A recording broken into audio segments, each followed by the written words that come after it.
Yes, this not time for all Salon people and them party them. Sierra Leone Media will be bringing you a variety of programs ranging from documentaries to discussions, interviews, news, views, sports, and entertainment.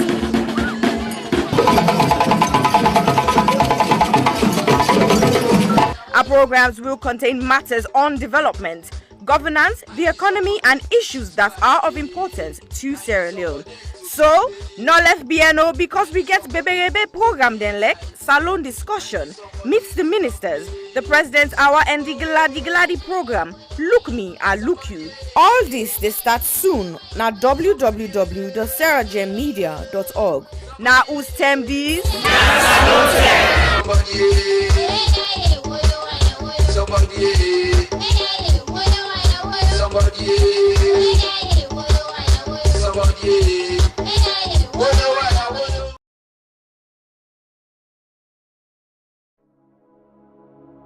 Hello, my name is Josephine Kamara. I'm the founder of You Can Do It Foundation.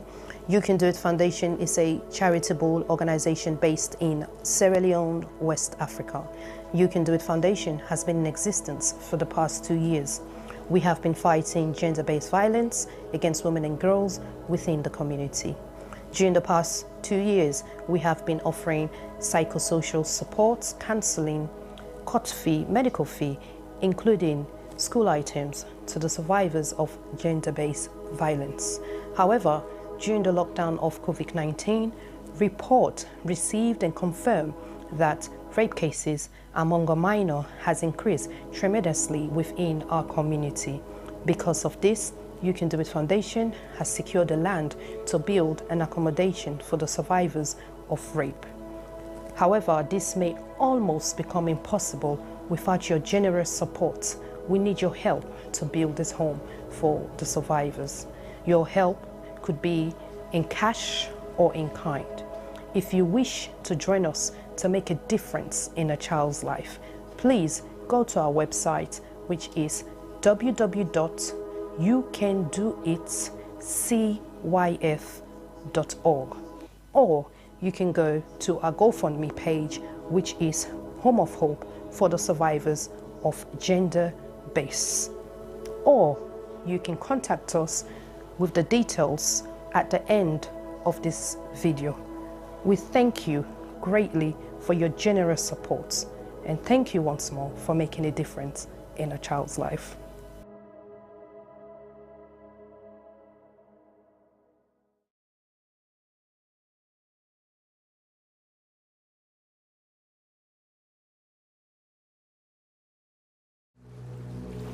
When I was a kid growing up in Sierra Leone, my neighbor had a small TV. The television was beaming these images about famine, war, about diseases. There was a silent majority suffering. I am fed up with that kind of news. We can use culture and art to change mind and hearts and inspire action. I was here as a student, and of course Charlie was my teacher.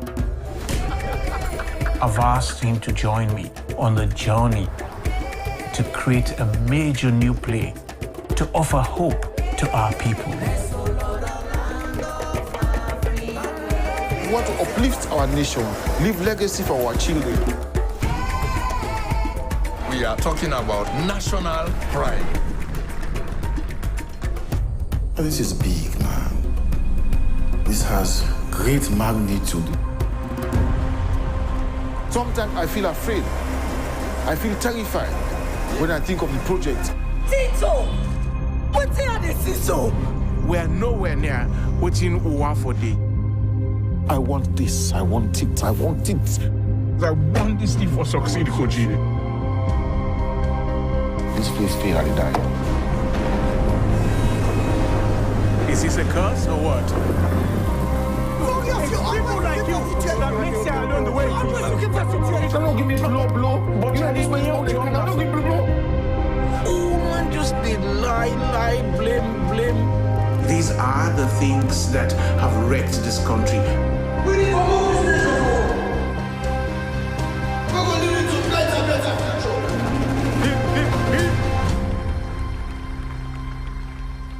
I can call him the second to last project. He died at the last. Rest assured, my brother.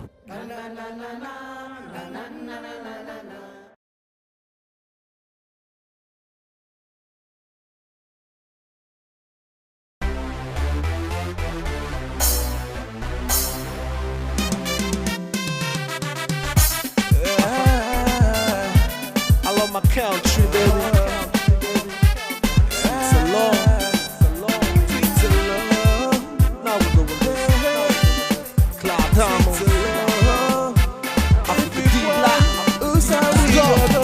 Sweet alone, what a beautiful love. We fall like unto the bone, cause if it won't, Insai we go. Sweet alone, what a beautiful love. We fall like unto the bone, cause if it won't, Insai we go. Everybody me say welcome, if we always country so strong. Everybody me say stand up, if you like salon say yeah. Then say yeah. Then say yeah. So good in the morning, the land is just gloomy, the moon is going, the cloud is forming, the cocks are crowing, dew is falling, the birds are coming, everybody running. Inside Switzerland today, the land is yummy. See the mommy they cooking fufu, the party smoking cigarettes. Rajo they watch baby musu, way they find out the country rest. Right in West Africa, on the Atlantic Ocean. Inside this land, so much I can boast of. Look at the good plantation, from the beach I get meditation. Make me not wear this nation, I get L-O-V-E for me alone. Yeah, for me alone. Love for me alone, sweet alone. What a beautiful love. We fall like unto the bone, cause if it won't, Insai we go. Sweet alone, what a beautiful love. We fall like unto the bone, cause if it won't, Insai we go. Everybody me say welcome, if we always country so strong. Everybody me say stand up, if you like salon say yeah. Then say yeah. Then say yeah. I know a L-O-V-E, Sierra Leone was an L-O place where sweet like gold. We got diamond box, I silver and gold. So that we make count for the young and old. I mean for let me serve, help me serve. I see you come from the bars, you want for boot chest. Peace, love and unity, now ain't for boot fest. Cause the jealousy and culture, that don't make sense. Togetherness is one, but wait for we success. So get up and go walk, I sit down for the top. I criticize the government just for mix up. But stack on the pain, so we need for good stuff. Life for hustle for you all, no matter how you struggle the boat. This life without pain, not easy, not in the zone. Just forget to live it, oh myself can go slow. We like to say I go, I never forget about this, oh. Sweet alone, what a beautiful love. We fall like unto the bone, cause if it won't, Insai we go. Sweet alone, what a beautiful love. We fall like unto the bone, cause if it won't, Insai we go. Everybody me say welcome, if we always country so strong. Everybody me say stand up, if you like salon say yeah. Then say yeah. Then say yeah. We all remember say, sweet alone how we own. Each and every one God take care of his own. We all remember say, this country now we own. Each and every one will take care of us alone. I will exalt thee, realm of the free. Great is the love where I get for so long. I got in a trunk of one for maintenance my land. No matter the situation, I get love for so long. I got in up every day, no day, pan play, place in a picking go school, make it go land the boo. I don't owe me all like farmer, put the country pattern for any attack, me the way me boo. I got in up every day, no day, pan play, place in a picking go school, make it go land the boo. I had to hold me all like farmer. Put the country part up for any attack. Me the way me boots. Sweet alone, what a beautiful love. We fall like unto the bone. Cause if it went, who's how we go. Sweet alone, what a beautiful love. We fall like unto the bone. Cause if it went, who's how we go. Everybody me say welcome. If we own this country so strong. Everybody me say stand up. If you like someone say yeah. Yeah, yeah, yeah, yeah. Then say yeah.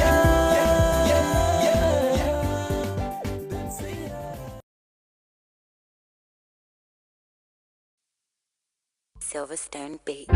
People killing, people dying, children hurting, hear them crying. You can practice what you preach, or would you turn the other cheek? Father, Father, Father, help us, send some guidance from above. People got me questioning, where is the love? See this life we live, oh, we all have to give, oh, yeah, yeah. Cause all I see is evil, and too much killing of my people, yeah, yeah. So let's bless one another, yeah, yeah. So let's help one another. I sing again, yeah. What's in me, I don't see this kind of thing where they happen. This not for be education opportunity. Now in we need, let we learn for the share, not to attempt for big greed. You see this life, the live, oh. It's either we lose or we know. Stop killing one another. Let's stand together, yeah. Stop playing the hero, looking at each other like was zero. On your block with a C, money dip and make every day pan pre, yeah. Outright beat, they took our boys, they take our joy, take our joy. This study time, we stop now crime. Don't blind bodies like your future. Stop the stabbing, stop the killing. Let's love one another. Peace.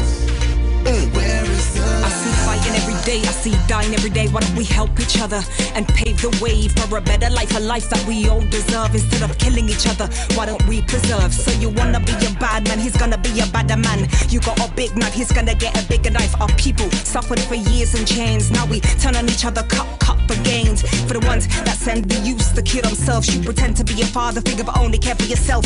You are nothing but the flesh of the devil. You're evil, low life on another level. Think about the mothers and the pain they go through. You don't care for these kids, they mean nothing to you. But karma only knows the boomerang maneuver. One day the Green Reaper will be your remover. They settle the range, ranting up some sanctimonious food. Is poetic verses, ruminate a prophecy given to a sentient dude. So I say it's at ease for you to listen and deduce the wisdom that's gonna liberate and galvanize you. Under the sun ain't nothing new, that for black on black crimes and breaking news. Under the sun ain't nothing new. You gotta stand up.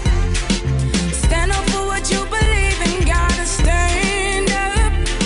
Stand up for what is right. Cause if you got me, then I've got you too. Regardless of what you've been through. Even when you're feeling new. Where is the love? Do this if we try. There's no time to waste, no time. Together forever, whatever the weather.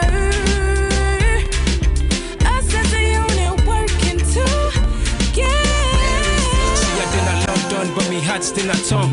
God don't lift me up, but me heart still not run. You will never go far if you don't know where you're from. So I don't do it for myself, I'ma do it for the young. Plead to my brothers, let's do it for the youngers. Why spend a bag on a jumper? Back where you're from, people dying with hunger. We people then they suffer. You then I you the bluff, it's copper. You're the game, need for change. Like we not get up. Where's the love? Where's the love, yo? Where's the love? I said, where is the love? Little youth, let's take time. Stop all the knife and the gun crime. Think of the future, paint that picture. Get a youth in the future. Peace gonna rain on me. Peace gonna rain on me. Yeah. Let's stop the violence and come together. Get rid of knives and guns and bombs. Let's be together. Pray peace and love. God and hope through storm and weather. See what is going on. Where is love? Tell me, how do you feel when you see your brothers and sisters lying down the street helplessly?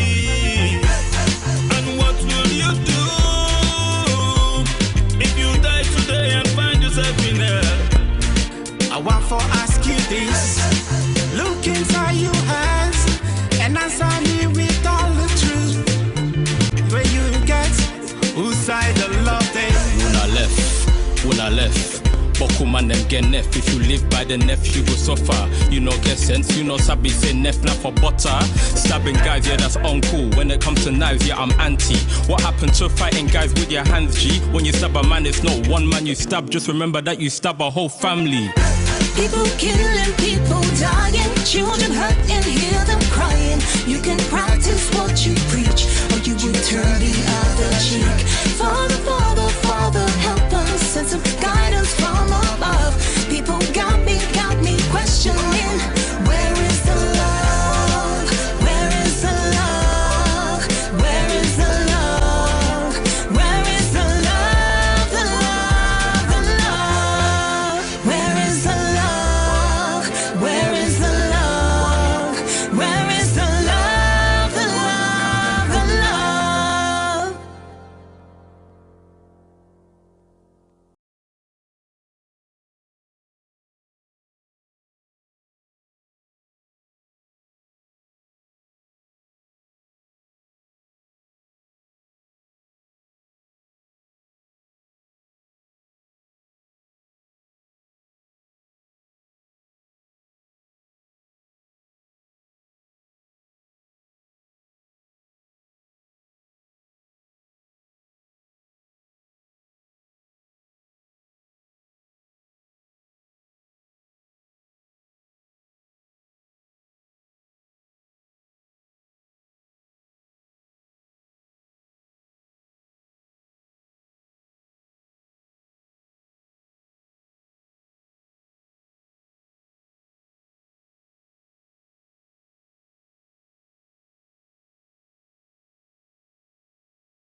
Hello and welcome to Sierra Leone Media Live on YouTube and Facebook. Today is another day and we'll be bringing Unacam live broadcasts from UK, America and Sierra Leone and all over the world.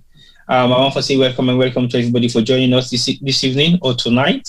If you did just join me, a newcomer, I want to say welcome to you. If you're one of we all allied, then we don't patronize with me for the past couple of years. I want to say continue for patronize with me. Continue for follow me, continue for like the page, and continue for say the bad, the good, and the positive things them of what to do. Where we know say, yes, we'll not be able to satisfy everybody. Some people might like what we do, some people might not, some people are average. Well, I want to say thank you to all those where they appreciate what we do, and the way they extend in regards to me when they see me in public. We respect that so much, and there is no way we'll be able to do this without you guys. So thank you once more for all that you have done, that you continue to do, and that you're going to be doing in support of what we are doing. I want to say again, today is another day, and it means a lot has happened within the past couple of days within our communities, both in Sierra Leone and outside of Sierra Leone. And definitely, we want for Sidom Nayaso back again today for talk about some of the issues then especially issues then we are free to say now burning issues then to the community. And I believe say anything that happens in Sierra Leone affects us all in the diaspora. Everything that happens in the diaspora to Sierra Leoneans affects Sierra Leoneans in Sierra Leone. So we both get moral responsibilities that we share among ourselves, because without those moral responsibilities, then we might cease not to exist for each other. Because whatever happens to us, it affects any side of the two continents. I want for say for support yourself in any way we can.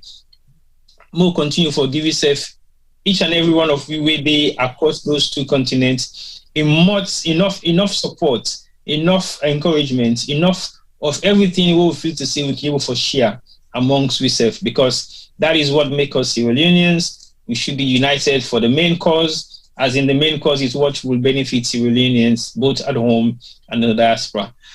Today is another day, and we get a lot of topics of discussion, but I think we get for focus on few, and then few, then they got for be the one they will feel to say possibly they be concerned to Sierra Leoneans, and also the one they will feel to say we need for talk about, because it is paramount that we talk about some of them things there. So, because without having this discussion, civil ones especially, we will not be able to see the reality of what is happening in Sierra Leone and how we can make real meaningful contributions for help and mitigate some of the issues. Then we will boil down to serious other issues then we'll not be able to deal with.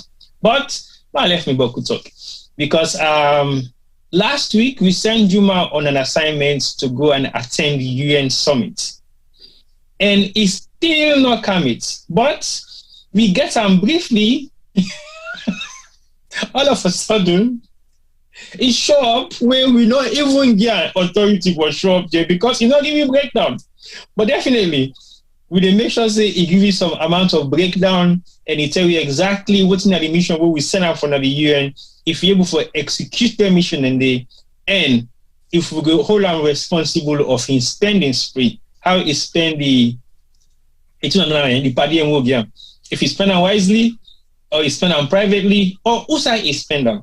And what he make he spend them, Usai he spend them. Because I believe, say, between me and Femi and the Sierra Leone media team, we budgeted about $5,000 for his trip, and the $1,000 some $100 was for his flight and accommodation.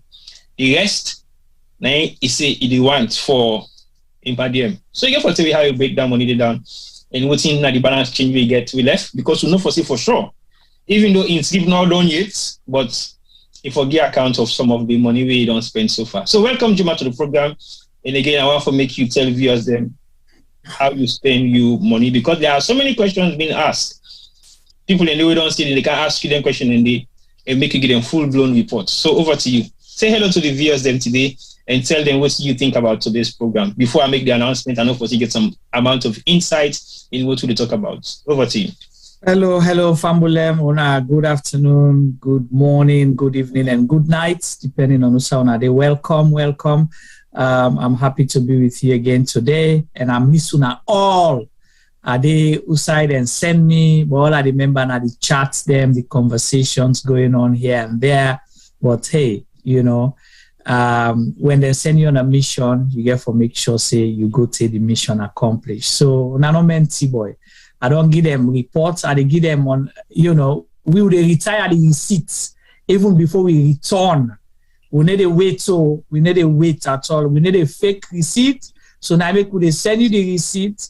Then you call, you verify, because the receipt get receipt number, you get date, you get time, you get. So you don't send that you see them to we, or you prepare them still? I don't send some of them the emails. The one I don't expend already, I don't send them. I don't send them to email. When I check my inbox, them I copy now. We'll do that for sure. And the reason make a copy now for the bamba, I let them no mistake lost now. I let them not jog me. I like how they jog people a week. They jog the receipts. So that. So when I be rest assured, say the $5,000 will be spent as it's supposed to be, and any balance will be returned. Just like how Pakaba be introduced in a salon. May so rest in peace. Now that one of the reasons we make a lot of people who work in a government hate her, because when now reimburse, then they reimburse where you go on official trip, where you come back with the receipts that money didn't give, so then they hate them for that. Wow. So definitely you will give me full reports next week. Of course, yeah, full report. Right, that's fine. I think they will be a little bit satisfied.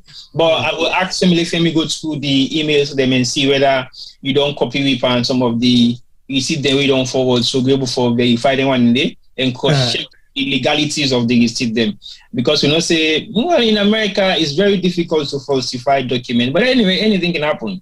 But we'll cross check that and see whether you meet up to the demands of the requirements the money is particular to. So what is now some of the other things that you gather in terms of the UN issue they will send you for make you go participating? They say the camp is camp and camp. And now the camp don't camp and camp. Yeah. And obviously we see a lot of things happening. New things don't happen. You know, they don't set new record. Things that will not be the expect, and things that will be the expect will happen, not happen. So a lot there for reports, but one thing where Italy can say I see, Italy could not move the activities in our salon to the UN space. That is happening. Is the UN space seems to be a safer space in terms of what you see? Well, again, depending whose partner the aisle where you did. You know, say the definition for Sierra Leoneans, then we don't redefine Sierra Leone. So if you fall within the new definition of a Sierra Leonean, the UN space will be a safe space for you. But if you then at the other side, where you know to Sierra Leonean, the only protection we go get now from the UN and the soil side the UN, the US security and people are not going to protect you. Okay, well, thank you very much for that update, and I believe so we'll get more updates from you anytime soon for Meet Up the next week's show, where you don't complete your reports and you don't give you full breakdown of your expenses. Well, I'll just give you viewers them a quick hint about what's in today's program they're about. We get a few topics of discussion we are free to say you will play a vital role as usual. And viewers, no mind though, now just catch at the cat now this seat number for the time being, because Juma not resume fully yet. He's still there on assignment. When he completes the assignment by this week, next week, hopefully he will resume back 9 seats. And it's very hard for me to see people and they take a seat and they're not happy for Sudan and they get it for hand and back over. Only in the diaspora, but not in Sierra Leone. Because alone, the sooner you don't take, you deputize and you take full-blown position, that's it. Juma for die. Juma not for exist anymore. You know, to make people go vacation. Now, because of that, someone from where begin work, say they retire, you know, and they go vacation, they're afraid. If when they travel, when they send them for go on official trip, if they go with the key, they lock the door, they lock the cupboard, them. The drawer, they must out. It even go with the stamp, the official stamp. They put that back and go to salon. Yes. Anyway, do you not make Juma mention the official stamp now, because you don't wait in a salon for over 3 months for somebody for stamp in document, but until the person will get the stamp, it's covered. Yes. And you travel with the stamp, you know, like almost so I end up lost over 60-something million leons because of that carelessness. So part of the money people money. Basically, the person want to make sure say anybody within the stamp in documents, if or no, and if or no everything will happen behind that particular stamp day and why that stamp day for another person day in documents. That is the worst that we've seen in Sierra Leone. And again, we can just take them here to make fun, but now very serious issues then where they happen as alone. And we get to take them very seriously. Like Juma say, nobody wants to have a vacation in Sierra Leone because everybody is scared of the position. The sooner you're not in a salon for 1 month, it's a problem. I talked to somebody a couple of days ago. He told me, say, he want to go on a vacation. I said, for how long? He said, about 4 weeks. I said, hey, salon 4 weeks, you go holiday. You sure till you get your job back really coming? He said, yeah. I said, you sure you get contract with that particular place that you work? He said, yeah, I get contract. I said, okay, good luck. But it hard to see people left their job and take vacation or take a break and then feel the same kind of way for deputize in that position there and then hand them back over to the person who get the position officially in a very peaceful and civil manner. But it doesn't really happen that much in Sierra Leone. So I'm very proud to say to you, Juma, I can't wait for you to come back and take over your seat, because I definitely don't want to be sitting down here, because the amount of work you do behind the scene for get them together, for make sure they happen, it's not easy. And I know the jealous. Nobody for that. If I know more, I appreciate you and Femi so much for, multitasking. I know say it's at the end that they feel bad anyway, but it is what it is, as they can say. And I know, and you get to pay that price to the people anyway. I know they chat with for the past couple of weeks, because they have been without any kind of interaction at the chat line. But then say So until you go able to do some of that today, but maybe give you one chance to do that because still get for taking same momentum. But I'll just give a quick rundown for the program before we start officially. Today's program, we're going to be talking about a few things. One, now the WASCE exam results we don't come out. Then a very important thing we have to say we need to talk about because again, a lot has changed when it comes to education in Sierra Leone.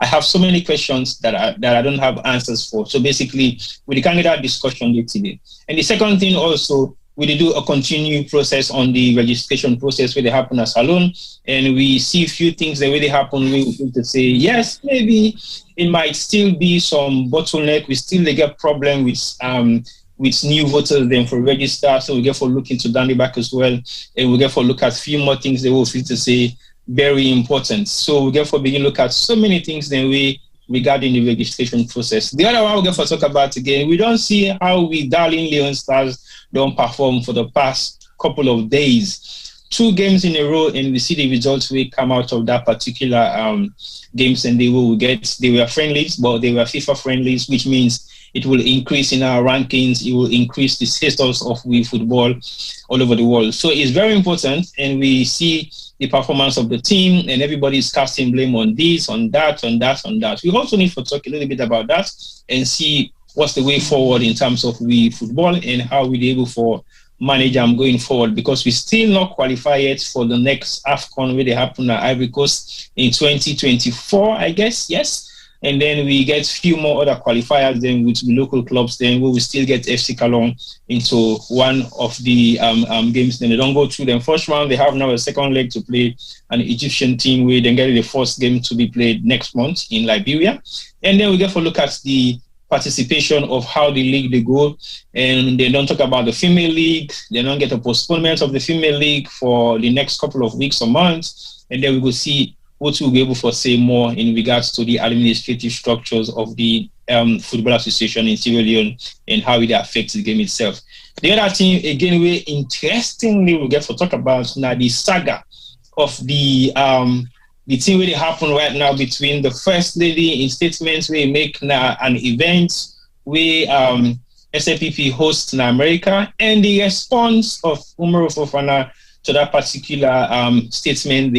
And we get for look into the statement a little bit further and possibly break them down and let people understand the kind of issues then with that particular statement they make. And the statement is not just across political lines, it also go beyond tribal lines, and it also go beyond the actual running activities of the country and what we feel to say a First Lady is liable to say or shouldn't say.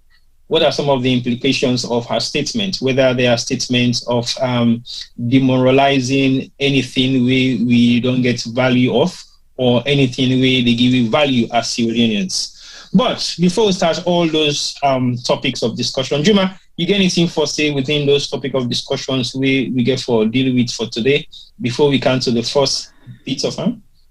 I think, thank you for putting that, then topic and issues in there, because, sometimes people ask us here, is it only politics that you discuss? No, we don't only discuss politics, we discuss issues around Sierra Leone. That's why we say how they go inside the Republic. How they go inside the Republic, involve a lot of things then.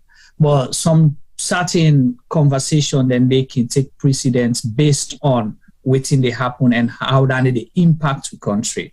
So, but everything we put together, so I think worth discussing, even if not in details, but we will continue, we will watch them as we go along. So over to you. Well, thank you very much, but I have a surprise. Surprise! Do you know what the surprise is? But I want to bring Femi in quickly. Femi, can I get Femi to please show up a little bit quickly as possibly as you can, Mr. Obafemi Fama? Okay, why should they get Obafemi Fama? I have 2 surprises for you, Juma. The one, of course, you don't see. The second one, maybe you're not too sure whether I'm surprised or not too surprised or not. But, oh, yes, my man is here. Mr. Fama, I want you to say hello and welcome to the viewers. And usher Juma into the surprise, one of the surprises, and then I will usher him into the second surprises. We don't have for him today because it can always feel able for pull stunts for people, let me know. But today don't stunt. Then I call Mama. Who don't know you? Over to you, Femi. Hello, T-boy. Really and truly, I'm fine you know, because I feel to say you won't forget. Me I didn't forget. So, welcome, ladies and gentlemen. As T-boy said earlier on, without Una, we would not be here. But first of all, before I go further on Dandy, I want to announce to some of we they watch we something no say today na the big man Juma in bath. Wait, now you problem. You know what you want saying? You have the cut. Okay, go on. Go make it in hard cut first so that you can understand the nature of at which you can get this surprise. I feel to say you want to sing for and safe. No, they do that so. Hey, you forget say the last time put you middle the camera. That's the cross that's today. No. Now for set up layout. If you want to sing for Juma, you go sing for Juma in your own time. Juma, happy birthday. People fumble them. It's Juma's birthday today. If you not be know, Juma is 19 again. Plus. Boku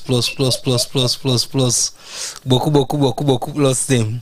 So una we don't know na Juma birthday today. Una wish him a lovely birthday. Una hug him. The one they want kiss him. Una kiss him. You know, all kinds of things today goes. You know, no restrictions. Juma na public property today because na birthday today. So na do anyway get forget birthday bombs all. You know, then to slap them, push, kick, all go today. Today on Juma, it's your day. We wish you a happy birthday. We thank God Almighty. We bless you with yet another year. And we pray say you will get many more years to come of good health, strength, and prosperity, and everything where you wish for yourself.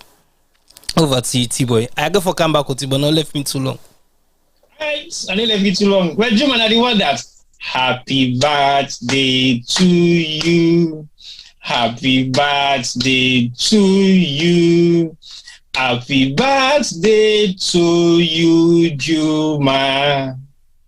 Happy birthday to you. But you know what's not the most unfortunate thing before I get to Juma for come online and respond to the birthday song and the stuff the way Femi don't say about him? Some people have many birthdays. Some people have online birthdays. Some people have passport birthdays. And some people have relationship birthdays. So Juma, what is your birthday today? Over to you. Femi want to talk. Go on, Femi. I see you want to talk before Juma answer the question. I just want to know Juma. He muted. Juma, you're muted. We can't hear you.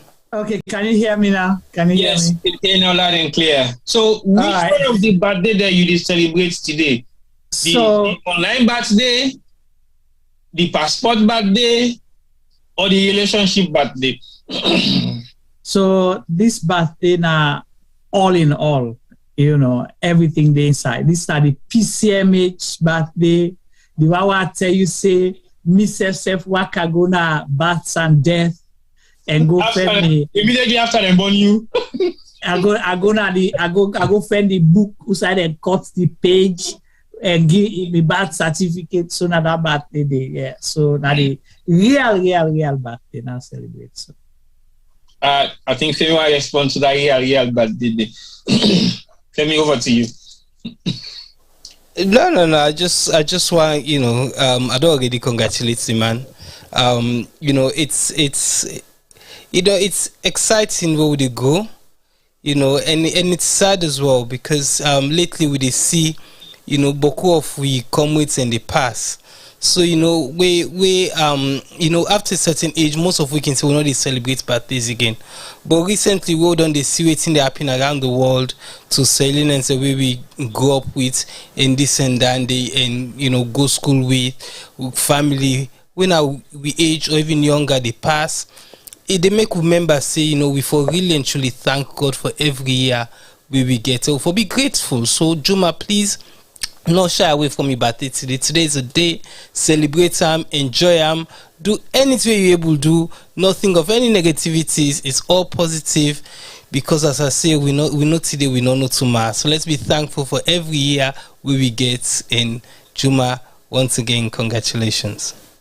Thank you, Femi, and thank you, T-Boy. Thanks to the Sierra Media team, and, you know, friends, family, and acquaintance, them, Facebook friends, Facebook family, and all the people that they wish me happy birthday in the chat group so far I don't see.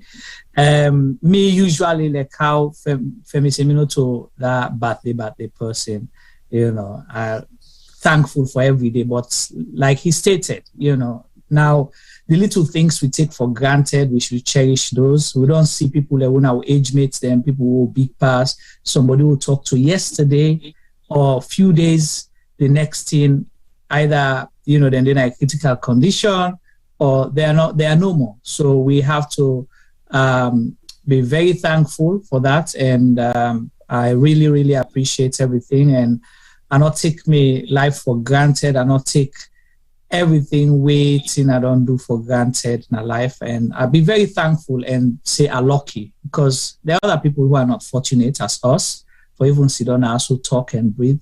So it means a lot. I'll just say to everyone out there, live your best life, do what you think is best for you, you know, and move on. All right, thank you very much, Juma. Happy birthday. And thank you. But guess what? Your birthday not just come as your birthday, but it also come with something we I feel to say we also proud of as Sierra Leone Media as a team. We've been working all throughout the year, 24/7, in terms of what we do, what we believe in, just because of the kind of contribution we want to make to society, and meaningful one as well. And we want to say big thank you, massive thank you to something we dedicate to you today because it's your birthday. And this is none other than this award. So we are going to dedicate this award given to us by Afro Art Production in the UK for our contribution towards media. And the only reason we make we dedicate this to you now because you know they are done one, and two because now you birthday today, so they make a compliment you for you.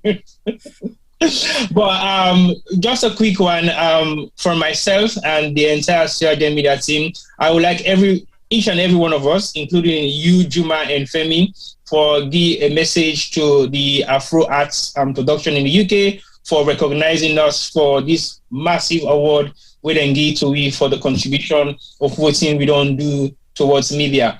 From me, my statements will be thank you, Afro Art. We appreciate this award so much, and we believe, with all the hard work we don't put in media for the past 10-15 years, some of we for the entire life we done the practice media and what would they do.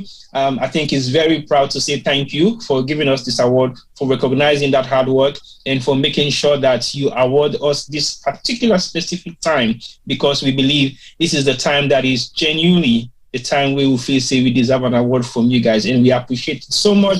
And we want to extend our thanks and appreciation for all the one day we don't follow we all throughout the year of practice. And we want to say thank you to the people who don't support we behind the scenes, in front of the scenes, and the one and all we don't make sure then try for give you any kind of support we then can in their only to do is. And also I dedicate this back again for say thank you to all the people who don't follow me for the past couple of years when we started our online production since COVID started. So it's now been 3-4 years since we started this online production, but we've been doing media stuff for almost 15-20 years in Sierra Leone and out of Sierra Leone. So I will say thank you once more, and thank you to everybody we don't support me so far for making this thing possible. Over to you guys. I guess I mean you go next. Juma go do the more in area. Juma nine last dinner, so they do the last round. So yes, T-Boy, wow. I'm gonna start. And also you say for make we thank the people that we give you the award. I'm going to get to them in a minute. I want to thank all of the viewers them. I always start the show saying thank you to all of our viewers, because I really believe say this award really and truly not all for we no more. We have a lot of supporters out there.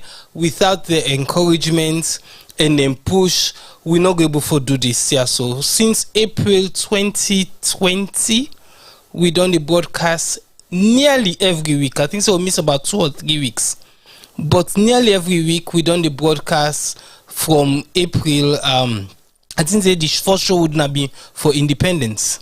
So Independence 2020, we don't broadcast nearly every week. That's 52 weeks a year for 2.5 years.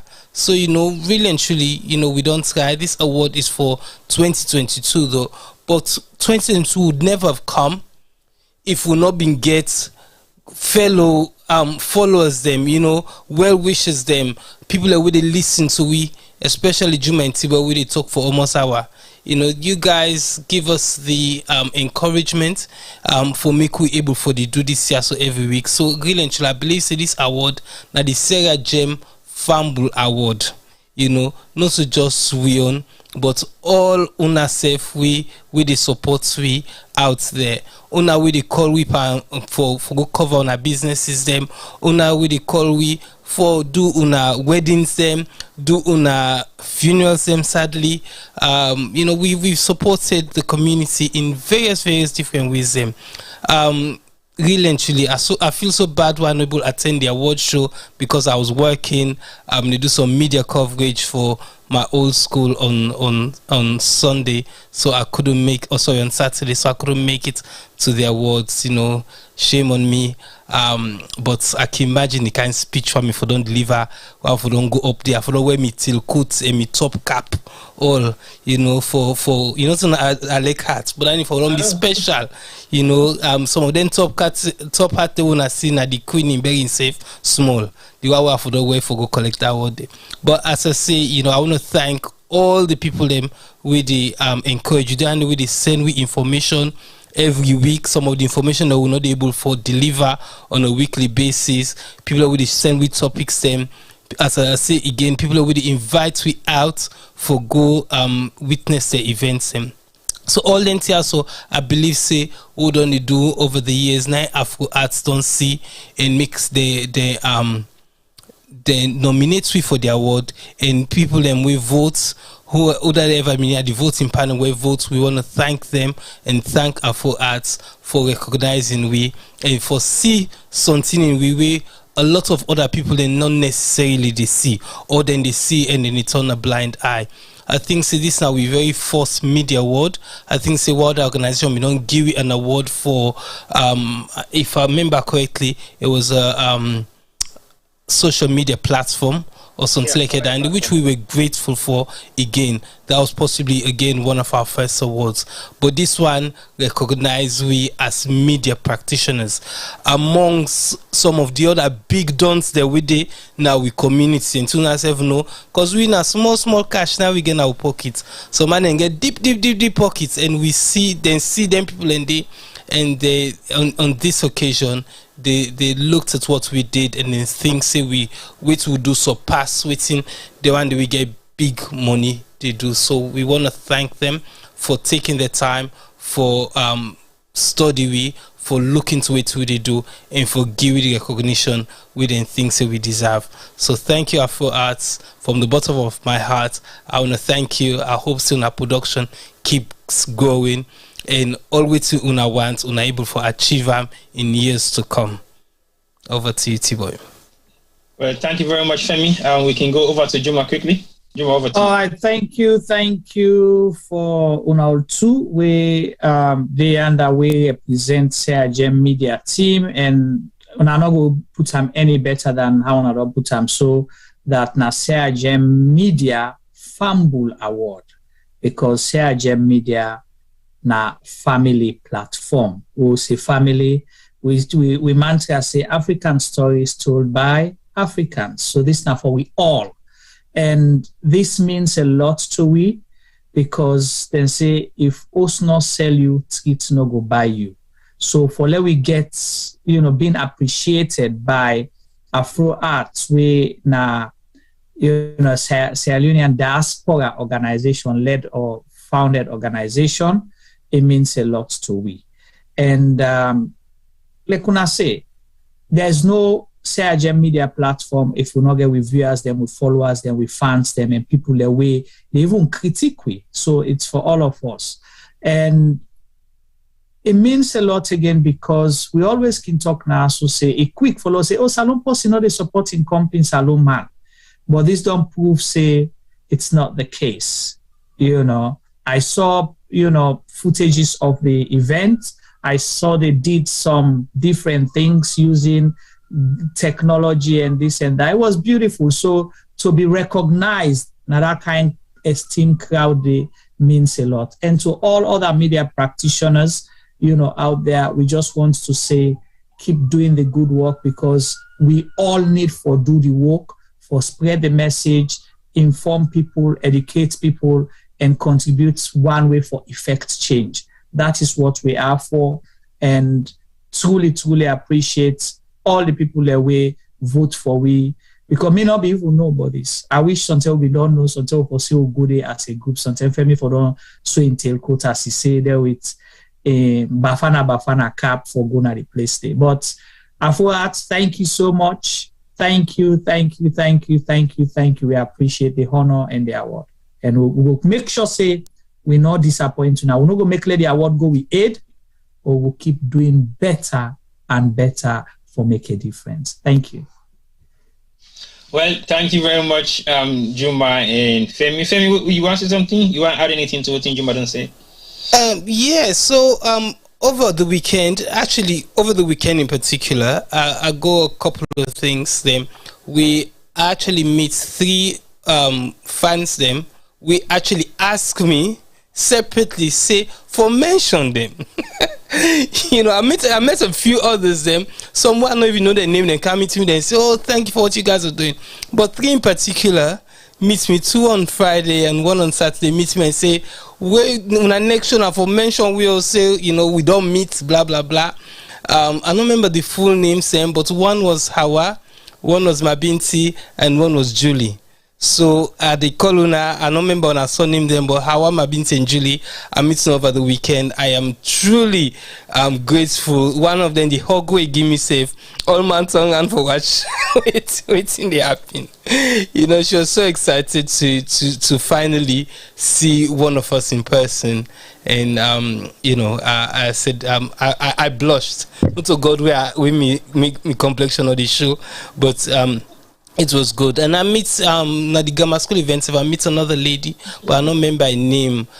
So if you see us out there, please say hi. A few weeks ago, somebody met T-Boy at the bus stop. He actually take a selfie with T-Boy for proof. Say yes, she saw her celebrity. So it's good. It makes us feel good. It makes us understand the work we do. Because sometimes it can be, a thankless task. But, without Una again, we wouldn't be here. So we're truly, truly, truly grateful. The one were not member for call. We've been at football field the other day. No, they got in the field that a little invest. We met a young gentleman again. We now we follow them on YouTube. And people just keep coming to us and introducing themselves. At the beginning of the chat just now, they say somebody meets Juma Nawa. Events in America. So if you guys really and truly, if una want, una send we, stop we take pictures, we can post them. Una send we videos them of which una things so they do. We can play them during the start of the show and the ending of the show. We can compile them and put some nice collage together of the one Sierra Gem Fumble Tree. Right. Yeah, thank you so much for highlighting that. Mr. Just see the text just now, the message from Mem Munabari. It say we meet we. I think I remember Madam Femi Claudius Koro host now multiple times being calm. So just so I had to stop by because not today I be they go. I mean they're on a different journey. But why you say calm? Considering the immense work where they do not tongue and we don't host them, it would have been disrespectful not to go there where they do a meet and greet and say hello. So I went there and I met a few people there when I would fans them. Thank you so much, Ma'am Munabari, for highlighting that. And I sure so would meet a lot more by God power. Well, not so now I'm going to become myself every other week I bump into one or two. This me not ghost. I had me up here. A few days ago, I bumped into a family in a funeral, and they said hi, and I just say hi. I begin to say, "Who's that people here?" But anyway, I possibly know those people from somewhere, but I'm not too sure where. And then we sit down at the repast, and all of a sudden, we still have eye contact, and we agree go meet them now officially.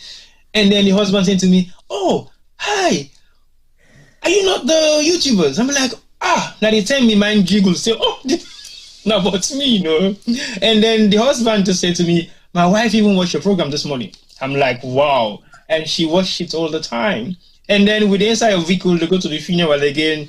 The boss will they take me to the burial ground, just turn around and say, "You guys, this I wasn't expecting it at all." He said, "Me and we have all video they make palava for our show because when they stay too long, we want to go sleep, but you need able for sleep. You want to listen to everything when they happen." And then he asked the question, "What think you make one not can start on a program then? When I can begin to talk straight away? Because when I can let first the serious talk then, when I begin to talk baku talk, and then when the talk don't begin sweet now, it on 2 o'clock." And then the time they talk, they sit down and make you want for go, don't for go sleep. But to say I don't want for go, don't for go sleep. I want for stay on and watch. But I beg be out now, sorry for it. Now Juma had the blame for this. Now Juma cannot blame it. But anyway, we discuss as much as possible for you use the time, but sometimes it is a challenge. Because like what I say so right now, a challenge. Now because now just imagine it's 11 o'clock. We haven't even started yet. And now all Juma in fault because if Juma we don't.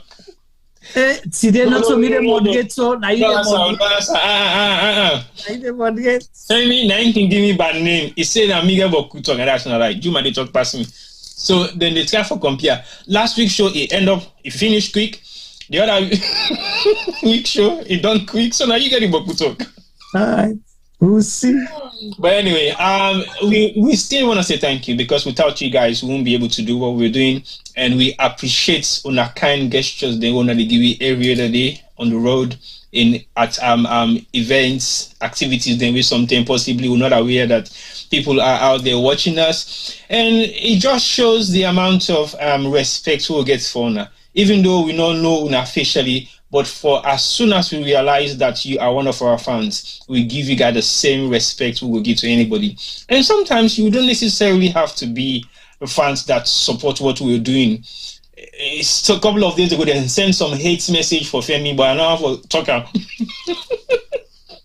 So basically, what we are doing is fine. What we are doing is okay. What we are doing can be meaningful to very few, to many. And for those who appreciate it, thank you. And even for the one that will not still appreciate, we're still saying thank you. But for as long as you're giving us your time to watch what we are talking about, to watch our programs, it means you will be, we put you at the top premium of the people that we value as we fans them, regardless of what your opinion might be about what we do.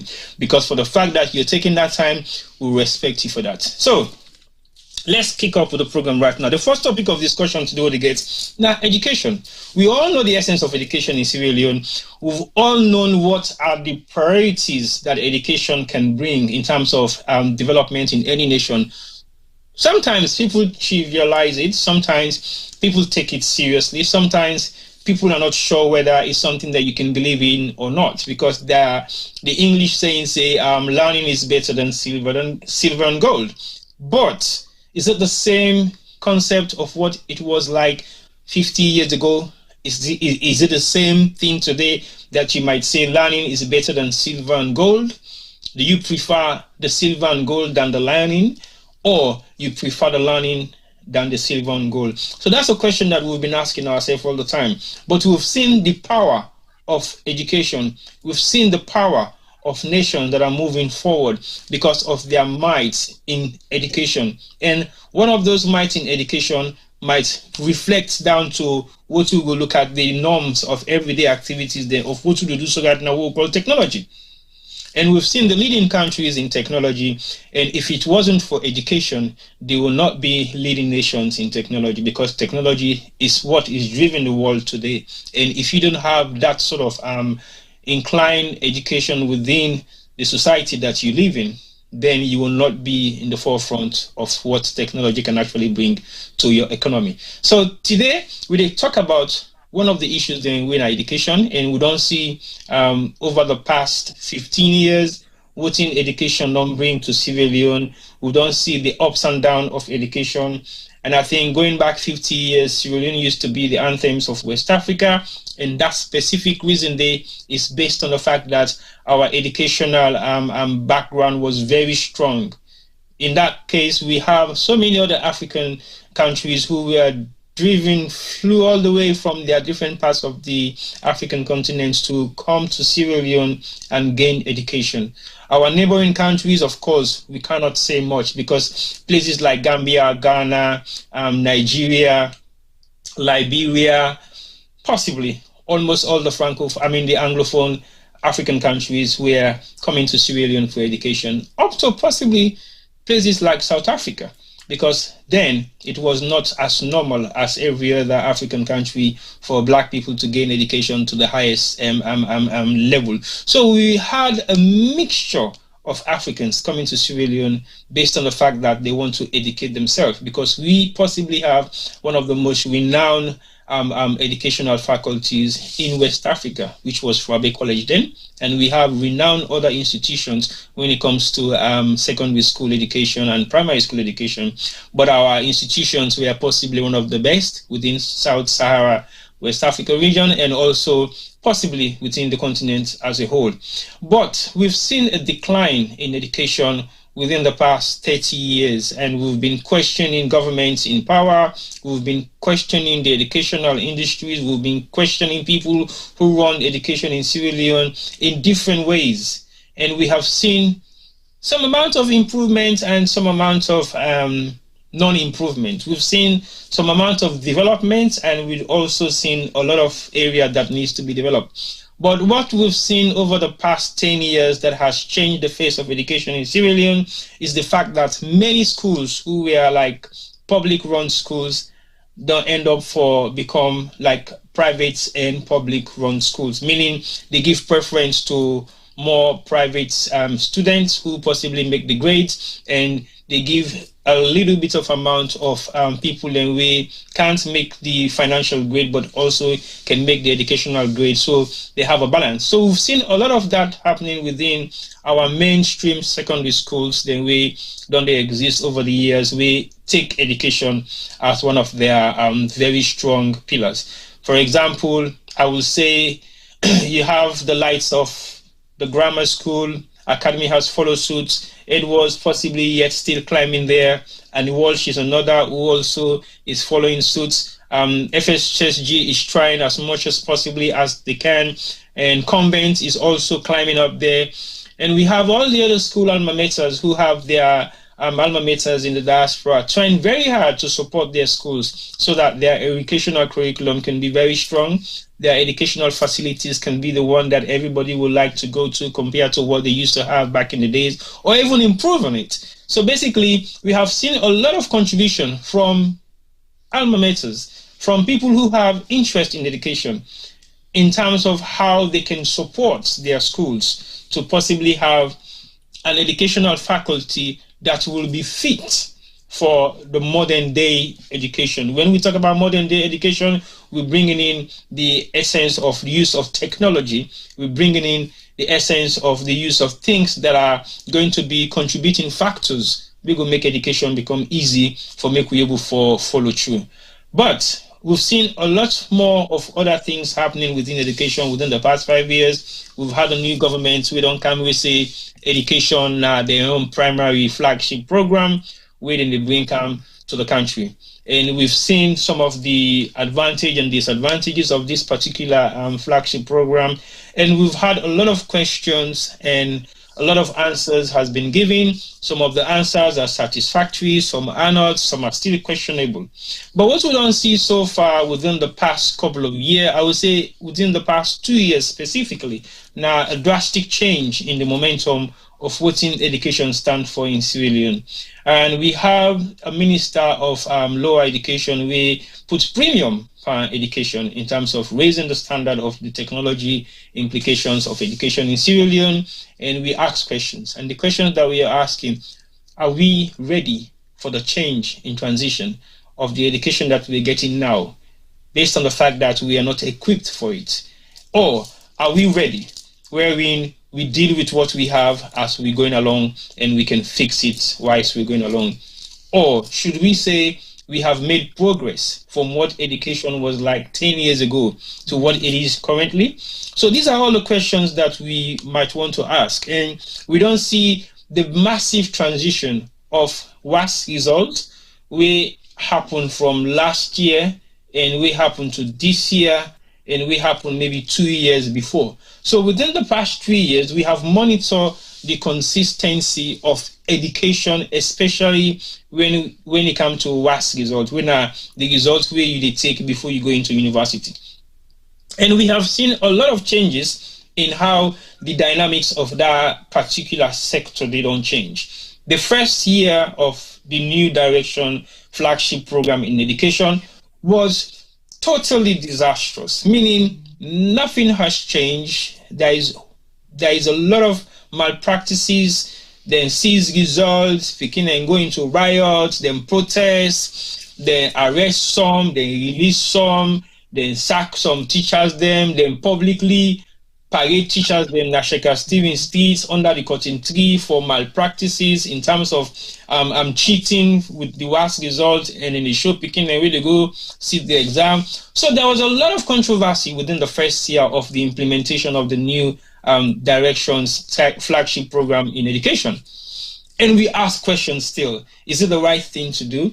Is that the way to approach things? Is this the right approach? Was it necessary to shame teachers in public and degrade their personalities? We asked a lot of questions during that time, and the answers that we were given was that is the right thing to do. The Anti-Corruption Commissioner say if they ask him to do anything like that again, he will do it because he believes in it and he thinks that was the right thing to do. So we kind of not accept them, but we kind of agree to disagree and we move on.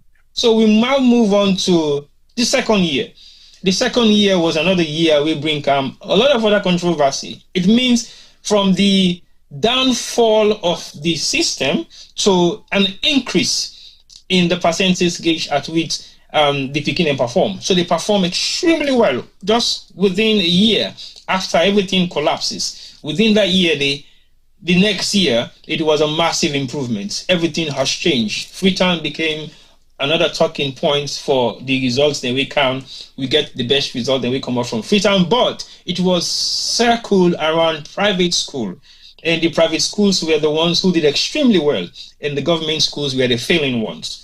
Now, this particular year is a total change. So the change don't shift now the other way around, wherein now the government schools have performed extremely well, and then the private schools, yes, they have performed well, but not to the expectation of what we really expect them to do.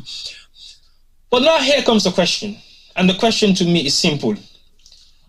What has changed from the first year where they put all their teachers and where they parade na cotton tree, where the beginning perform woefully, then sees almost results, they release them later on afterwards, and the drastic change will happen within that shortest period of time, but it only happens to public schools. Public schools possibly gain the best momentum within that sort of exam year.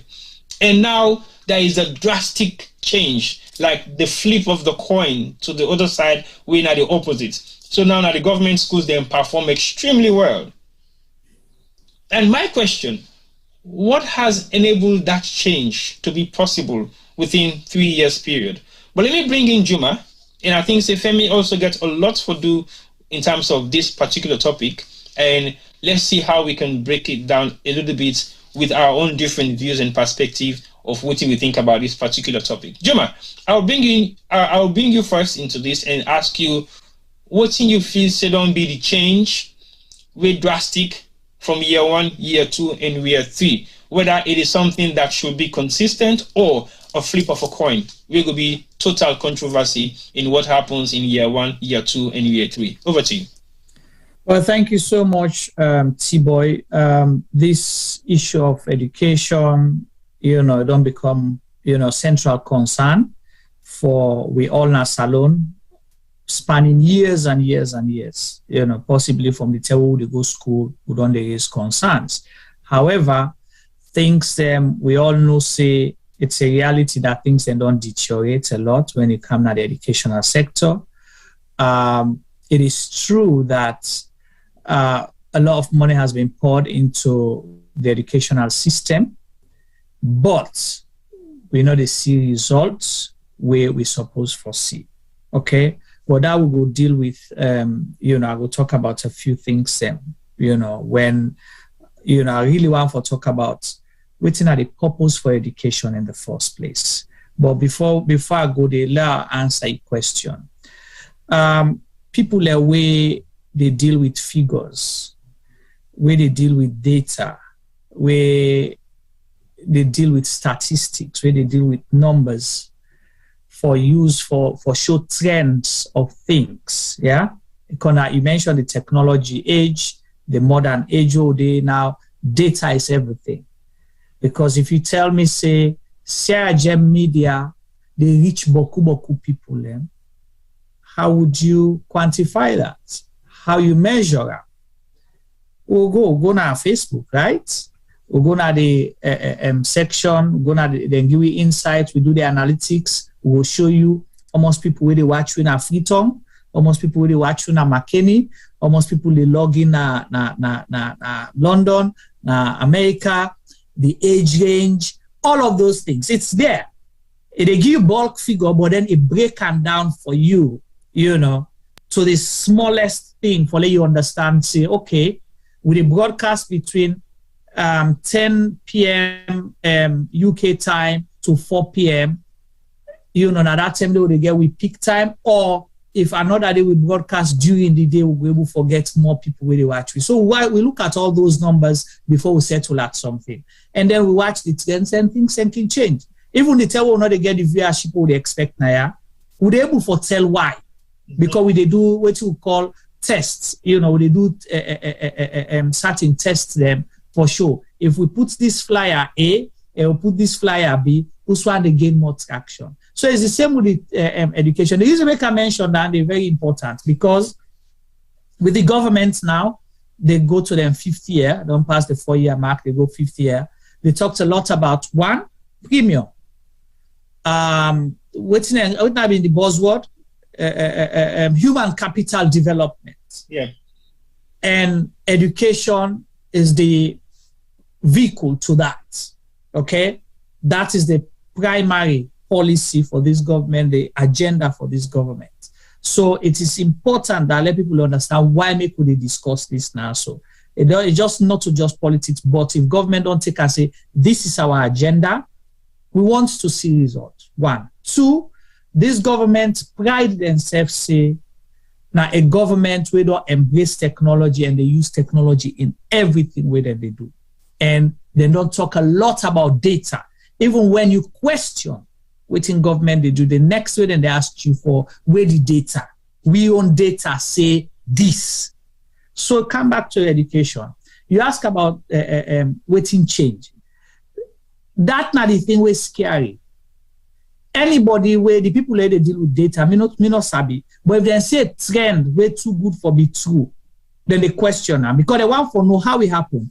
If was it 2 years ago, the number of pass rate for Nabin WASCE, WASCE exam, Nabin 4%.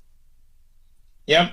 4% of all the people that were sit in government assisted schools or government run and government assisted school, 4%, 9 pass. So if you see a pass rate change from 4% to 70%, just check that there's something wrong there.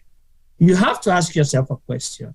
Because you just cannot be throwing figures if you not see the trend. How it happened that it's not possible. No, that's my question. That's my bone of contention. It is not possible. So this is the unfortunate thing where people they do things for proof points. Why is this? Why then choose education for being the flagship?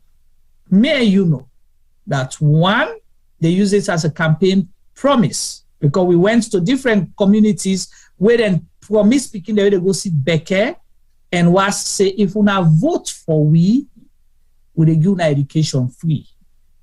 They said that, right? Because we went to communities, not to one region, not to two regions, not to one person. We talked to hundreds of people, and they voted because of that free education. But now you don't see UCSF highlight most of the schools that where they do better are private schools. Will not change because that has always been the trend. Because private school get smaller classrooms, they put more effort because they need the money. This is not for profits, not to social service, not for profit. Because if they don't get pass rate, they don't get good result, they don't get patient, I call them comrade, they don't go be attracted for send them picking them go there. So they will have to do 3, 4, 5 times better for let able for make sure so then they up to that standard. Now that make then they ask for big money. So government schools, if government school not only perform, then all of a sudden then can begin get 70, 80%, then the possibly responsible not tell we how that happened. It's a problem. Even if you pour all the country in budget into the educational system, you need to get a success rate within 2 or 3 years. You have to build it. That's the point. I totally agree with you because it means the momentum has to grow. So basically, exactly. where they come the year after, maybe it might increase to maybe 6 or 7%, because 4% to 70 is a massive jump. So then the third year might go to maybe 20-25%. It means gradual improvement. But for the hip of a throw like that, I think is massive. But I'll bring Femi in quickly. Then I'll come back to you, Juma. So Femi, I know you are more than passionate about education, and you attend, one of the best secondary schools in Sierra Leone, the grammar school. I'll give you that because I think you guys are doing great in terms of education, in terms of normalizing the educational platform for kids, them for be familiar to the day-to-day or the current tools them where you definitely need for education. What think will be your take on this great leap from 4% to 70%, and then for the fact that private schools didn't do extremely well compared to government schools for this particular WASCE result we come out? What will be your take on that? Because it means there's a lot of questions now you should ask your grammar school. What has gone wrong with their performance? What has gone wrong with their structures? So over to you. So Tibo Juma in Fambulem, a common family, we full of teachers. We get teacher there in Zubele, and my mom was a teacher, my dad taught briefly, and see them uncle they all teach na top school then at Sierra Leone and abroad. So when talking about Sierra education, I get a soft spot because some of we then flag win at school, and mainly then flag win at school because of advantage, not more because we people then have been teacher there, and sometimes we mama there or papa then go school or teach or go teach in practice alongside some of the teacher that we teach with. And I remember one lady in particular say, "Una na me picking them, I not been sabi this one day." He said, "I'm picking and say go beat una no can shame and disgrace we family then na the school." So for me, education has always been like home. And I remember 1 year I get a certain percentage na me report card. I go na OS then flag me. The next year I get a better position na class, but my percentage was lower. I go home, gladly say yes, I'm one of the top in the class. Then flag me back because not a position they remind me say, if your position improve, that's good, but you get less mark than if you get the last report card, which isn't good enough. So again, we get forward to look at some of the results here, so and some of the statistics here, so then we get for look at with a key eye. In work, I manage a team, and every month done, like this week we did so, we do a lot of reports. We did a lot of graphs, and some of we graph them for tell a picture. It paints a picture. And the graph really and truly is supposed for the go so every month. It's supposed for the quite even. Something will happen, it go up a little bit in canon, a little bit, or go up in canon, But genuinely, it go there na a plateau thing over time. And waiting most employers and one see now in that graph they every month if you go so that means there's something terribly wrong. Even if you do certain things wrong, it's supposed for way they deal with money, it's supposed for everything where they do the graph supposed for months to months, it's not supposed for the change that much. So waiting Juma been say earlier on about we get a few results to go, we get almost 4%, then all of a sudden you get 7%. Then if we make we all eye open and we for ask questions and we for look 70%. So we for look closer into this year. So we to the number for full we like what kind of us with a higher position at class. So Dandy, you get to look at, okay, Femi gets a higher position. But guess what? Femi in marks them actually lower this time than last time. So no matter what, I was doomed to be flogged. So really and truly, I think we for flag the people them, we responsible for put out these results.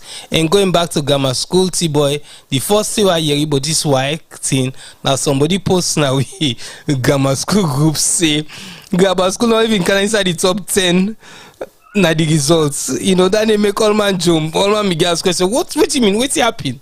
And then they make I go look into a little bit more. But I'm still confused in all the results that we come out, because I see them begin put maths or English, and then begin put a certain number of people that we enter 300 odd participants, then 100 and something we do maths and English, and 100 and something we do maths or English. And we'll look at that, and they actually grammar school did quite well.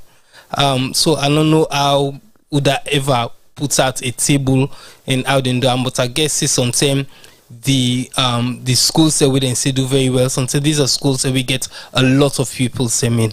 So sometimes na through down the 90 then put out the table. I don't know. I can't tell. But from which I look, the grammar school results not as shocking or as bad as when it just come out and some of the statements with some of the people make. So again, when you see them here, so let's look at the headlines. Let's delve a little bit more in research and see what's actually in the results. Okay. The reason why I make mention of the grammar school now, because I want for you updates on what you don't do a research on. Basically, I saw something similar. But the question I want for ask, like I just highlight something quickly where you make mention of you grades them in school. I get my nephew they go school, and when I look at in results a couple of years ago, I question it. Let me tell you why I question it. In subject then way they do, a minimum mark where they get a class now like a 90, 95, 92. And when you look at imposition for the general results where they come for like the term, it can like a 4th, 5th. And I'm saying, how comes you get 90% they come 4th, 5th? So the first man basically they get 100. Because realistic. So if you get any kind of score there, so I want to talk to you, teacher. And then the other one, now a young bright girl, we all about 5 years, a minimum mark in a class, now 95. But yet still, it can 3rd. And I ask the parents, I want to see the teacher where they mark this particular picking in work, because I need to see what in the first man they get and what in the second man they get. And if you can 3rd, which your grades is above 95 or 90, 95 and above, then I should ask questions, because these are some of the things that are not realistic. And these are like almost 7, 8, 9 years ago. So if we get them kind statistics they also right now, where they show, we say there is 64, 66% increment in pass rate results, then we need to know what are the past rates related to. Like Femi say, maybe the other schools then get high amounts of students. But anyway, let's say they have high amounts of students. You not feel to say that now a reason way go make slightly impossible for make you get any kind of grade in there, because it means learning will be challenging. And I ask questions: how many pupils do we have in a classroom setting in Sierra Leone? And that will determine the amount of students and where they go for starting certain kind of classes then in the inputs. But maybe it also gets a lot to do with the subject then we then take. For example, Femi make mention of math and English.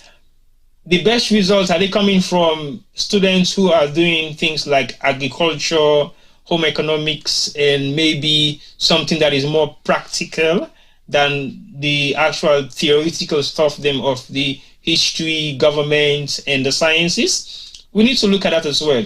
But Juma, what's in go be your own take on the results outcome so far nationally in terms of the statistics where you make mention of 77% and the other regions then we perform well? Because we know for sure, say, most of the very good results then really come out from Sierra Leone when it comes to national elections. Then is mainly Western area and some parts of the country we go produce few good results, but the primary area is the Western area, as in Freetown municipality, urban, rural, and the center side. What you be you take on that?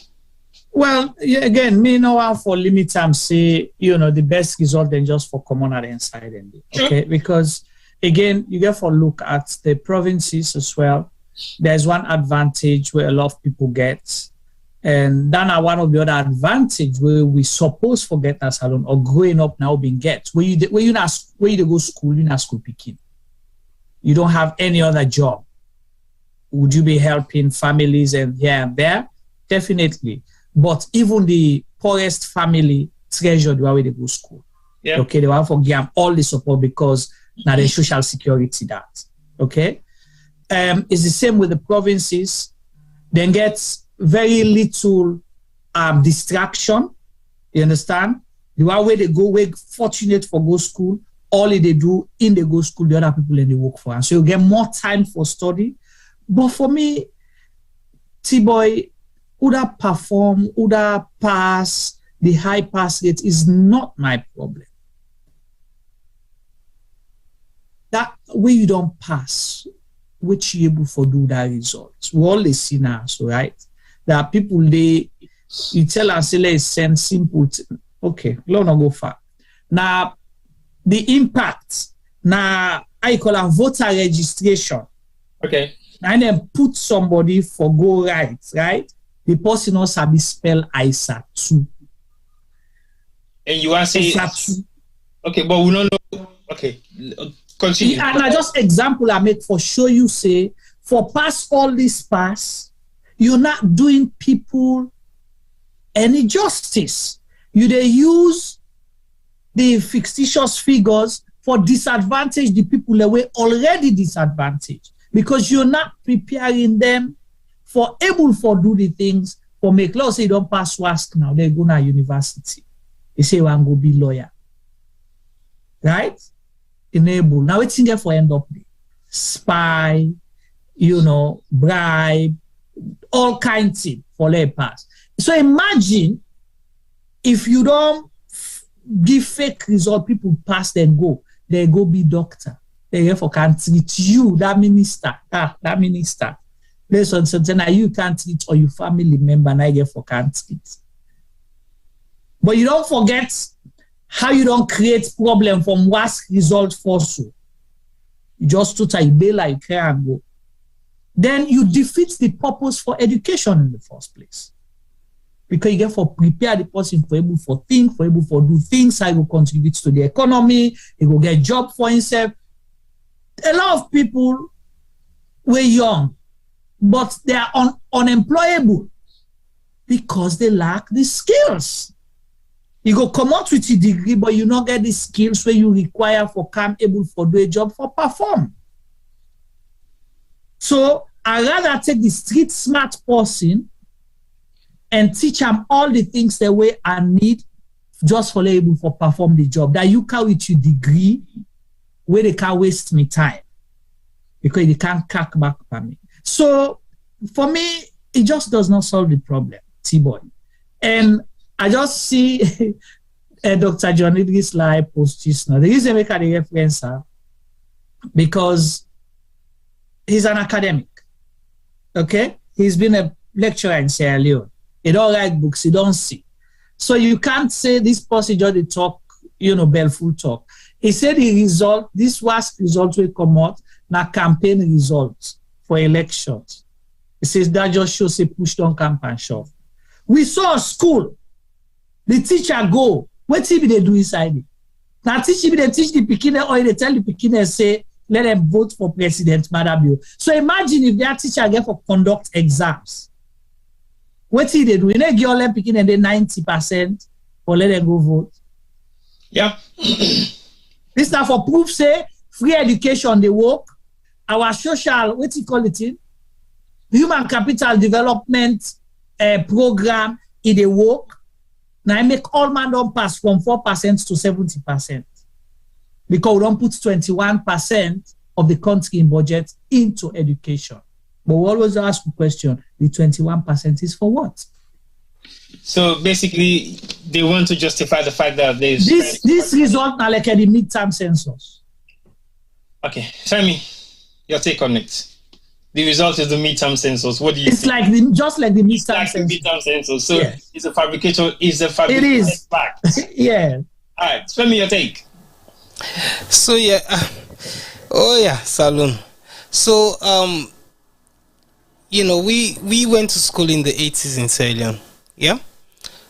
With you there also and a lot of people are with the watch we. The reason why it's important for get the right results and something in the years for shame when results are not right, but the reasons and forget the right results because you know today, you don't know tomorrow. Personally I know quite a few teachers them were born and go school with the same table we go school in Salon in the 80s, where then at this side of the world where they do exceptionally well, where they teach and where they head departments then at schools them in this country as well this in England, head teachers them. The head teacher of the year in the UK na Sierra Leone born, Sierra Leone educated. So it is important. So imagine now fast forward a couple of decades, we get some of them people here, so we pass their results here, so with flying colors them, end up on the side of the world, get certain jobs them and not able for deliver. What do you think will happen to the one day with the can be in them? It's going to be terrible because the West, if you are calling that, they're not go think say we result incredible. So they by pushing and elevating certain results and pushing certain people them, we more bad would they do to the country than good. Yes, I totally agree. Say this whole results is about the election. It's about for sure the world say we invested money in the education system in Sierra Leone and look at the fruits of our labor. That's what it is. Yeah, but it's not a true reflection. I mean, a few weeks ago we saw on social media the exam papers them. Before the exam, I saw a lot of exam papers them on social media, on WhatsApp, on Facebook. The exam we plan for go sit in the next few days. We could see those questions. So eventually anybody will not pass something that because he or she not get access to social media. Because if you been get, you go see exactly what me I see, because I see now all the forum there we are the part of. Not to 1 to 210 people then post and day.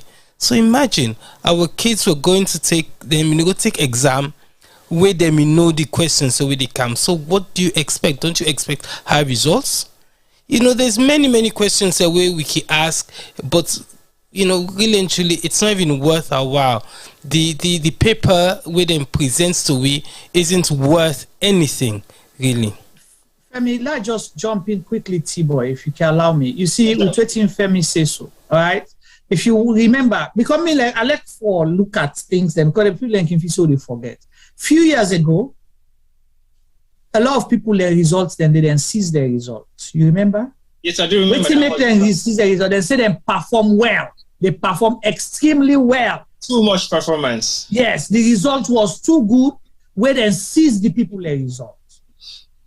So, how all of a sudden, from 4%, then to 70-something%, then all of a sudden, you begin boast with that. This year in General Assembly, in TBC Lagi report, that the report that they give so small. The president, where he come, waiting up in them boast, say, we president, the chair, the co-chair with the UN Secretary General on education. Yeah, I said that. Right?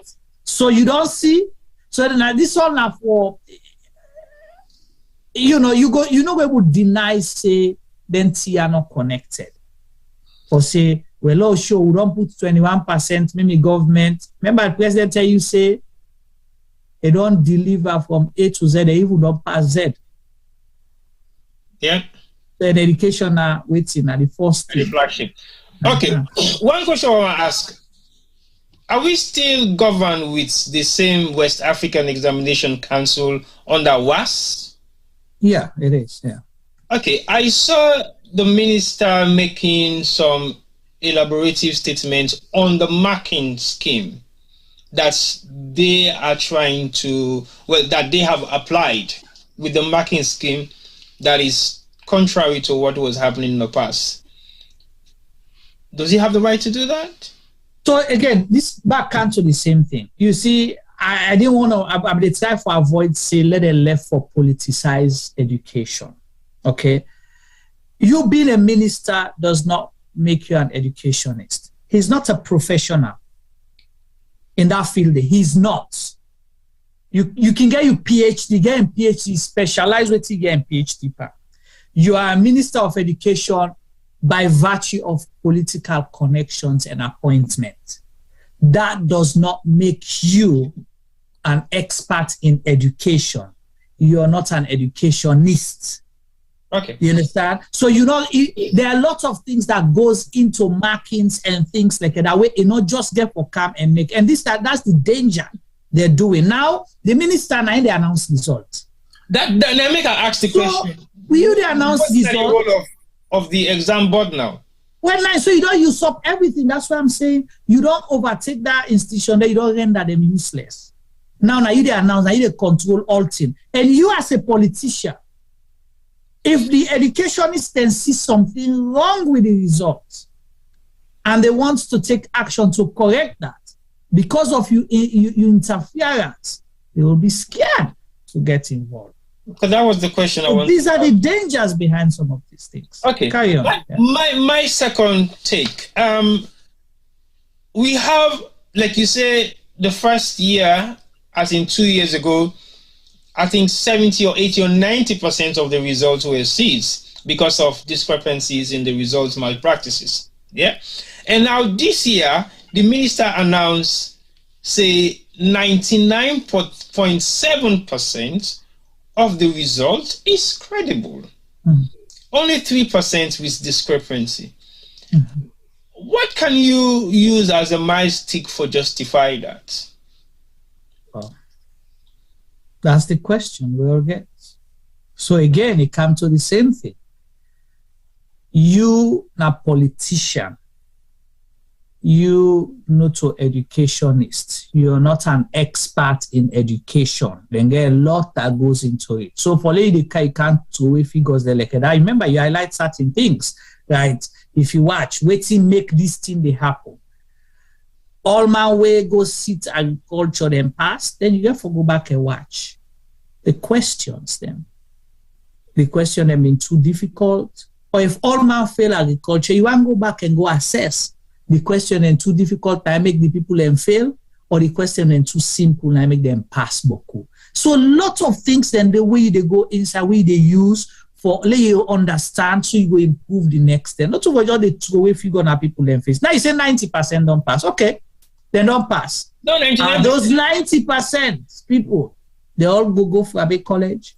Well, that's my next question to Femi. Femi, now we understand, say we have two best performers then in this particular example. We come off from the Eastern Province, Kenema. Do you guys know any names related to those two best performers, or is it a speculation, or is there anything that we should take for granted, or are there any kind of physical evidence? Because the percentage of these two students was great in terms of their result markings. Juma, see this smile. Sorry, Femi, for botting, because I see one of my Facebook friend posts the person where get the best result na Kenema. Na I know they try for I know they try for say anything about tribe, this, that. The focus of the discussion. The friend will post the thing, say, now one Lebanese speaking, now get the best result in the country where they na Kenema, okay? Then the reason I make a highlight that, now because the government just say na Kenema, but they not tell we say na private school na Kenema. You understand? Then just say na Kenema. So just a blanket statement. Exactly. So nothing is new. The trend continues.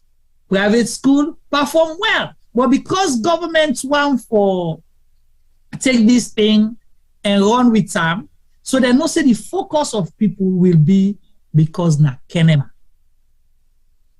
So you have to go in there and begin look. You will not understand that you feel say all the school in Kenema, they all don't perform well, they don't care go education day. And the president will use that during his campaign. Okay, over to you, Femi, on that. Because Juma just got into you. Sorry, Femi. Well, yeah, so myself, I don't remember the name, T-Boy, but I did see the post about the picking of Lebanese heritage. But, really and truly, as I say earlier on, we get to be very careful in what they do. Education is very important, and if we begin play with them, we the ruin we picking in future. Already we picking in future already challenging. You they ask your son if they all go FBC or for a big college. Really and truly, university not supposed to be meant for everybody. Yeah, we need for begin look at Dandy. Education isn't always better than silver and gold. Education they play a very key role now with lives them, and it's important that we all get educated to a certain level. But that not necessarily means you get for go university. We supposed to forget other institutions where they teach picking different skills. We need for begin provide for we picking where they go school avenues them so that they go able contribute to society and not to all man for go FBC. IPAM, Jala, not all man for go universities. We supposed forget. My dad did agriculture.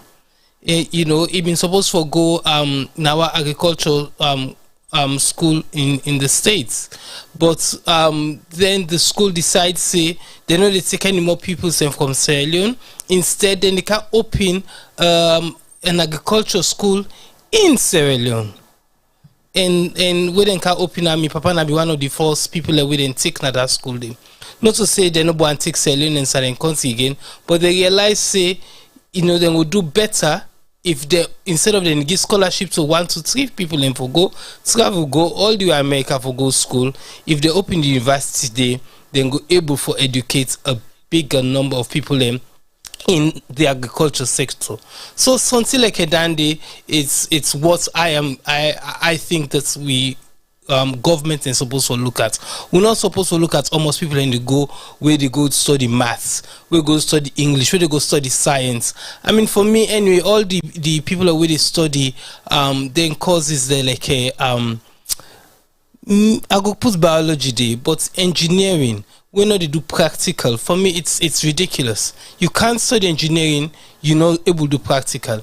And most of the students in Sierra Leone, unfortunately, don't have any practical experience, although they claim say they are graduates in engineering.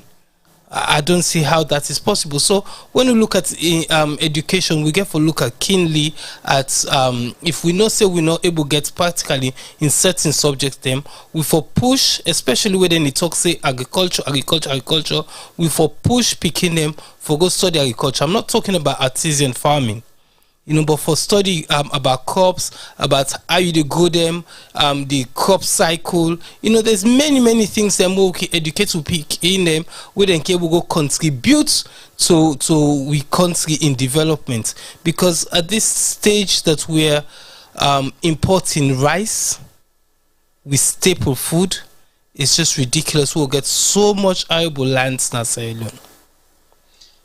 Well, I agree with you, Femi. Go on, Juma, before I you see, Femi don't highlight the thing again or don't re-emphasize it, because we are not doing the young generation a favor by lying to them. These waiting governments they do now short-term gain for long-term pain. And it get for impact on we serious one. And I'll tell you the reason why I say that. And in 1992-93, NPRC came, then said that they changed the educational system in the country. Okay? Mm-hmm. They introduced the 6334 system of education. On paper, it is good because Nigeria, Ghana, they practice not a system of education. Then they far away ahead of everywhere.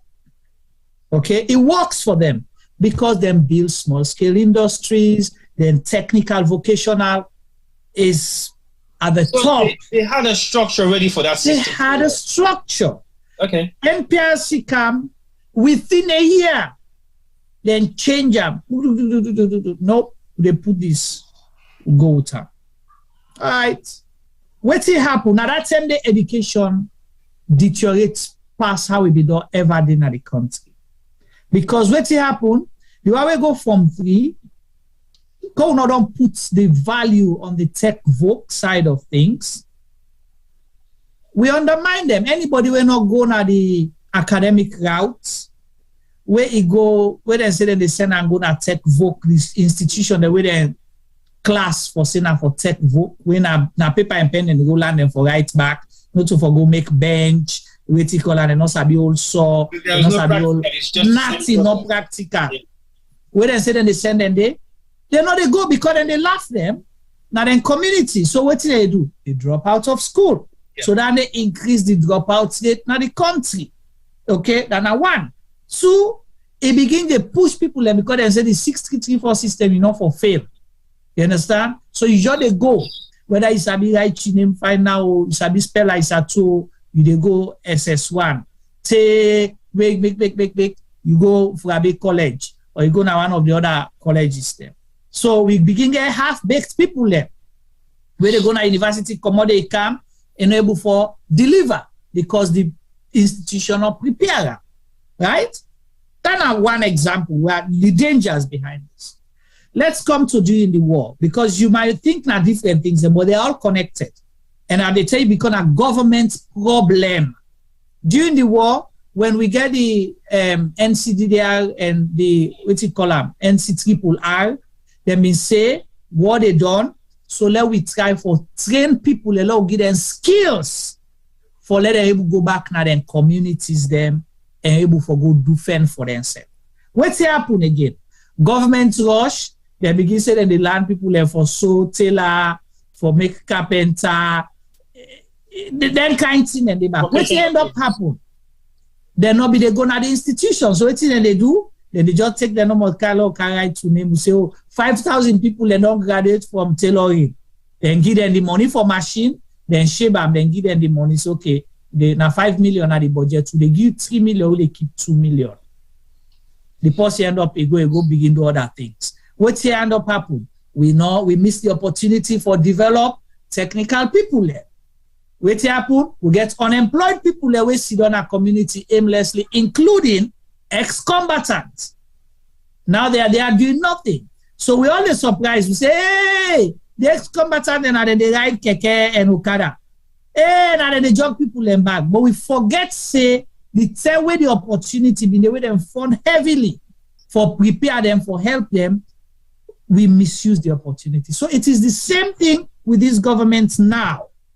Where the government can waiting for the presidency, they pull the 1 year where the previous government be don't put. It's in our stem for put additional because they don't count the previous one and don't assess. Say no, this 633 for another. So we need an extra year at least for pushing people and something and they go help them small. It's in a waste of time. Now let my people go. So you don't see the problem where they can't get back. So not a new thing. So basically you didn't envisage another 10 years of problem to come because we never for fix the problem. People from the one me tell you say the free education system is failed. It's a failed project. It's not going to happen. We know that for fact because some of the reason behind what we say over the past couple of years for say it is challenging and we might not have known exactly the implications going forward now because there was no structure in place for administrate this particular process where they bring come for the new rushed as they do in NPRC. So it is a rush project where not get any kind of structure because the structure what they see right now structure on data and the data hasn't been verified because we haven't been able to analyze this data for make we able to know the realistic figure of this data. Because when I say data, I want to make a short reference to some of the issues that we, the minister, be the highlight in terms of pregnant girls returning back to school. My question on that is, it has increased greatly, meaning from 10% pregnant girls going back to school to about 80-something% of pregnant girls going back to school. But what is the realistic visibility of what they make mention of? Because it might be say yes, there has been an increment in pregnant girls going back to school, maybe in one specific region of this data collection. It might be in a township where sometimes 70% of the beginner where they get belly might be a number of say maybe 20. For example, in a small community. And then all of a sudden, now you get financial picking and they now 4 number being able to go back to school. Yeah. And then you get like a 16 when you go able to go back to school anymore. And then now you can get about 30 picking and we're still pregnant. And then you're able to take maybe 20 of them to go back to school. But that is just one portion of our data collection. We might not verify every data collected in all these different regions, then we will give you the percentage at which the point first, T-Boy, how they able to collect the data first? Is it where they go fill your form for going to school and they ask you, are you pregnant? Have you ever been pregnant? Do you have a child? You understand? Do they have forms that they fill? So throwing figures from people does not solve the problem. Well, we are looking at serious concerns in terms of data collection. My major concern with this whole statistics of education in Sierra Leone is based on data. It is not physical. Like a couple of days ago, I listened to an audio of some disgruntled Sierra Leonean where they into teaching.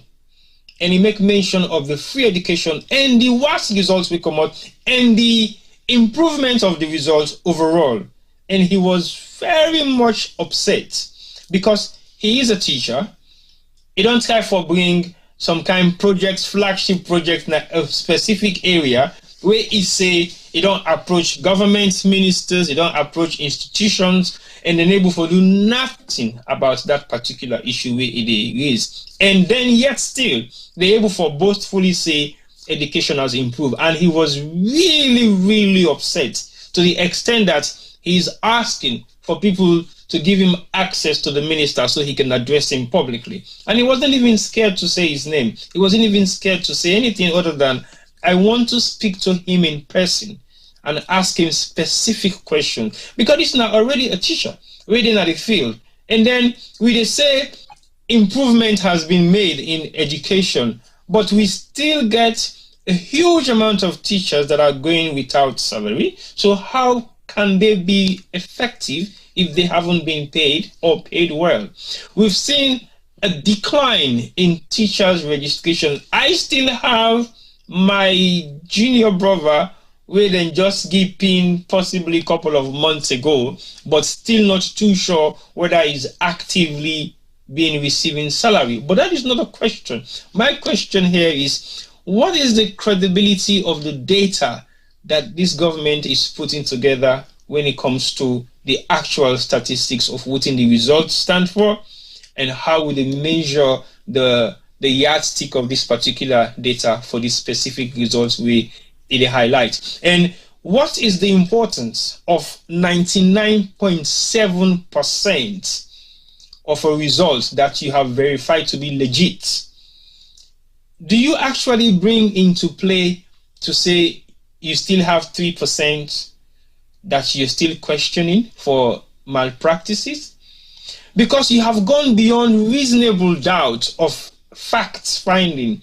You will not mention anything that has any doubt because you have overwhelmingly. Because if you get 99, 97 or 99.7%, so the 0.3% is insignificant here. So you don't even need for mention. You don't even need to be mentioned. 99% of the result, that means 100% of the result is credible. It's credible. So I will not even, I will just put out a statement to say the result this particular year is 100%. Period. 100%. Exactly, because you don't 99% now. 99 points. What's the difference? So as far as I'm concerned, these are some of the figures that have been used. Is it to just give us lip services, or it is legit? But let's round up this project. So T-Boy, before we go, I don't tell you say this education statistics here or results now like the midterm census. If you notice, there's a pattern. Before now, they used to throw us words, right? Big words, challenges, trust the process, this, talk and do. So now people don't understand that not to talk with it. Now that they throw figures per way because we all hate maths. You understand? Salon people and majority not like maths first. So we throw figures, no, la left and for feminine and then sabi maths. You know, and T-Boy them, me and not sabi me maths was sabi me. Can't challenge me for celebrate and butter maths. Alexa, if you order 50 things that you talk and they calculate for you, they tell you almost, you for pay me, you give me money, I check and almost for pull. And I know usai all the money, they usai 1,000 day, usai 10,000 day. I sabi that math day. But if you can't throw down all that math for me, statistics, this, that, and they get interest. So now that I know you start a lot of confused with figure now, data, pie. This now figures now, not so just any kind of data, but now figures. Look, then they confuse. Okay, I will take your word for it, and I'm yet to verify that maybe within the next couple of months to come. But I totally will say to you, yes, data has been my concern, and I've been struggling to evaluate the data being collected by the Minister of Education, especially where the wave of the data. They go pitch high and you go sinking down. And you know the explanation. No justification. How did that happen? Exactly. Like how it happened? You for afraid. You say you trend. You for afraid and force. Say no. Clearly, like Femi mentioned in yardstick of in review every other month now in managerial duties, then really perform in office. Say yes, there should be a graph, and that graph should be telling you something. The data tells you a story. Of course, it's a story. You see the journey where they work at. Of course. Understand? Like I said this is what I do for a living. That's what I get paid for. And I see Mr. Self, if I'm not able to live up to the expectation and performance, nobody tells me. It is there in front of me. Yeah, it is there physically. You were expected to do A and B within 5 days. Now it's gone past 10 days, so your percentage drop. Of course, if you did 80%, it drops straight off to 50% because when you there within this, parameters, so now this type percentage, when you jump by one, it affects everything else that you do. Of course. You can't tell me say from 4% to 70 something, or you say 90 something. That's scary, man. Okay, Femi, over to you. Let's wrap up this particular topic and see what could be your own way forward statement in terms of education and specifically the WASCE results. We don't see the minister don't highlight the percentage rate and at which we get for move on for say it is successful within the past 4 years that they've been in governance. Over to you, Femi. Well, as I said earlier on, I think that our Minister of Education has got it wrong. I think then for question the people that we put together the statistics, and nothing say then they do we country any favor, and nothing saying they do the government of Sierra Leone any favor. Although yes, it's their flagship program, and they want for showcase so people and say they don't do a good job. But I don't think say in the long run it's good for anybody. Education needs to be looked at. The free education program, if you just say the word them, it sounds like a very good thing. But the problem with this whole free education is I think say they rushed it. They not do the feasibility studies them well enough. They don't even know almost the free education being get for cost. So how do you go into a program where you don't know almost that program they go cost you? So those are the problems them with the cigarettes now. And then it's right for cobalt incident day with all them smoke screeners within the giving. Because really and truly, as I said the other week, if you can't get to school, you can't get to the free education school, what good is the free education to you? People and they ask Kwame Paddy for pay exam fees them for them. And my question was, well, why did they pay? I mean, a free education.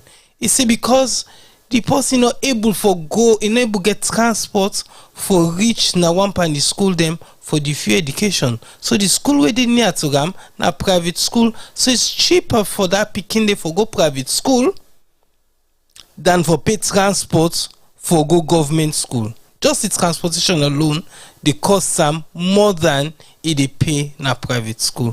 For me, then it's crazy. Yeah. If Pekin not able to reach the school where they claim say you provide free education for, then that's a problem.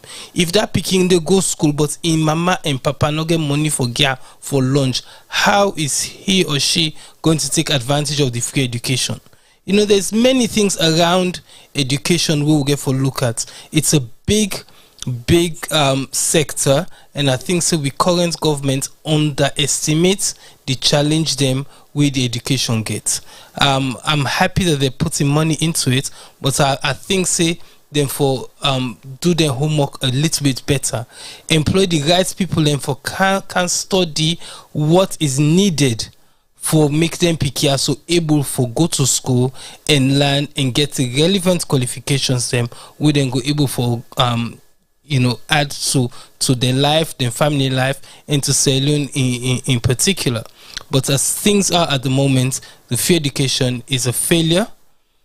This result will come out is a failure, and we can't really fail. As I said before, we know people them now this side of the world where somebody if don't call it in America, all the teacher of the year on several occasions is a born-bred Sierra Leonean. We get the now. So I have a very good friend who heads English in a school in London. He head the English department. Not a primary school or secondary school up to sixth form. She's the head of English. She's born, bred, trained, went to school at the annual. So you understand, back in the days, no matter how things were tough when we were going to school, we were educated, and people around we and before we were educated to a certain level. We're not going to get Dominion University there. You know, when you know see that picking go FBC, they come out with a good result, we're able to hold on to any employment, any sign at the wall, or they see so in this day and age, where they look around the wall, where they see notable Sierra Leoneans them. We had a lady here a few weeks ago where she was born in Sierra Leone, came England at the age of 5. You know, but certain people like at the end of the day, it don't add to education, so and it's nice to see certain people doing well and they're Sierra Leoneans. It would be a shame if we next generation of Sierra Leoneans come here and will begin shame because something they can work now with office system where they work and they're not able to deliver because they've been pushed through school. That's my major problem. Okay. See, but I don't say you are a lot close on this, but I just want to add something there quick, if you can allow me, please. You see, what Femi mentioned, so you see the power of the diaspora. Diasporans wants to give back. I'm not saying you fumble and paddy diaspora. I talk about people who get something for contributing at their own different specialty areas them or areas of expertise. Education, for example. Okay, if you come source out for people for go help, it's not a crime. Help build a system. Help create an educational system where they work for the people. For right now, I will tell you, say our education is not fit for purpose. Not so the beginning they go sit, pass or fail, or not so that's the problem. Now the education system now not fit for purpose, not fit for waiting. Sierra Leone require right now. Waiting Salon need not to in the education sector they give out. Not to even the tailor self for do. We need education system where they train young people for able for build the country in economy, in industries, in different areas, if not technical and vocational areas.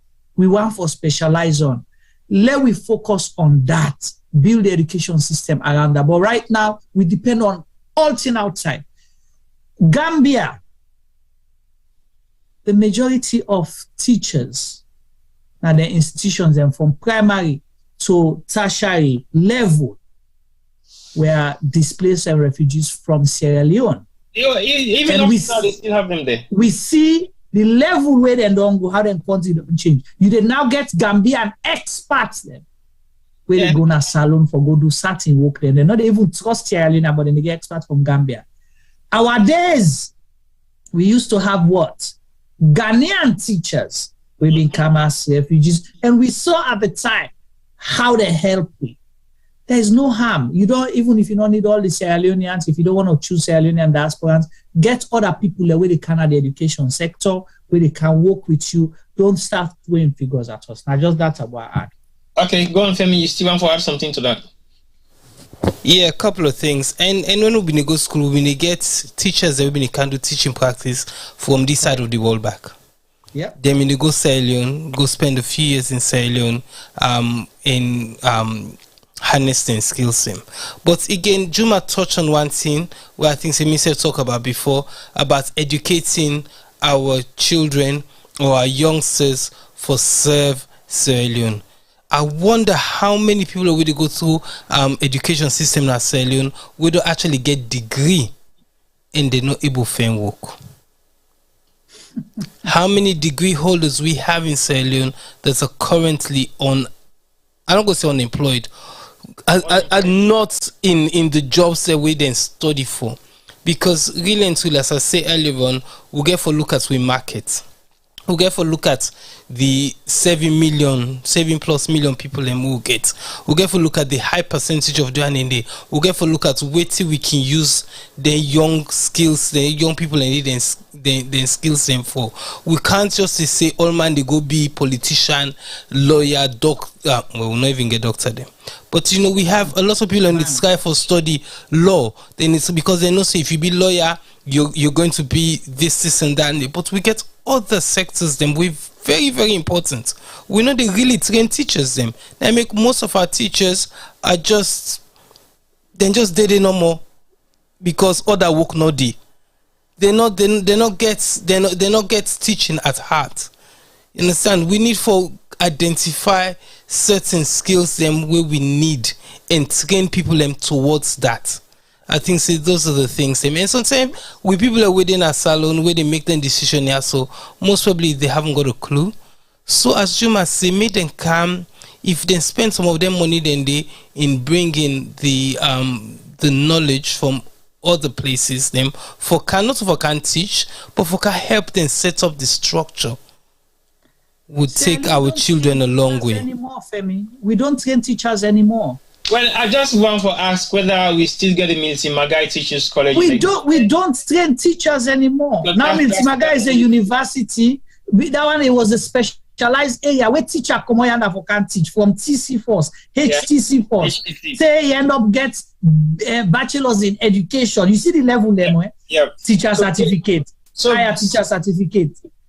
That was the level of teachers that we have in Sierra Leone, but every region then get a teaching institution specialized for teachers. You get Bunubu Teachers College, you get Freetown Teachers College, you get Potloko Teachers College. All inside and then be the trained teachers. The Milton Magai where you go there now like you know bra people that were come out Milton Magai, they were well groomed. You know, educationally and in terms of academics, for camp. I will endorse that 110% because when you look at the alma mater of the Magais, then within this particular part of the world in the UK, you will not ask questions because these are people who they are groomed, they are reputable. Yeah. When it's now for begin to talk to you, you go understand the level of education we then get compared to the other one. I know they say their education was poor, but with what we don't make mention in terms of education in Sierra Leone, I just want to make one quick example. And we had a wave of educational structures that we don't fail over the past couple of years, and we don't see the result of them. One of which now the area of mass communication.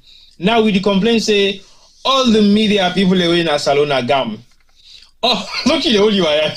All the media practitioners, the way they exist now, we don't practice within the past 5 to 10 years. I'm not saying all of them, but the majority of them, we have seen their products.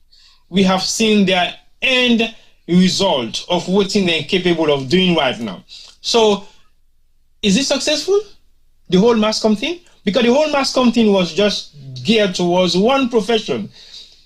When we have access and opportunity to mass comm, about 10 years ago when we were in Sierra Leone, I was approached to lecture at the University of Sierra Leone at Masscom, and I declined because at that point in time, I only have one qualification behind my back, and that was not even a degree.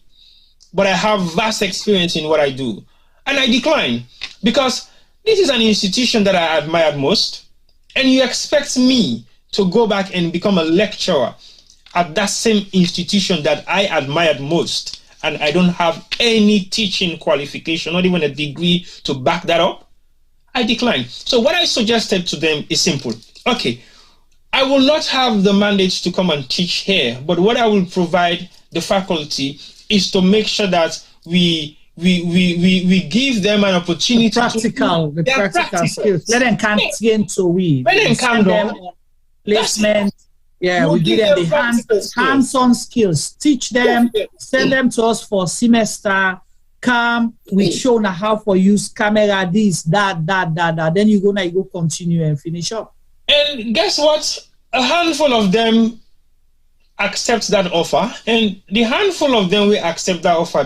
But clarify, not the institution. Not the institution. But he made that offer to the institution, but the institution declined.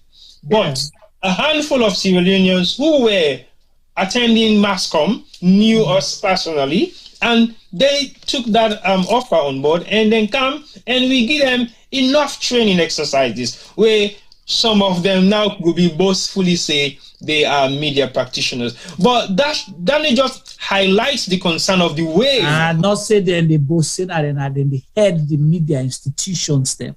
Talk and trade. Over to you, Femi and Juma, because Juma na true na for remind T-Boy. Some of them we they see on Sierra Leone television on a daily basis. T-Boy and one talk and down, and it's true. And really and truly, it's your responsibility. Your education is your responsibility. Yeah. Yes, governments now they work for educate the masses, but as a people, for make you get educated, you have to sacrifice yourself. You get for put yourself in the position so you go able for go land. Because I think you see, you can take the horse to water, but you can't force them for drink. It's your responsibility. Some of the young men and women years ago, a decade ago, we've been did on approach we, and they came, they spent weeks with us, and then benefits from literally from some of them from the first few days safe, where then they watch and then they listen, they started doing things differently than they were doing before, and they learned a lot and then take them away. And we're kind of proud, when we tune to television at Sierra Leone and we see some of the people that we come through we and the position within the owner of the country, it makes us feel proud. So again, I will say well done in particular to T-Boy, because he did most of that work. Well, just for highlight that, I think T-Boy, including the one that where they behind the president right now, where they take pictures, the video, they make documents about the success of the free quality education, and all the talk and do everything. Some of those came through. No, well, again, like we they highlight this is very important, because I clearly remember about a couple of months ago, I did a session online. I did a project online where I get a huge amount of young people who possibly don't know the essence of social media and what are some of the tools that they can use for online purposes. So I did some lectures on specific means of media work through your mobile phone. And guess what? After those sessions, and the benefit of that now, one, this group of young boys have already put themselves together and form a media institution. Just within 3 sessions a day, 3 sessions I did morning and in the afternoon, I did it for like 3 days. They are now boastfully saying they have a media house. Just because of that short amount of training where they undergo, they see the value of just an element of exercise where they can be able to utilize properly. And again, now you see a lot of photographic studios in Sierra Leone. Yes, and the reason for that now because we take ourselves go salon and we put a prize to what a photographer for look like. Me and Femi will be in suit, running down the streets of Freetown with cameras in our bag and a rucksack, but we are in suit. So we give premium to what we were doing, and we create some amount of value. And when we work into institutions, they expect us to be like a cameraman that has no value and respect in Sierra Leone, and that started to change. It began from change gradually. So like we talk about education now, if we don't put premium in education, definitely we're not get the benefits we want to see, because they become like a jokers then. I have an opportunity for Sidom at the office of the person we bring mass communication at the FBC. And I don't want to share my experience because it is an experience that you might not want to share. So we got to look at education very carefully and see how we change education in Sierra Leone. Education, I can always say, is not about what you learn in class. It's what you learn alongside what you're supposed to be learning. Because if you not push yourself the extra mile for study and do more research on your own and do more exercise and practice, you will not be good at what you're doing. Because the teacher is only there to give you the basic. You have to explore deeper into what you think you want to do. Because in your process, by doing so, you'll be able to be creative and investigate things that possibly haven't been done before, and you're going to challenge yourself to get it done. That's the magic behind creators. That's the magic behind people who think they are genius, or they can change the face of what we see every day in terms of technology, in terms of science, and in terms of practical issues that are meant to be challenged. So basically, we got to push ourselves the extra mile. Every individual is capable at every given point in time for make a change in their life, be it mainstream education, vocational education, or whatever means of education. Now we have social media platforms that are educating people all over the world. You don't have to actually be there in person, but you can learn through online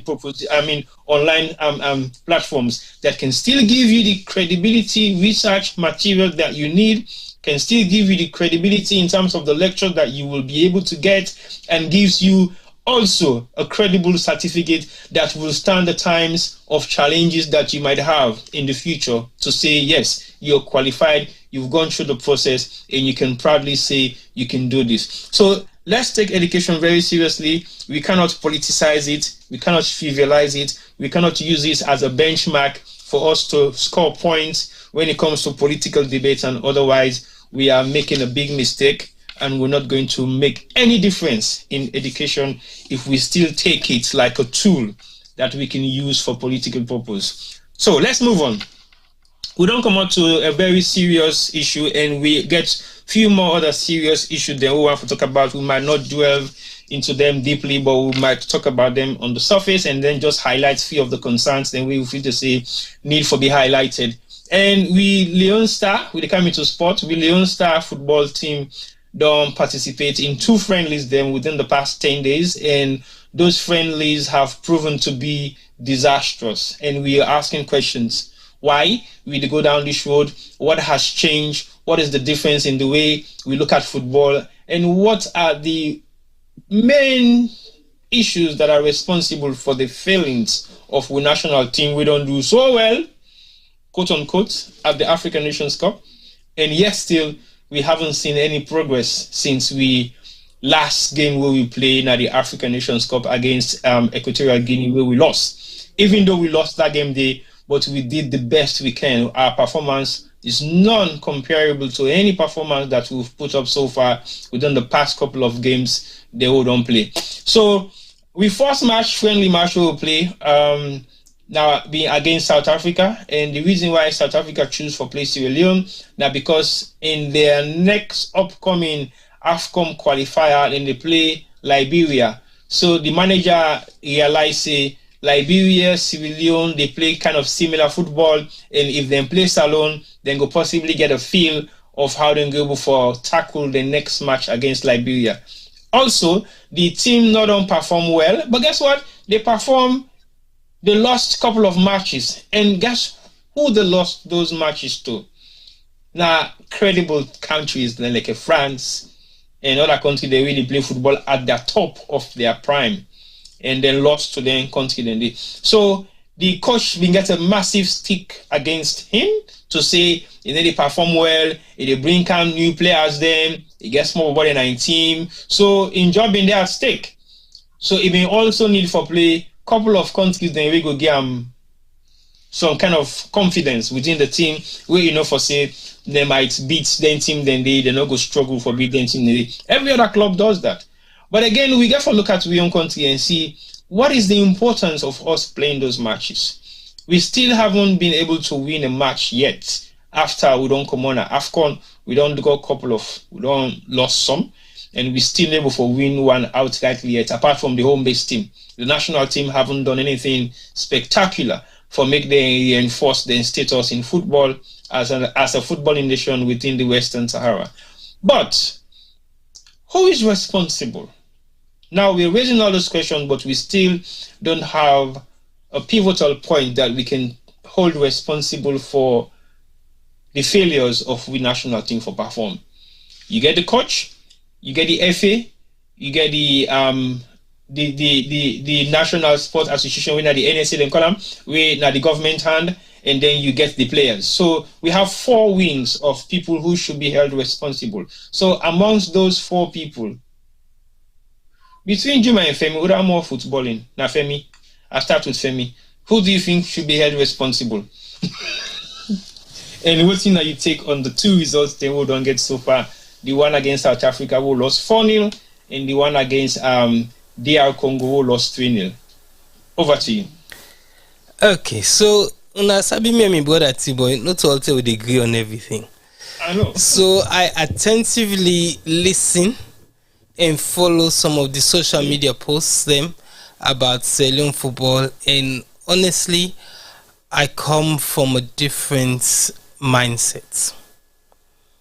I actually I not think say we do as bad as waiting people in this try for say we do, because I think say the expectation levels are, I won't say a joke, but something make cannot put on that, but are unrealistic.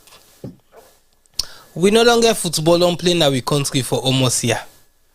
We not get a football league. We don't have semi-professionals, let alone professionals.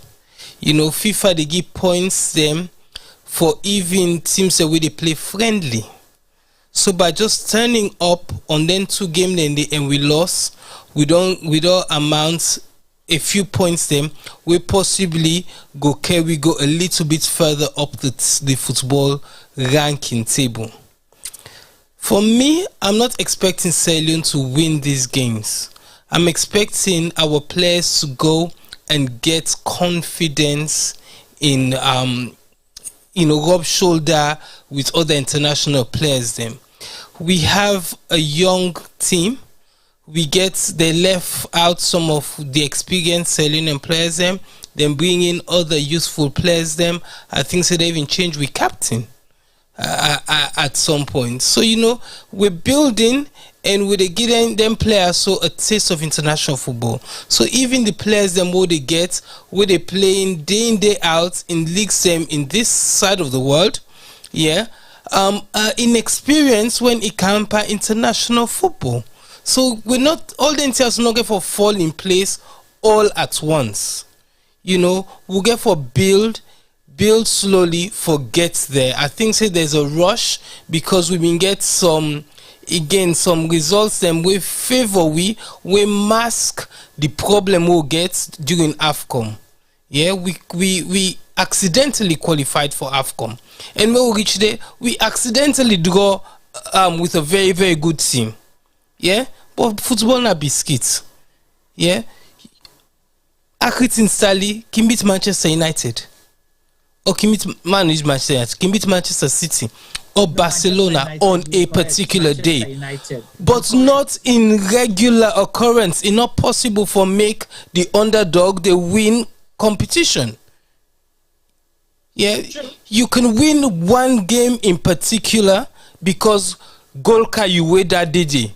The other team not play well, but for win competition or for progress and competition takes a lot. And I think since that day, most of we na armchair critics them not understand.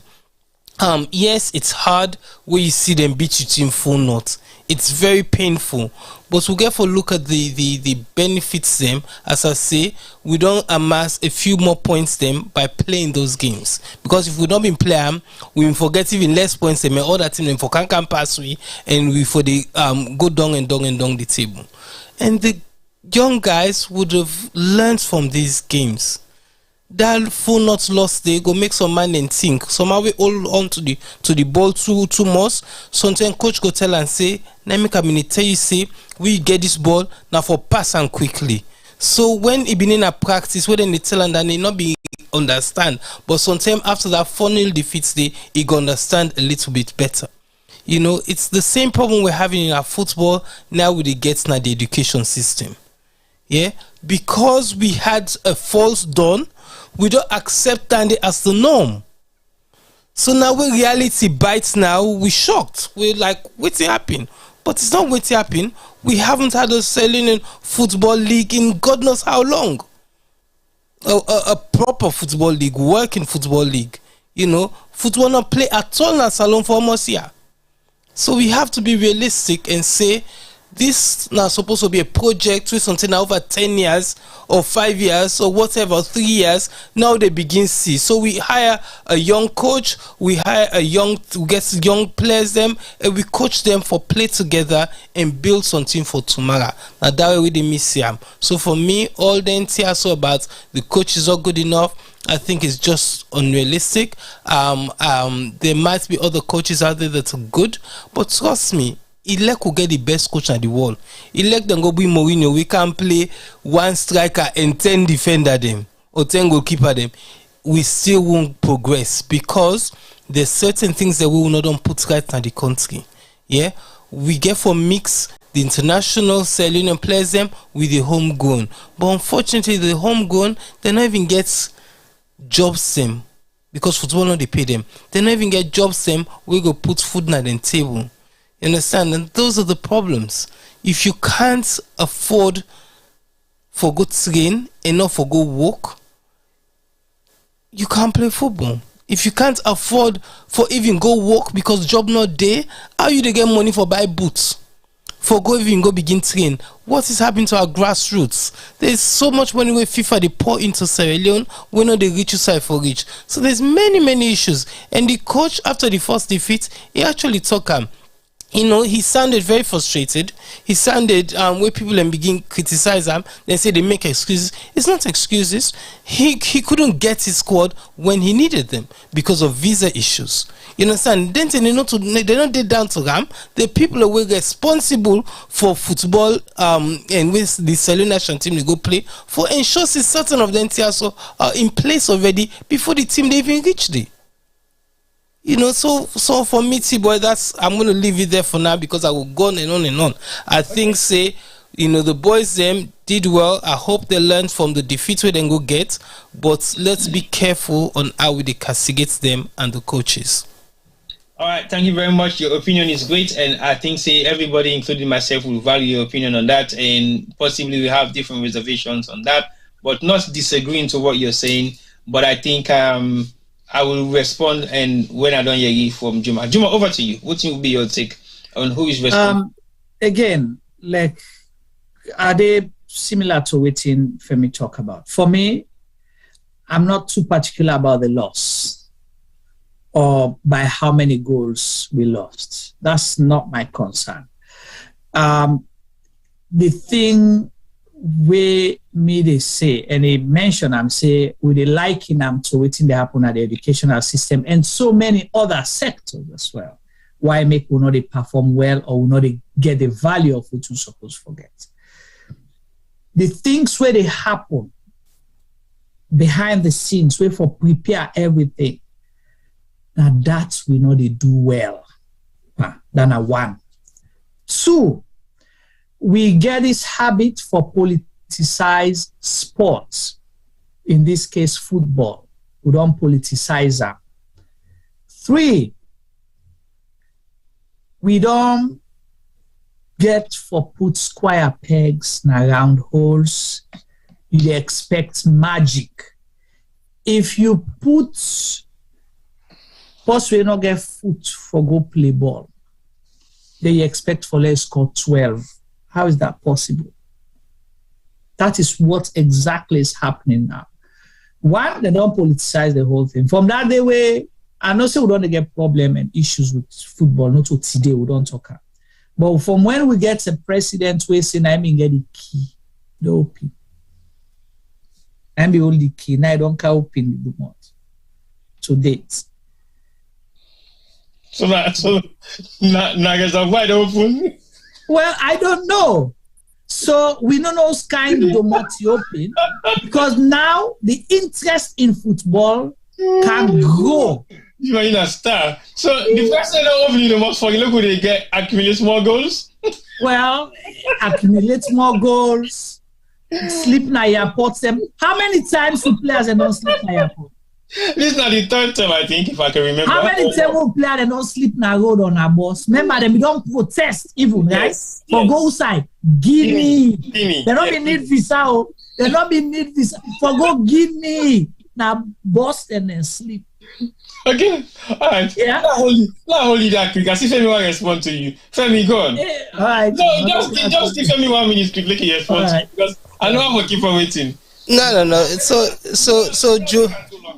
So Juma right. Juma 100% right. You know, there's so many things that are lacking. Yeah. The list of the problem for be waiting they happen at the field. The total arrangement isn't there. But guess what? We get results from WAEC. We're so unbelievable. A few weeks ago, we hear about one salon team we beat one other team 90-something not. That in a 10 goal every minute, T-boy. T-boy, that in a 10 goal every minute. You tell me how realistic is that? Me, the biggest beat I don't see in Brazil beat one team 14 not about 14-1 at World Cup in the I think it'll be 1982 World Cup. You know, that's how ridiculous it is. 90-something nils. Same thing as the WAEC results. You know, we just push the number so feel to say we'll get away with it. No, we don't get away with it. And the game then game also just highlights say if we have been getting man the way they scored 90-something goal, why they not in that field and score 2, 3, 4 we? They never make the team because it's not realistic. You know, what they produce is not realistic, and we government supposed to be blamed for them also, not the coach. I'm not saying that the coach is the best coach. Do not get me wrong.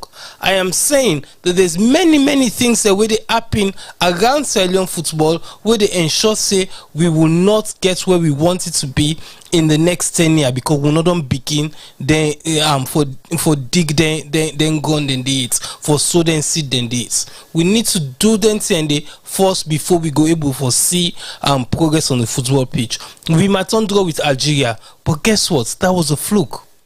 That was a fluke. We can't build our house on dandy. We for no say yes, we got a good result and we're happy. It made the country proud. Blah blah blah. The best player in Africa, we tie him. We're not able to make his back. We do all kinds. Yes, we should be proud of that, but we should not use dandy as a yardstick for saying that this Salon football don't reach. Salon football is nowhere. Stadium. Winner stadium, look at it. I did drive past certain schools, them primary school, then at this country. If you see them football pitch, then Tibo, you want shame for with national football team. You personally, okay. Let Juma continue.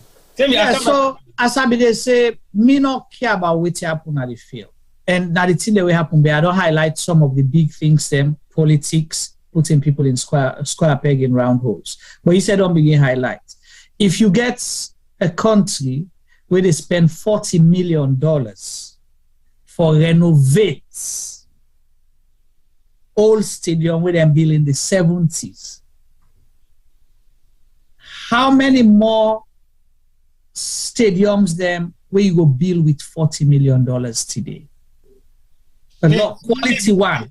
Maybe two. So, maybe two. Minimum, right? Maybe two. Yeah. Okay. The Israel maker highlights that we are not just losing on the pitch, but we are losing financially. Now, all our games are played outside Sierra Leone. So they pay rental for those pitches? We pay for all of that. The money way for being cancelled, either from CAF or FIFA, they divert our funds to those countries for them facilities, for other things. The economy, if them players then be they come, where they come inside and they wait to call and that money all they come and buy team, then people and sell. Where people go to stadium, 30,000 capacity, that they sell in Ginger Bear, that they sell in Akarayanda, all kinds of things. That is not happening. So we are losing financially because we decide for close with stadium for use $40 million for renovator. $40 million for renovate a stadium. One. But now they play all we games them outside the country. For how long? We don't know. The last time I remember say Salon do that, it was during the war. Because it was not safe. Most of our games were played in Guinea. Because the stadium not being camp for not being camp, but again the country itself not being safe. There, not be risky for coming security risk for all our countries. But so you look at that loss, they would lost. That's not one. Two, I tell you about square peg in round holes. Why do you have to fix something that is not broken? We had a team manager. We build.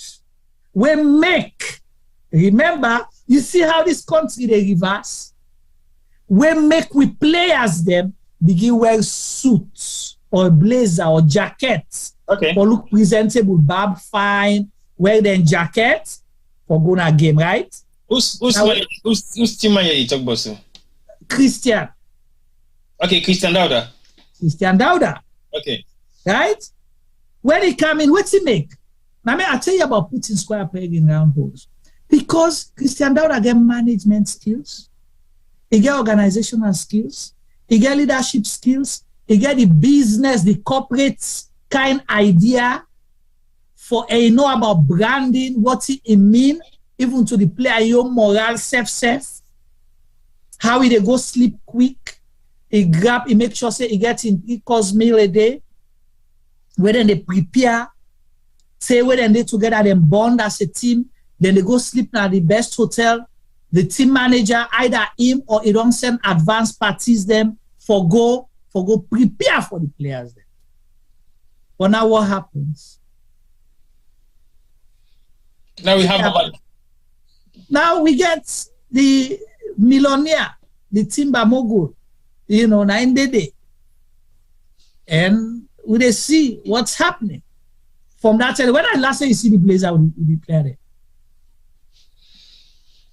When are the last time when you see that blazer, when you see that slapper blazer, when are the last time you see it? I think before before the Nations Cup. Not even Nations Cup. No, before. Exactly. Before Cup, I think. After they sack Christian Dauda, you don't see the blazer again.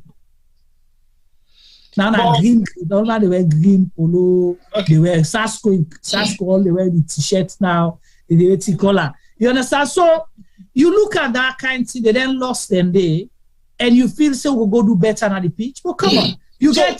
So what you're saying, is it administrative concerns that you're highlighting right now? Now administrative, now management, now operational, you understand? Now that level, the business side. By we put on administrative, they will just fix it for read and write.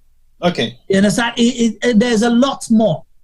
And you get it, you see the minister, then I don't know, sport envoy then call her. It's not junior being position.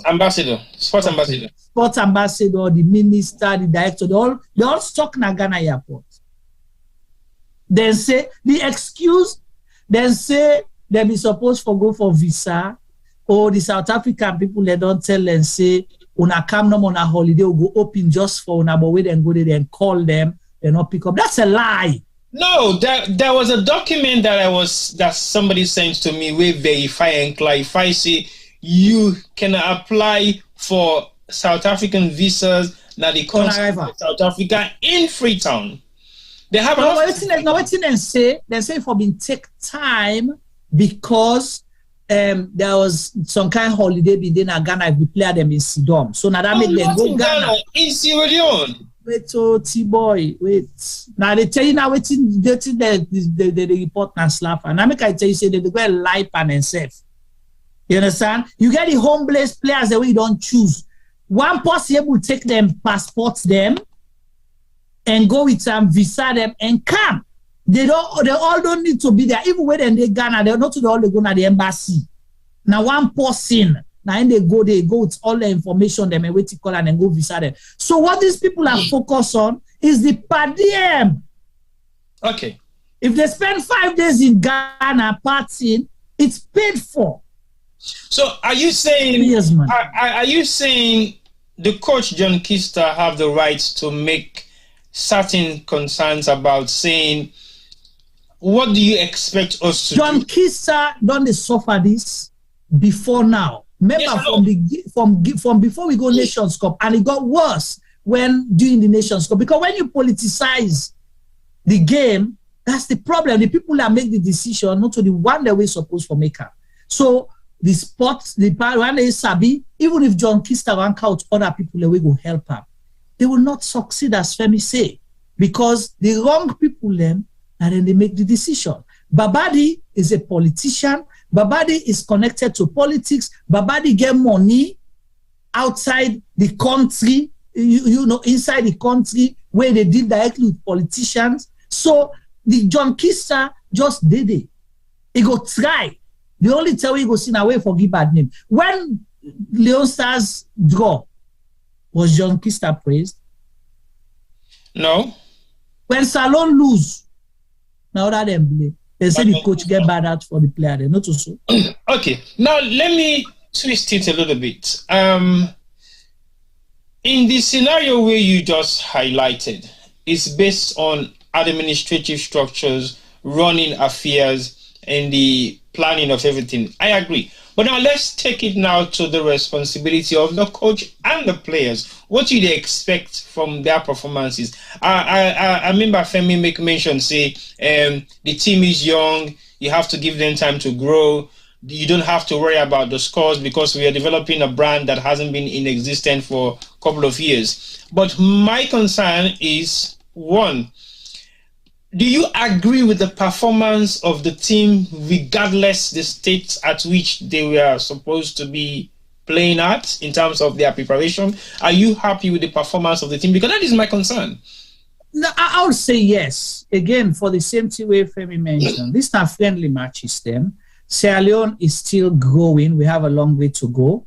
For the fact first that the coach and the people that make the decision decide, say, let's try and look for new talent. We all be done talking that our team is aging, right? Mm-hmm. That we need new talent. So if you not give them the opportunity for let them can play them friendly, so you will not know who they are going for fitting and certain roles them everything. And interestingly, one thing I don't see, because then they call other young one in the camp, we don't a lot more imagine players that will not be in the year, but when they play in other leagues, they're not to UKO. But other leagues, then they play week in, week out. And then they perform. Look like that Yaya Kalon, for example, right? Where they play and score na Italy. Not to Feke League, Sierra League, not to Feke League. Or CB or whatever they call him. But playing at that top flight, he's playing well, he did score, then put him inside, can't score. You understand? So at least you're able to watch for them kind of players and you give them more opportunity, play more friendlies. Then with that, you're able to pick a team which something you go run with for one competition. So I don't blame the coach. I don't blame the players. You understand? Now, the preparation are important. Okay. Let me highlight one concern. To me, I think personally, I expect the coach for give the nation a clear mandate to say, yes, our team is young, we're growing the team. You should stand by your word and don't flip it around to me to say, yes, I listened to in press conference we make before the South Africa match. And they asked him a question and he responded to say, I am not really, winning is not my concern for this particular match. I think he should have stick to that. Because it means you are telling the nation not to be hopeful of winning because you want to bring in players that you're going to try and see how best you can able to build a team. And there is nothing wrong with that. But when you are scared, to me, I think he was not in the position to confirm that he is building a squad and winning should not be the priority. There is nothing wrong with that. But is he being allowed? Well, yes. To build a squad? Well, I don't know whether he's getting pressure from somewhere. Say you get for win this match alone, not look bad because don't they spend more money. Well, that is my concern. That is my concern, and my concern is where now I think he should be able to say to whoever then is superior for say, no, I am building a team and winning. Yes, it's good, but it's not my priority for now because I am bringing in players that I'm going to test and see how best they can perform together collectively. That is what I think he should stick on. Whether the people are waiting in top end want winning, he got to make it clear because he's not only dealing with the people that are in front of him, but he's dealing with the whole nation. And when it comes to dealing with the nation, you have to be responsible for certain things in terms of making decisions. I know for sure that he's having serious challenges. I have been opportune to have a discussion with him at the AFCON on a one-to-one basis, and he expressed serious concern. And I patronize with him. But also what I don't want him to be doing as somebody that I know is to stick to your gun. If it's going to cost you your job, we will stand there and defend you to say, yes, John Kister has the right to take that decision because he wants to build a team, and this is what you will be expecting when somebody is building a team. But you cannot satisfy your superiors who are paying you, and you have a whole nation that is looking up towards what you're developing and what you're doing. And if you're not bringing in results, it's going to be a shame. Femi, go on. Family, when I see the problem we'll get, football is our national sport. Yeah, we love football to bits. It's hard for me and you, the average Joe, understand the technicalities around football. You know, we want to see we want to see the game win or loss.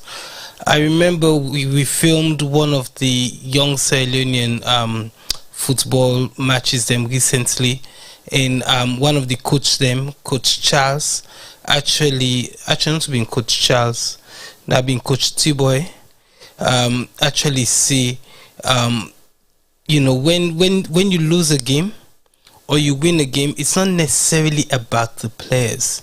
It's about how the team has been coached. Yep. You understand? So yes, I totally hear you, T-Boy, and we always do now. We armchair critics that we say the coach not try. We hear you now loud and clear, but it's two things. Yeah, it's two things. We waiting at the armchair critics them with the say and that with it. Then the so-called footballer them then supposed for no better. But because of the love for the game, because of our national sports, and their hearts because of the profession, their professional eye isn't on the ball anymore. And then T-Boy they show you guys now. T-Boy so get passion for football, it annoy him, say Salon put up such a display that in professional eye, not they on the ball anymore. We have to be realistic. There is absolutely jack where the coach or the player them can do for make that game day any different, T-Boy. Of course, I know. There is nothing that could have been done on that pitch day for make that game. If the game been turned any other way, now by fluke. You understand? When the whistle blow, when then cross that line day, the coach does not have much influence anymore, and the players them. No player not they go to football field when not think say they get an opportunity for win. For win, yeah. All players they go to football field, they waiting at the back of their mind. Now see then they go win. Elect them at the worst player. But if their mindset isn't right, if the all team where they around them no right, there is no way we go produce a match winning team, and we can do them on a particular basis or one game, because as I say, if it's one a biscuit, it can work anyhow. But for make it be consistent, we as a country, we government needs to put measures in place for ensure say we develop the game. We encourage we youngsters them for play the game. We give them the rights in them. We encourage big businesses them for put money in a salon football, not for FIFA money, no more for car inside the game. You know, the Premiership didn't become the Premiership because England FA they put money, they know, or FIFA they put money, they know. They brought in TV money, they brought in big businesses, them where can add to the value of the game. The Premiership learned a lot of things. The early years of the Premiership, if you look at them, they learned a lot of things from America. How American football, not soccer, but American football been there, where it's a family occasion and everything is merchandise and sold, this and that. They then bring the idea and they come 30 years ago plus where the Premiership was formed and then build the stadium them around then. So you see little things by selling hot dog, by selling memorabilia, all the FFT and they add to the game. We need for do that in our selling. We get players them where they reach a retirement age, where they even die, paupers. You know, we know they recognize them. You know, we for bring them players, so make them a celebrity, make picking them glad if you go take picture near them, sell them picture then there with a signed autograph by this thing, sell them for almost Gola Queen in glove. Although I mean Gola Queen, I mean fictional character, but that's what I'm trying to say. We build celebrities them within the game. And we market them to the people, and we get big businesses them for car help with for finance them. These are the things that we will get for build with stadium them, for build small pitches away. We go able to develop youngsters, their minds and their footballing skills for make the excel to the next level. Then someday one day we go win AFCON. Someday one day we go qualify for World Cup. Someday one day we go win World Cup. That's what we want, and that's what we need to do. Okay, Femi, no dispute with all what you've said.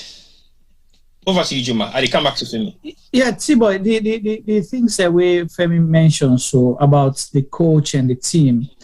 For example, the Premiership, the teams that they play professional football, how many times do they train? 3 times a week. 3 times a week, some more, right? Well, depending on what they get for do. If they are not on the pitch training, if they want for do personal individuals, yes. Yeah, if they are not on the pitch training, either they will get a meeting looking at a match, you understand, analyzing it and all of those kind of. So now the technical side of that, you know, off the pitch, they will be doing all of those kind of things then, right? Mm-hmm. How do you expect a national team that train for 1 hour, according to the coach, he said they don't even get a full hour for train? How do you expect them to win a match? And because we not take the game seriously, like Femi mentioned, I'm fortunate to watch few matches, you know, when I be the UK day now, Arsenal. Do you know how much at that time they were making? £3.1 million a game, any home match, from tickets now. £3.1 million because they don't brand Emirates Stadium. That name is paid for, right? Emirates Stadium, not so free. It paid for then ticket, the replica t-shirt where you go buy, that pizza and all of that. You go buy one pizza and sometimes if you buy on a junction one pound, yeah, you go buy on £5 because you have for it and say I eat pizza na Arsenal Stadium. So they make £3.1 million. But we waiting to happen. Okay, Juma. All the branding where they na free talk na inside stadium. Who that they give that money? No, if we say no, if we sell they give the money to but who that? They give the government of Sierra Leone or SLFA. Okay. You see, another issue with all the administrative structures of what we are saying, you guys are totally correct. You're right. Femi point right. We still not get a structure in football in Sierra Leone. It hasn't been played for a couple of years. We still don't have a mandate. We don't know exactly what we want to achieve within the next 5 to 10 years. We don't have a plan. And to me, I think you split them into 3 different categories. What's at the plan of the government for the national team? What's at the plan for the SLFA for the national team and football in Sierra Leone or sport in Sierra Leone? And what's at the plan for the national team itself? Now, let me tell you the conflicts where are possibly gathered in these three different areas. When they put together the delegation for go for the South African match and the friendlies, the way they go for play now South Africa and Morocco, a specific question was asked to the Deputy Secretary General of SLFA or so, one guy, with Mr. on the panel, and they asked him, what's in the purpose of the delegation where the governments they go with by this particular match? What's in that they use? What's in they go do? And then also, who are responsible for actually bringing in the numbers of people that are representing government? And this is not the answer we give publicly. He said, one, the government they are responsible, and nobody can question that, for select the amount of people the way them feel say they want for make them travel with the team for going to any country. That's the government's responsibility. Nobody should question them. Okay. Then you now go to the FA. The SLFA responsible for select and declare the amount of technical people away for go represent the SLFA in any competition. And nobody should question that. Then the national team, the coach, they are responsible for select the technical team where you want to go with and the amount of players that we want to go with for any competition, and nobody should question him. And I think that's a problem. Do you guys think that? For the one for the coach, that not to two. Again, do you think that is not a problem? The reason not to two, because the coach in your selection gets a cap where for select. You can't go with more than those players. Well, I'm just saying that you can't go with more than those technical people. We already not so the coach self appoints them as who are the deputize for him, who are the big goalkeeper coach. Now different people they appoint for him. Okay, so when he made that sort of statement, and I found this to be very disturbing, and I totally disagree with him to say, well, if you don't make that kind of declaration, they also say all these three entities have the right to select and choose who should represent them. It means that is chaos already. That is serious chaos. So the whole structure itself is being put together for chaos. Because when you ask what in the necessity of them people also for follow the team for go South Africa and Morocco, nobody can tell you the reason why. See, boy, let me ask you a question. When I use the Guinea match, because we debated that seriously, we highlighted some of them probably also before AFCON. Yeah. We saw now the dressing room, the people where they pick the team and where they coach the team, where they advise. Sometimes I even kick them like Keminaya. But now them been there, they make decisions. Why? Because of this same thing. The government now they decide that for go. Where presidents don't say or minister don't say now not get for go. You coach, you can't tell me about Sila no go na dress. You know that I mean? You know how a Kanaya? That's the problem. Me when they give special way to call them for Kanaya, so you know the role where they come for complain. Now you know even know if you take them and they go lay complain and they sack you just now. So that they don't be what AFCON. You not go AFCON. Yeah. You not see which you are. I see certain people where they make decisions from the camp, because Femi don't tell you say what happens around the player, then environment. If they don't go to the camp where they're supposed for day, you get all sorts of people where not to football talk, then they talk, or not to them people where they go bond with, because this is a time where in most of these players they don't even know each other. They're coming from different leagues, different countries. So within that short space, then they go able for bond. You know, mortal man to mortal man first, then begin know how each other they think, then they go able for influence and at the pitch of play. But if you don't get a bunch of people left, where go they? Where there's the people that go, they don't even know what it can go. But they are there to make decisions or tell the coach, say, no, coach, not to that player they for put. Now this one I'm for put. Okay. I never can say I need to challenge any of what that they say, because it's facts. And for later show up na Marrakesh and bomb into the Deputy Minister of Finance, then at the delegation will go watch a match, and I'm thinking, what the hell are you doing here? Okay, but now, what think will be solutions in your own opinion? Go on, Femi. I know no solution. I want to talk about football. I want to say something. Well, I mean, just want to say we get player them, we get non-players them, where they go inside the players and dressing room, where they go address the player them. I mean, seriously, T-boy, our problem in Sierra Leone, it's all about leadership. In every single sector we call, we problem now lack of leadership. We don't know what we supposed to do.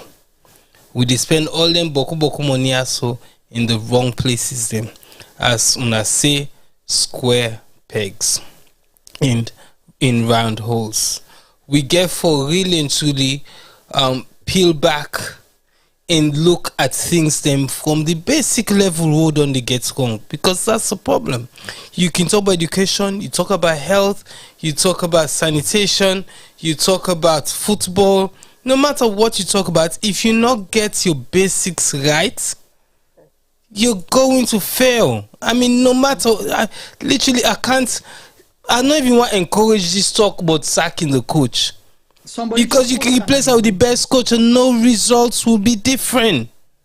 It's the true thing we get for we leaders them. If we president say Naomi hold the key, and don't open the thing, making sure we waiting that key they don't go open. Because eventually I can't see it.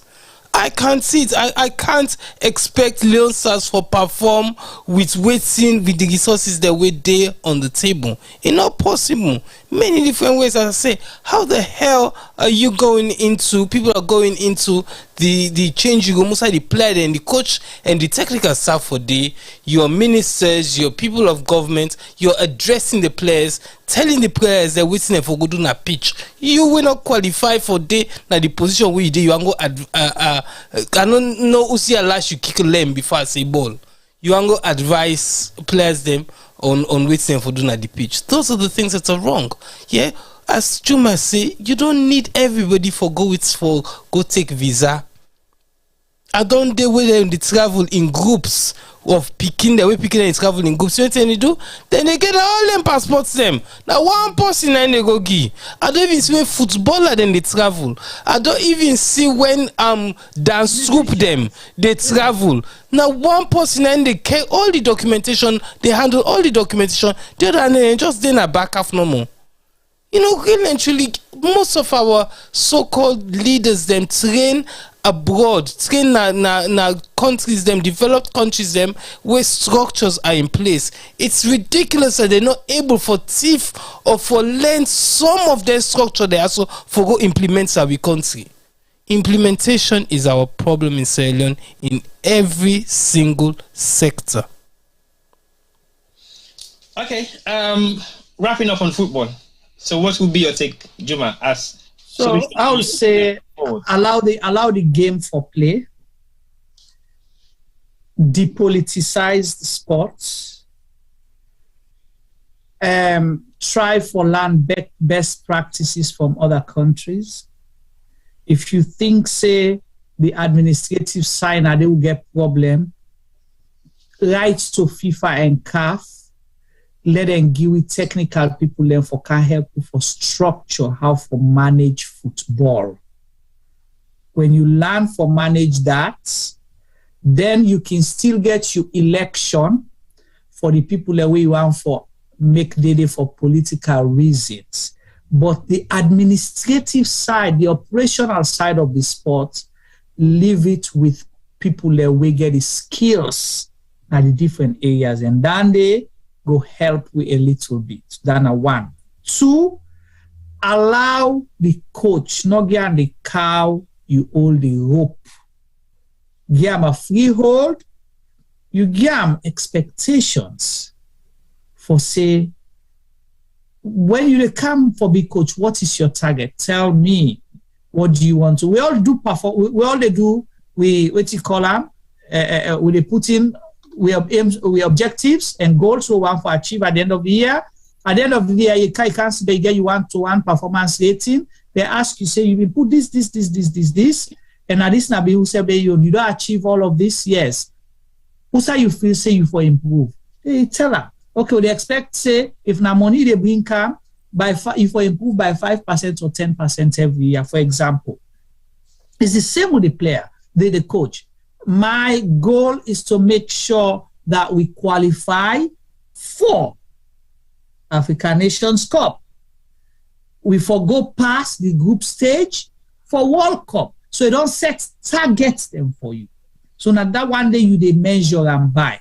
If you achieve them, well done. If you surpass them, excellent. If you not achieve them, come back and cover why you not achieve. I'll let able explain, tell you. If you see that because of your lack of knowledge and skills and capacity, then you can show him the exit door, that he's not fit for the role. You bring somebody else. But if you don't create, like Yusuf say, you create the organized chaos around them for disrupt the process, but then you want for let it perform magic for you. No, because the coach, how will they assessing players now based on performance? He fill you in. If you perform, he go call you back. If you not perform, he don't go call you back. He got a pool of players the way they choose for. So waiting to get the resources we get now get for work with. You're not going for go learn to that country player, but now waiting we get now they work with. But at least we expect and say every game they're supposed to improve. If you not win, but let them see the performance. Why do you think shareholders the way they na Arsenal still getting shares than they? Possibly Arsenal not win trophy, but then they see certain improvement them in other areas the way make them still did it. And they use that as an example. So now the same thing. But you know who can't create chaos, they expect the coach and the players then for perform magic. That's my suggestion. I don't know if it makes sense to me. Okay, that's fine, Juma. I'll come back to your suggestion. Over to you, Femi. What would be your suggestion, in your opinion, for go forward? So I think everything needs time. And as I say, we need to give the whole process time. I'm not saying Kiso should have indefinite stay. But I think we should give the process time, the coach and the players in time for make them build something. For me, I'm not expecting wins. As Juma say, it's let us see good performance, let us see development, let us see 50 player them in the next few years them we born at Sierra Leone, we born out of Sierra Leone, but to Sierra Leonean parents them all wanting to play, given the opportunity to develop.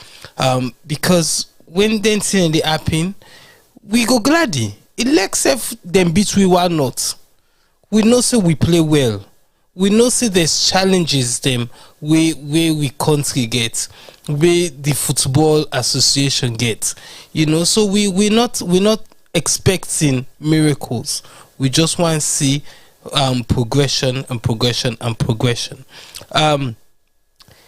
When Alex Ferguson took over Manchester United, we come Aberdeen camp, they almost sacked Alex Ferguson. He was one game away from being sacked because Manchester United was poor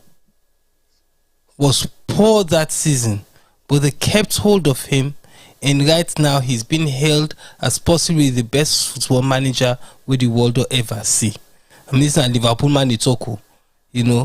Alex Ferguson in main role where they hire him for now for dethrone Liverpool because we were winning all the leagues in the 80s. So when they brought him in the late 80s, his achievement was for can knock Liverpool off the perch. But in very first year, people them really say something and already gets Manchester United. They say them for sack this guy, and they stuck by him. And now we'll look back in history, look what we see. We Klopp came Liverpool a few years ago. In first, he go almost final. He lost all. Then begin talk, say this manager, yes, we see saying a good manager, but he not gets the ability for win. Anytime go final, he don't lost in last 5 final. Let's get rid of him, let's go get somebody else. But the club say no. we have a vision, we like what in this guy they do, we know say eventually things will come right. And things came right. The next season, they won the Champions League. The next season, they win 5 cups, including the Premier League, with another win in 30 years. So you understand, sometimes you have to let the progress happen gradually. I am not saying indefinitely John Kisa for Dede, but una give the man the opportunity, una give him free rein for pick in technical team around them and for pick the right player them. Una not try for influence in team selection, una not try for destabilize in changing room, una support them for the get the visa them in time and get proper hotel rooms them, so the players then go able for reach na them place here so in time and get training done before they go perform. And lastly, una try speed up the renovation of we stadium, or we get other stadium in the country. One in particular, we then see the former president be known bill. Why can't we play some of we matches then day? Una try invest them money as one at the waste on other things them for let we develop then so FIFA they pour a lot of money in.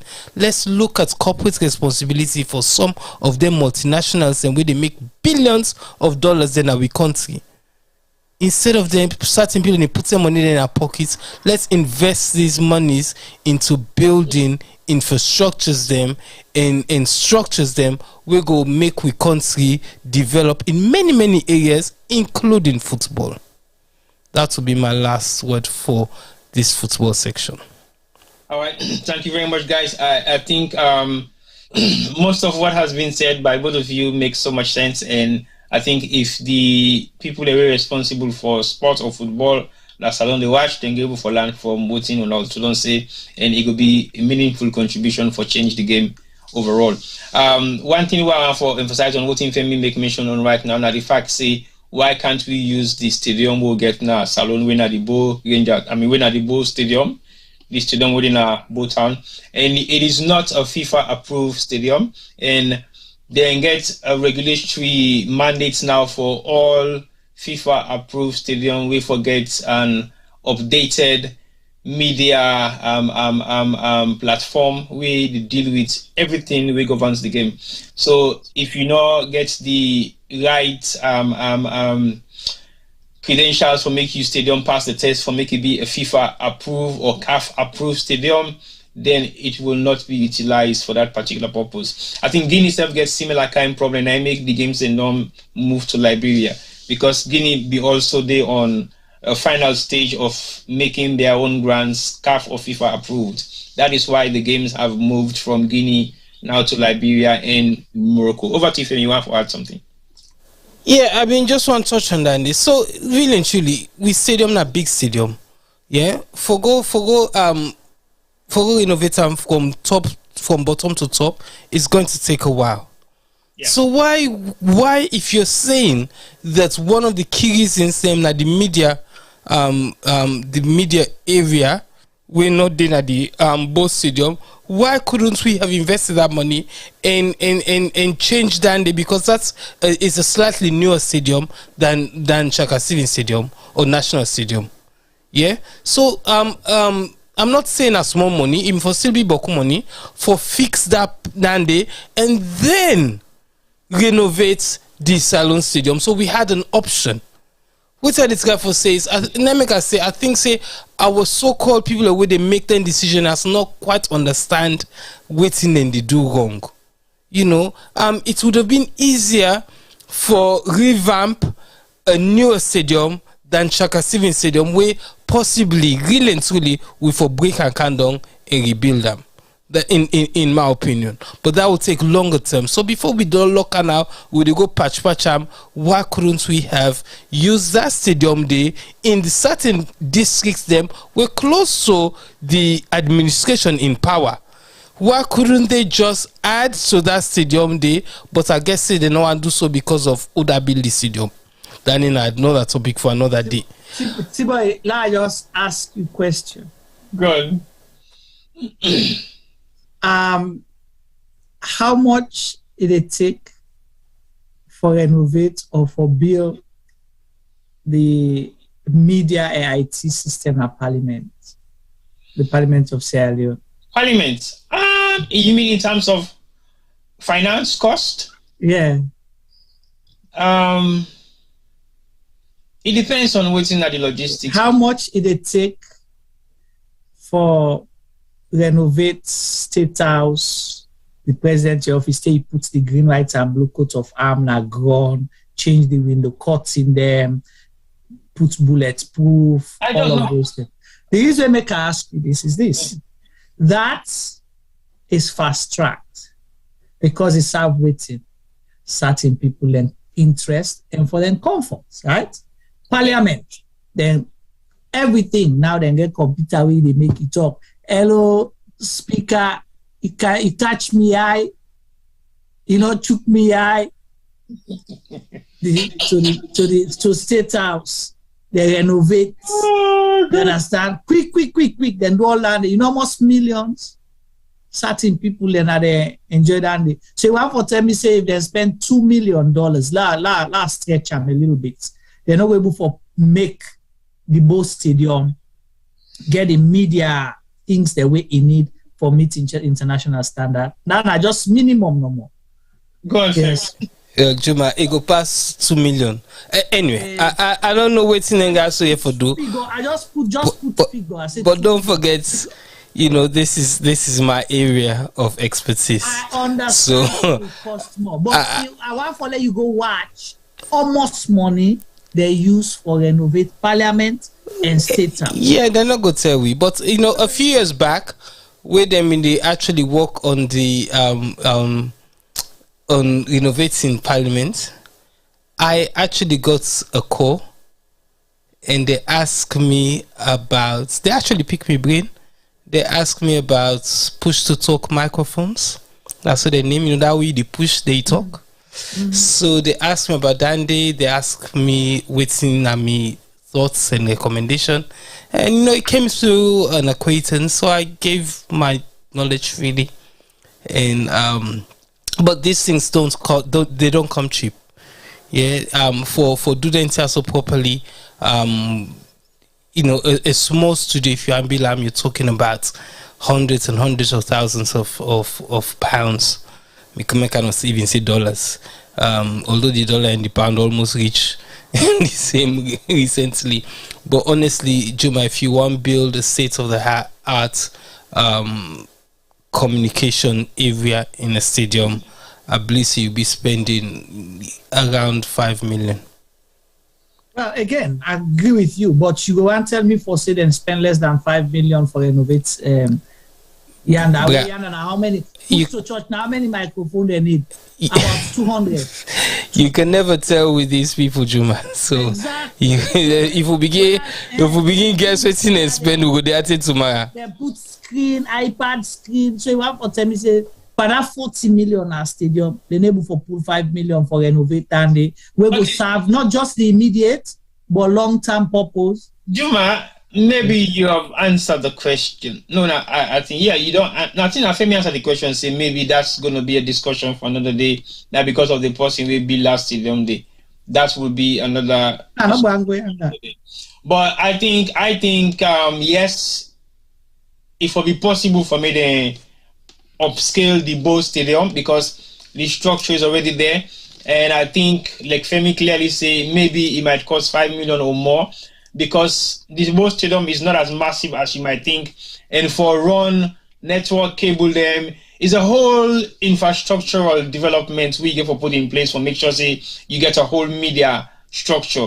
And when you go now, when I was opportune to go to Mohammed V Media Room, my bro, you don't have to say anything. You don't have to ask a question. When I even go now the media room na the stadium we been there na Limbe na the stadium we will go play with us game against Equatorial Guinea. When you look at that is a newly built stadium. It's a small stadium anyway, small scale stadium. We possibly go look like that Bow Stadium or slightly bigger.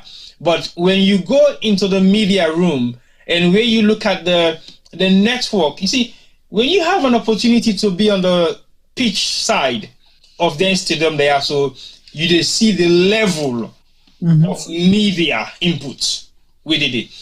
And most of them signage they really see at the back of the field, around the pitches, is packed full of media network cables. So basically, it's not an easy task. For just do the groundwork alone might take you millions of dollars, just preparing the groundwork without even bringing any of the equipment that we could possibly make recommendations for. But it can be done. It can be done. I totally agree with you. Yes, that $5 million. Less time, possibly cheaper than what it costs me now for spend all that money in other countries. I agree with you to some points, but also it might be a 50-50 amount of money within the share between the host country and the country where they go play. But they tell you about friendly matches. Yeah, well, the friendly matches is the same. It's the same. So we they go play your matches they will for host na Morocco or Liberia or other countries. Who loses? Sierra Leone they lost. Well, with the loss financially in terms of the other economic benefit that we go bring come, I totally agree with you. We lost a lot in gate takings, where sometimes we for them bring come into the national team as well. Yes, I agree with you.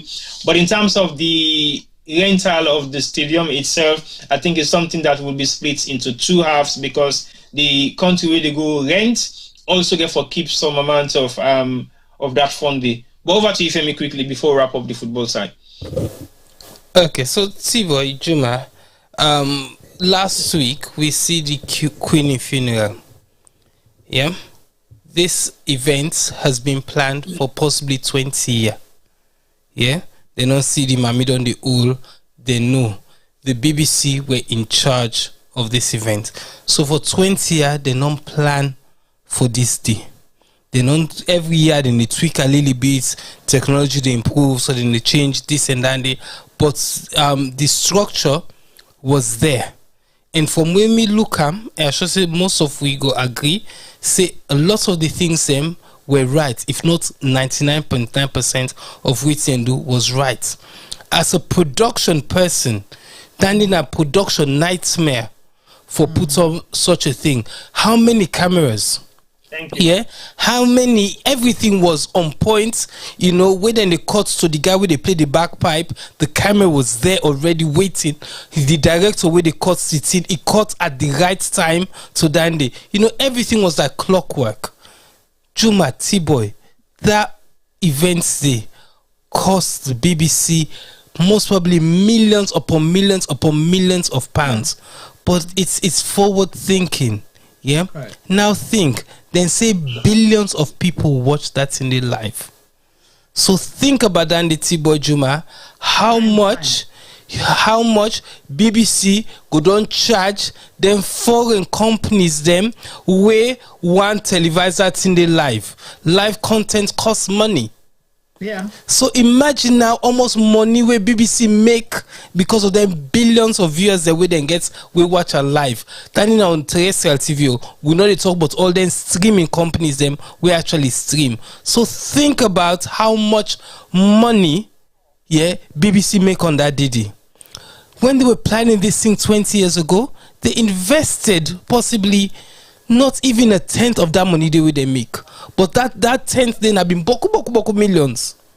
They invested in it because they know say the day when they come, then will reap the benefits. That's what we need to learn to do in Sierra Leone. We need forget people that will get vision, where they see waiting tomorrow, get for bring come and invest in anti-day.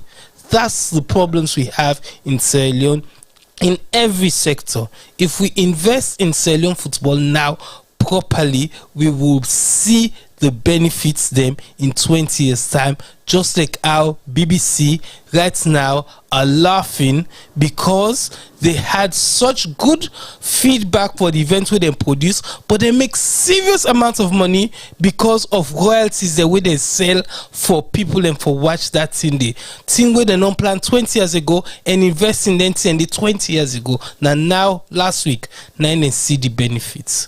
That's what we need to do in Sierra Leone, T-Boy. The only thing they fetch for the name. Shaka Stevens Stadium. No, not Pula, not change it to National Stadium. No, Shaka Stevens Stadium. No, that bridge. Not to Magbele Bridge. Now, Chief Adikoli Modu the second in bridge. Okay.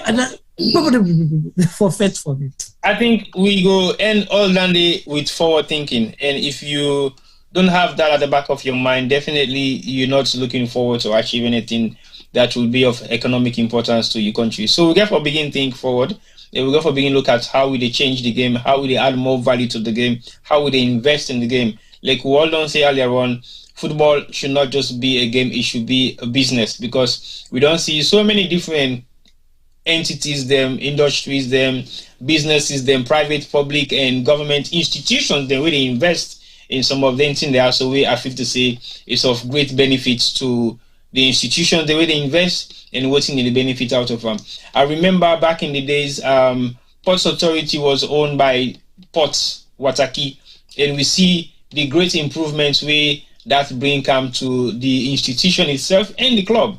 And I remember another year again, we've been get Mount Life Flower will be the sponsor. I think Montreal was also sponsored by Mount Everest, when I be a security company. We also see the amount of benefit when they bring come to the institution and to the club. So fisheries.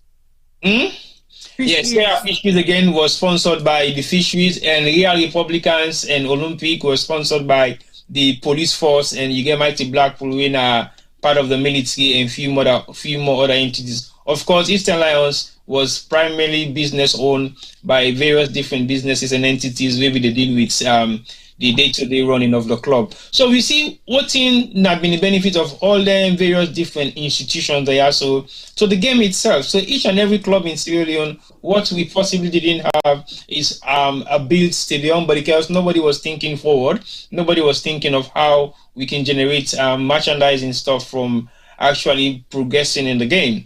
But if we now have people who are forward thinking, not because of their own personal gain, but for the gain of the country for move forward in terms of sport, then yes, we possibly might see a difference within the next 5 to 10 years. But I would say primarily when it comes to responsibilities of football in Sierra Leone, I think every sector should take responsibility for their own dealings. And I know say the coach, they get serious headache and serious challenging times for managing the team well, bringing together his team and actually making team selections, because he's been influenced by so many other extra curriculum activities that when they happen around them. So that might give him a difficult platform for perform and deliver well. But one thing I would like to say to him is I know you mean good for Sierra Leone, I know you mean good for the national team, but you should also be able to keep your firmness in terms of sticking to what you believe in, and it might not suit other people who are around you, and if they don't feel comfortable for what you're doing, we will be the ones who will be defending you in case you want to be sacked for something that is not down to your own responsibility. Do what you do and do it to the best of your ability, and leave it to the people of Sierra Leone and the team that you're selecting to deliver. And I think personally, our performances on the pitch hasn't been great. And yes, winning is not as important as you might be thinking, but I think the team should perform like a team that wants to win something, like a team that is about to deliver something. I hardly recommend or compliment a match that you may only have one shot on target. I will not give you that credit. And if you look at both games, I think we had possibly not more than 3 shots on target on both games. And I think that is a woeful performance. That will be down to the responsibility of so many things surrounding the team, but we should be able to look at those concerns and see how we can possibly minimize them going forward. I think the coach should be given an opportunity to continue, and he should also have the privilege to let the country know that he is building a team, and the country should be patient with him, and they will give him some time for him to deliver. And if he fails to deliver, then decisions should be made against him. But he should also have the freedom to do what he thinks will be best for the country. So let's move on. And we come now to Another topic of discussion we feel say now ongoing topic of discussion we need for highlight, maybe a little bit on it, but that is very important. We possibly might have started with that in the beginning of the program, but for the fact say we've been doing this every other week, every other day we talk about it, is of concern, and that will shape the country come June next year. But if we say we need to continue for talk about for discuss for highlight the concerns and the bottleneck, then we get around them, it means we are not being honest with ourselves. So the reason why we talk about are because we want for make that change they become a meaningful change where they affect the lives of people come 2023. When at the registration, we've seen a lot of discrepancies with the registration process. We've seen a lot of issues regarding the registration. We still have first-time voters not being able to register. There is still bottleneck about what is approved and what isn't approved. There are still issues of concerns in identifying who is a Sierra Leonean. There are still concerns around verifying people who wants to register but without the right documentation or with no documentation at all but can prove that they are Sierra Leoneans. So these are some of the concerns, and we've also seen a couple of videos making the rounds of people being registered that are not in Sierra Leone but have the opportunity to be registered without any bottleneck. So why are they having those privileges? And for some of us who are in the diaspora who don't have that privilege, and for those who are in Sierra Leone who are first-time voters and regular voters still don't have that privilege. So I don't know whether we'll be able to, Femi, do we have any time to play the video if it's possible at any point in time? If we do, then yes, I will say so. Let's possibly do that and just go through the process, and then we can just talk about the video and the reality behind what we're talking about. But whilst you're getting ready, Juma, do you have any update on registration processes so far that has given us any kind of concern that you might want to highlight? Well, you don't talk about the challenges. They are not new. They are ongoing, and we still stand with my position where we don't take earlier that these are deliberate, issues them created just to frustrate the efforts and give advantage to certain interests. And because in any country, if you foresee or anything they do, if they do the same thing, you get the same results. That means something that you need to do correctly. So you therefore change something if you want to get a different result. So waiting we don't see now, me and you and we waiting at this panel and people that we don't they watch and comment or we don't they call, anticipates all waiting they have or predict waiting they happen so it not come by accident. We know, and the people that waiting our authority, waiting at the position them where they facilitate them here, nobody problem them. Either they refuse to say hang on, Lord, try for mitigator, or take people for granted as always, or deliberately create the problem them, forget their own result where they want. First-time voters, we don't talk say, go grab and go begin ask people for ID card or NACRA registration where they not be don't get. I cannot give you what I don't have. You say, okay, now for bring camp people and for car identify. Where them people and they come, you say imam, chief, this, that. Where they come, you tell them, say no, now one post you for identify for the day. But this chief gets 200 people the way they wait for her. And the registration now within 30 days. But each community now 15 days. So if I get 200 people, but I only allowed for identify one for the day, then me get 200. Which help with the other 100 and something them after I don't identify 15 people for the day, for that registration phase day. What happens to them? So my point is, T-Boy, what is wrong? Waiting bad for let we do the right thing. Because if you do it right, they achieve bigger gains, and people go respect you and then go praise you. And then if you want forget second term, then go give you second term because you do the right things. But you the force for do the wrong things, thinking say the people and for elect you by force. That's not how it works. You know they work that way, the first time voter issue, machine then they are more. Because you know it's a rubbish machine they go by. If you don't know for say the data we want capture, it is big, you get for know the specification of machine that we go by. The money where you don't put for buy the machine, you can still buy the same machine them. The one where you don't put for yourself in a corner, you still get some more. But now you take 70% of the money and put in your pocket. You know, listen to the former chief minister where say spend 99% and keep 1% for yourself. You keep 99%, then you spend 1%. But then you want for let magic happen. So it's deliberate. The waiting and need for do now for make sure say they extend this registration thing for another month, not to even 2 weeks or 3 days, 1 month. Let they allow people and let they register, because if not to that, now disaster they for done as alone. So when you say disaster, are you saying a huge chunk of the population hasn't been registered up till now?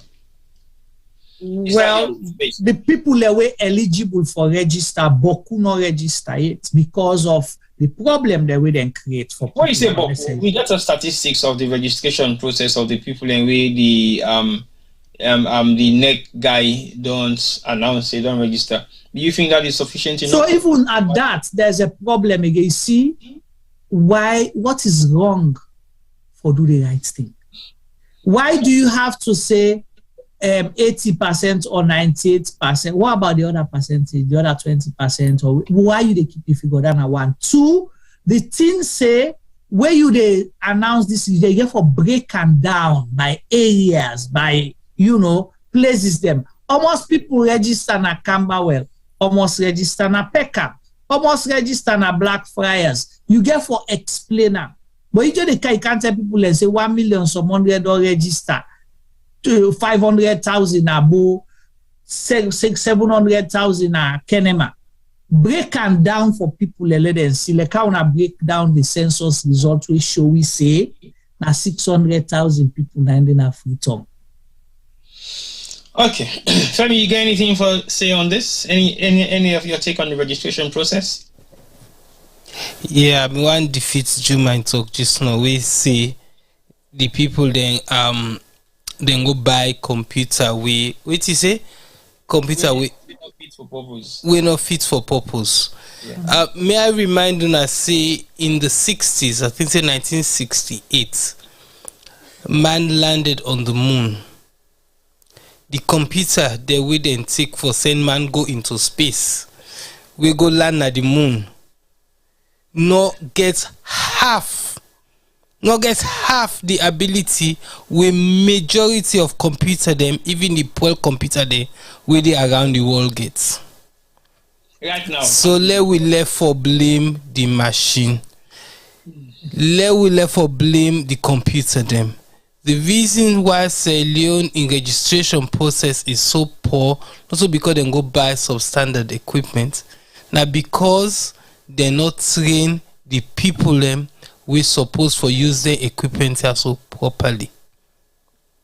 Let me quickly, I beg ask a question. I interject. The reason why I make her say that, if the complainer we don't the calm, that part of the complainer that the computer then they go off after 30 minutes or after they register 1 or 2 people there.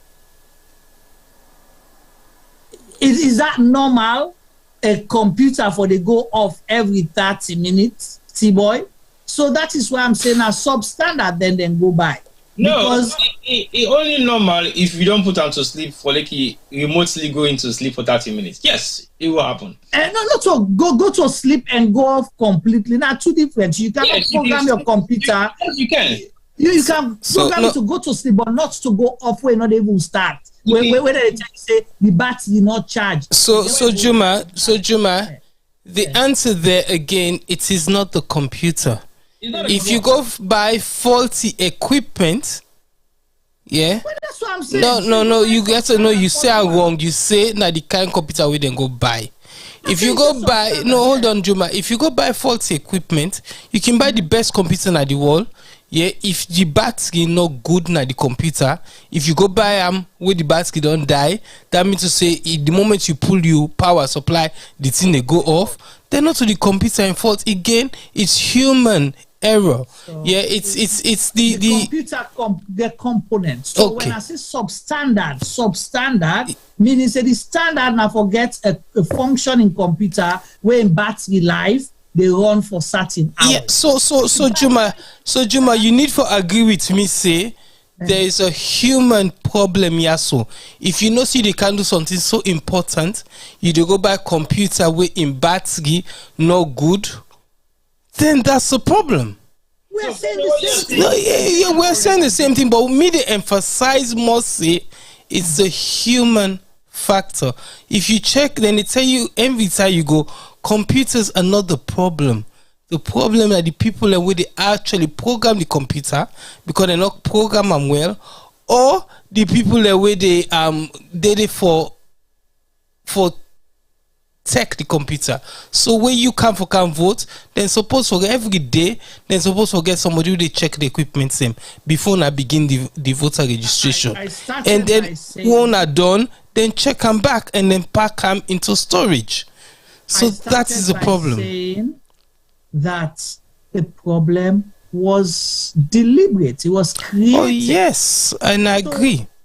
So that I mentioned some of the other things then are where people complain about. So because of its deliberate, then we will continue forgetting problems here. So, but then the result at the end of the day, now disaster, because the big problem get for come. Okay, what Femi is trying to say, if I can get it now, the fact say yes, human problem now one of the factor. Meaning, if the person really vet the computer not to the right person in the first place, it means the computer will not be fixed for purpose. And you just say the computer then get the problem because the computer already. I said then go buy substandard. Okay, so then buy substandard computer. Exactly. What did I know? Say no go do the work. Okay, fine. So again, let her ask a question. What sort of progress you feel to say the registration will make? Is it something that we can be? Is that something we go say satisfactory or maybe okayish, but not treat for the purpose of a general election come 2023? So one thing what we see clear now that the people are determined to register. Yeah, so people then come out overwhelmingly for can register, but NEC continue for create problems that we're not even supposed to exist for let people not able for register. Now watch what thing don't happen. I just read here that na Kenema, the mayor don't wait to call and say for let them lock down the place. So they stop the mayor, they stop all man. Listen, it's don't see all man not for go do no business lockdown. So I will let them do lockdown for COVID. The mayor don't declare for let them lock down Kenema so people go register Friday. So nobody not for do business, not for do nothing, all man for go register. So that means there is a concern about registration in Kenema. Okay. Femi, Juma, that ship where you get for totes, no allow them for on a poto. Now end up so. So for the bottom the hot fire, you don't already say okay. And I totes and I white down. Femi, over to you quickly. I know I look we stay long for this because it's very important as well. So T-Boy, yeah, it's quite important. So my whole thing is about the first time voters them. It look like say willfully then it's try for suppress them from voting na the next election. For me, that is sad. You know, our country's future is in the hands of Daniel Kambieri. You know, it is important that we show them the right direction. Right direction. new direction. We show them the right direction. The right direction. The new direction is not necessarily the right direction. Yes. So it's important. It's important that we show them the right direction, so that come tomorrow, where they replace some of the leaders them, then so we're able for make rightful decisions them for the generation where they can after them.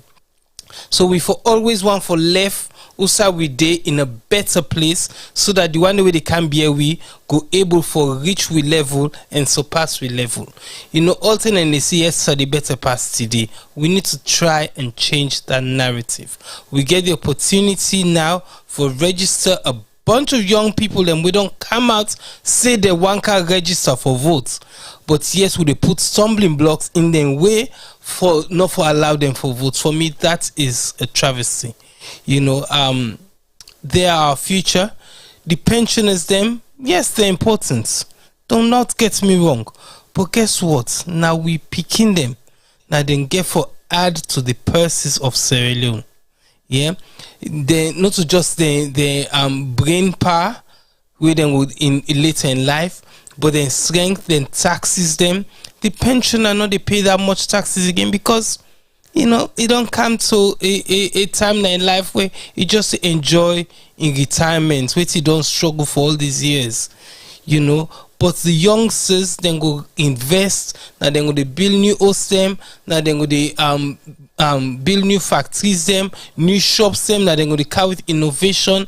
We need for encourage we young minds them, for understand the civic duties them, for understand the democratic rights them, and encourage them. We parents and some parents and tell us say stay away from politics. For me, that was a big mistake, because politics is everything in a country like Sierra Leone, where the state now the biggest employer. The state now the biggest employer in the country by far. So if we not get the right mindset in their areas and the way they make certain decisions, we're going to get the wrong people there.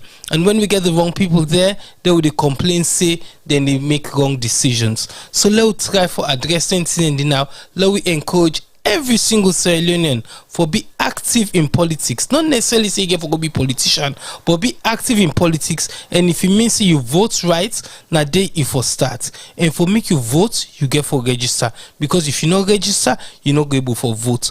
But you can still register and not vote. That's not your choice. But can't tomorrow we decide say, yes, I want to go vote, but if you not be no register, where the window be open, then you don't lose the opportunity there. But if you register now and you know how vote tomorrow, no problem, no day. So you see how the registration process is very important. So for me, I encourage every single young person for Tawa till they register you. Tawa go queue na line, make the register you. And shame on the one they waiting at the top where they try for stop. Then people also for register. Shame on you. All right, thank you very much for shame on them. But I want to ask a devil's advocate question. I don't know whether any one of you two can answer that. Will be Juma, you highlighted that the mayor of Kenema wants to lock down Kenema for registration. Are you equally saying the mayor of Freetown can do the same? Again, that is where so country don't go right now. Who dare you now Freetown for the mayor they gather people them, they encourage people and say let them go register for vote. If they get chance right now, then they take them, they pass on and throat, then cut it through. Let alone now, it say at the lock Freetown of Freetonians. Nobody no go work. Una all go register. They declare Friday as registration day for all Freetonians. Can watch trouble. The mayor. Why would it not be possible? No. Wait. The mayor, The mayor they travel go do something where they invite her as mayor. They say no go take permission to the minister of local government. The mayor they do say tree planting. What did they say? They say not to invoke that one day. The mayor they go clean gutter there. then take and then pull the project and then go give them, say that they go give national disaster relief or whatever. The mayor, the marshal, the dirty box would carry for make sure say the money where government they spend or where aid agencies that they spend, let them spend and for make sure say then see the work, the dividend also. The only mayor them beat up, other minister na him beat up, so that na him. Now in that mayor of Freetown go call say, let we lock down Freetown. What's wrong with that? No, but I don't know. I like to you examples them. No, but again, you don't highlight all those examples. But what is wrong with the mayor of Freetown for making a decision like that? If the mayor of Kenema can lock down Kenema for registration purposes, what is wrong with the president? We don't tell you say, I they only work with people the way they support me, where believe in me. So according to the president in books. The only time where I see the president talk something, say, I'll work with the mayor of Freetown. Now we smell some money for environmental project, then they say, so I see right tweets. He said, I'll work with the mayor of Freetown. Because they don't smell money, they come. Okay, same question to Femi. Do you expect the mayor to do equally the same as the mayor of Kenema, the lockdown Kenema, on Friday for registration purposes? All I go say is, I think say Tibonole Kumeo. Tibonole Kumeo at all, Juma. No, that's not Amino. So why you gonna say that? Tibonole Kumeo. Because feminine Fritonian, I don't know about you. Me, I don't know about you. You don't say Tibona Kenema Komo. I get power right now. Tibo, I made a flag with me, or dear Tibo, would they beg you? No, bring the kind of problem in the camp with dear would beg. Keep your problem, Nayanda. No, bring so. Honestly, you know, it is good to see, say, the mayor of Kenema will encourage people and for go register. But the last time where somebody say make people not come on a door, look what it happen. So let not begin encourage them in. Yeah. If the mayor of Kenema do and he gets away with them, you know, save them try that in a free tongue, na dumbulu na go for them. So dear, I think say all man forgot about them wisdom on Friday na Kenema and go register. If they get for left their work, then go register. But nothing say if for be pauper say, sorry for the pun, pauper say they not for go work or go do them business, but then for go register. And then they clearly not for be the same na Freetown. See the mayor no say no, get the mayor unfortunately not get that power day. And neither the mayor nor Kenema supposed to get that power day. But in certain areas, and then go take advantage in above case nothing no go be. But say the mistake do an Freetown. That story they not go easy for it. Okay. But go find out mayor test low. So basically, what you're saying, like you don't do it now because now you get president who don't set now. So okay. Only if it happens. Yeah, if it happens. She might have the right to do similar. If it happens in Kenema, they are under the same jurisdiction of the government of Sierra Leone, right? So basically, they should all abide by the rules and regulations. So if it's good for one, it should be good for the other. So it means if it happens in Kenema for Tuesday on Friday, they will have a closure within the whole township of Kenema just for the purpose of registration. Then I think it should be national, because it is not fair on the other mayorship then waiting at different towns. They're not able to forget that opportunity there, because if one get to take advantage of that and it works. Go on. I just a picture what's in the happen now. All right. You have places in the country where you get more people where they team up in a line for hours on end from 4 o'clock, 5 o'clock morning. Some people don't go in a line, okay? Or go register. They know they get the opportunity for register, and so they go 2 or 3 days in a row before they able to register them. Right. Why? I mean, at the one then they, if we don't declare for say, yeah, people they come up with their interest. Lord declare holiday, so then go register and say 10 o'clock, 11 o'clock, 12 o'clock. So why Obayanda? Is it because people they come up for can register? That's the problem, or Now because they go work, cannot understand, or they go do their business. Well, Kenema and some other parts of the Southeast are reluctant to register. To the extent that I saw a video of the president himself requesting, asking people to go out and register. It is of a serious concern to me, because if we don't see a lot of governments, head of parastatals, government ministers, and members of parliament, they mobilize people from the Southeast for register. And I even saw more Joy Kai mobilizing. That was a shock. Yeah. There were big meetings. Yeah. That was a shock. And I'm yet to take that one in properly, but I think that's a different discussion for another day. So if you can see all those people mobilizing people to register in that particular area, it is a concern. And that concern to me means people are not coming out to register. So, but whose assurance you get? Because now, let's say you force people to stay home to go and register, you go begin beat them. Then they all come at the registration center then for register. How many people would you be able to register in a day?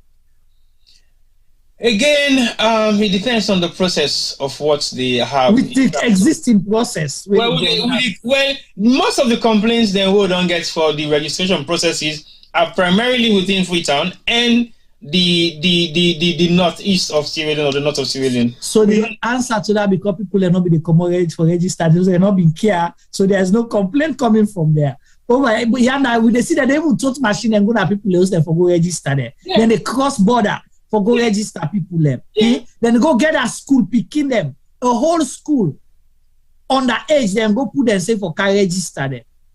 So I think that there's a concern there. But anyway, like I said the last time, you can force people to register, but you might not force them to vote. Mm-hmm. And that is of another concern as well.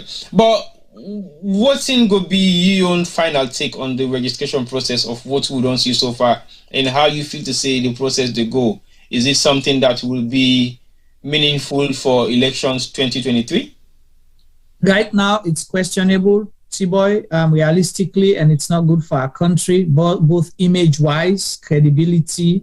It undermine with democracy. We've been building the democratic space in all perfect, but we don't get the idea, say, for democracy is what we need to move Sierra Leone forward. People don't accept that. So we there on that level, they go up. But now you want to undermine them, because if you start with a flawed registration process, meaning say you disenfranchise people, not for vote, and those people will not be happy with you at the end of the day, whichever way the results go. You understand? So NEC gets a role. The destiny of Sierra Leone, the peace and stability of Sierra Leone, the peace and security of Sierra Leone, then a NEC the hand. By ensuring, say, let everybody be eligible for votes, then forgive an opportunity. At least extend them for another month. Because first, you benchmark for the use, you can't do the worst. Because if they use more,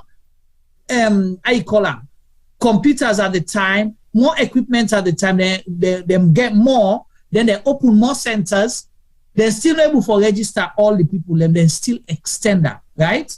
Yeah. Then you cut down on the resources, but spend more money, and you cut down the days, because now 15 days. 9 people get not to 30 days old.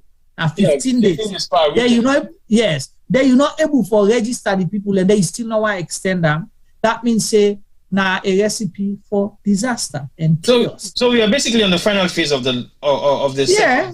Now the final phase this. Okay. Well, over to you, Femi. What will be your own take on the registration process so far? Do you think it's something that will be fit for election 2023? So, T-Boy, if you look at the numbers, if they're honest with us and then tell the numbers of people that we don't register, I think, say, we will get a shock to the system for no say we'll possibly have less than 10% turnout for the election. That's how bad my forecast is. By waiting me don't see. There's many problems then we don't come from people blaming the machinery. The machine also the problem. We not get lights at some districts, so that's a huge problem. How computer the work with lights no dey. You understand? They never even put together generator them for some of the area they are, so then for they go lend people in your own generator, private people in their own generator them for make this CSO work. When I make a talk I talk earlier on about forward planning. Now then CSO really and truly we be no say election they come. Not to say we not don't know, but we they take the country money, we they fly with them. But all kind foolish projects them. But also we for actually invest the money and put structures in place, we know they do so. Literally, it's not hard. It's not hard for go buy certain computers them. We been get computer them for the last election. What happened to the one in there? We been get iPad them recently. We didn't take for go do the census. What happened to the one in there? That's what I'm saying. It's processes. Yeah, when this process done, then supposed for collect all the equipment here, so put them into storage. Give a company where they go wipe out all people and data from starts afresh, with them. If anything, if the tenant pass and sell by date, you get company where they buy them as scrap, and then you get that money the week he invest and add little bit span up and go buy new one them and can put them down, ready them, program them right for the next registration process. There's many things that we're not doing that we should be doing. The basic simple thing them. That T-way so small that honestly T-Boy and Juma, because these people aren't trained at what they do, they know they see them small thing they don't know say that small thing now they can add up to a big problem later. You understand? We then they teach you them thing in the world they study in technology. That little thing where you pay attention to, it they save you a lot of problem down the line. And that's the problem where we get ourselves in. We know they land anything in there. But again, most of these people making the decisions shouldn't be in those positions.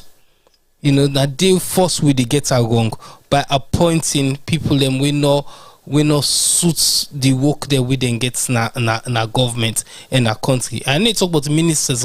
I'm talking about all the other administrative staff them, if you can call them that, where they work around the government. When are the government then chief advisors them? When are the people that we're supposed to implementing them? When these people are wrong, everything where they implement is going to have a problem because they don't know the areas them where them for pay particular attention pan. So for me, the whole registration, as I say, I'll be surprised if we carry on this way, if we will get more than 10% turnout on election day. But it is not too late. As Chuma say, we can extend the period of registration. That's all it takes. In not get for kill nobody. Extend them by 3 months. Inside them 3 months and they go all out for ensure say the area them where we get poor turnout. Let's add more hours to the day. Let's send more machines there. Let's send more personnel there. Let's send more technical people them for ensure say when 2-3 people and not use the computer, then take them out, then go check them whilst other computer then they do the work. And they change the computers them from time to time, collect the data, cross check the data, so that come June next year we have at least 60% of the people them na salon we go turn out for go vote. Because if that happen, we'll get a very good election. But again, sometimes they want for me to get low turnout. So sometimes they're achieving their own goals. Me, understand. We don't know. We don't know outside their own plan day. Sometimes they know say if certain area the western areas don't have enough votes to turn out, then go they in power for the next 5 years. Sometimes these are the plans.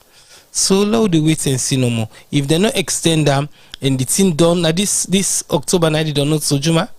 The 4th. The 4th. So it come the 4th of October, if they not extend them, you will see where we go all see what you go get on election day. All right, thank you very much. T-Boy. Yeah, the thing is, like I say, why do we create situations that we're not in? Sorry, Juma. Femi, in the meantime, can you get the last video ready for us, please, so that we can go to the video before we have the discussion? Which one? The one on the registration, or the other one? The other one. Okay. Yeah. Thank you. So, my point is, why we they create unnecessary problems? T-boy, what is wrong with running registration centers till 9-10 o'clock night? But I said that the last time, but what is wrong with that? Because it saves you less. It will show you willingness for wanting for people then for register. I said it the last time. You understand? You know they create unnecessary pressure for yourself because people know can't queue 4 or 5 o'clock in the morning.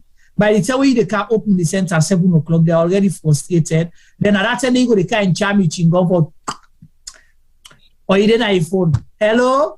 Yeah, we didn't have the registration center. But lights not they self. Light not they self. Well, how do they make we sober now? We not wait for we back. Then after they go irritate people them. So people go pace themselves. We are not able for come register in the morning.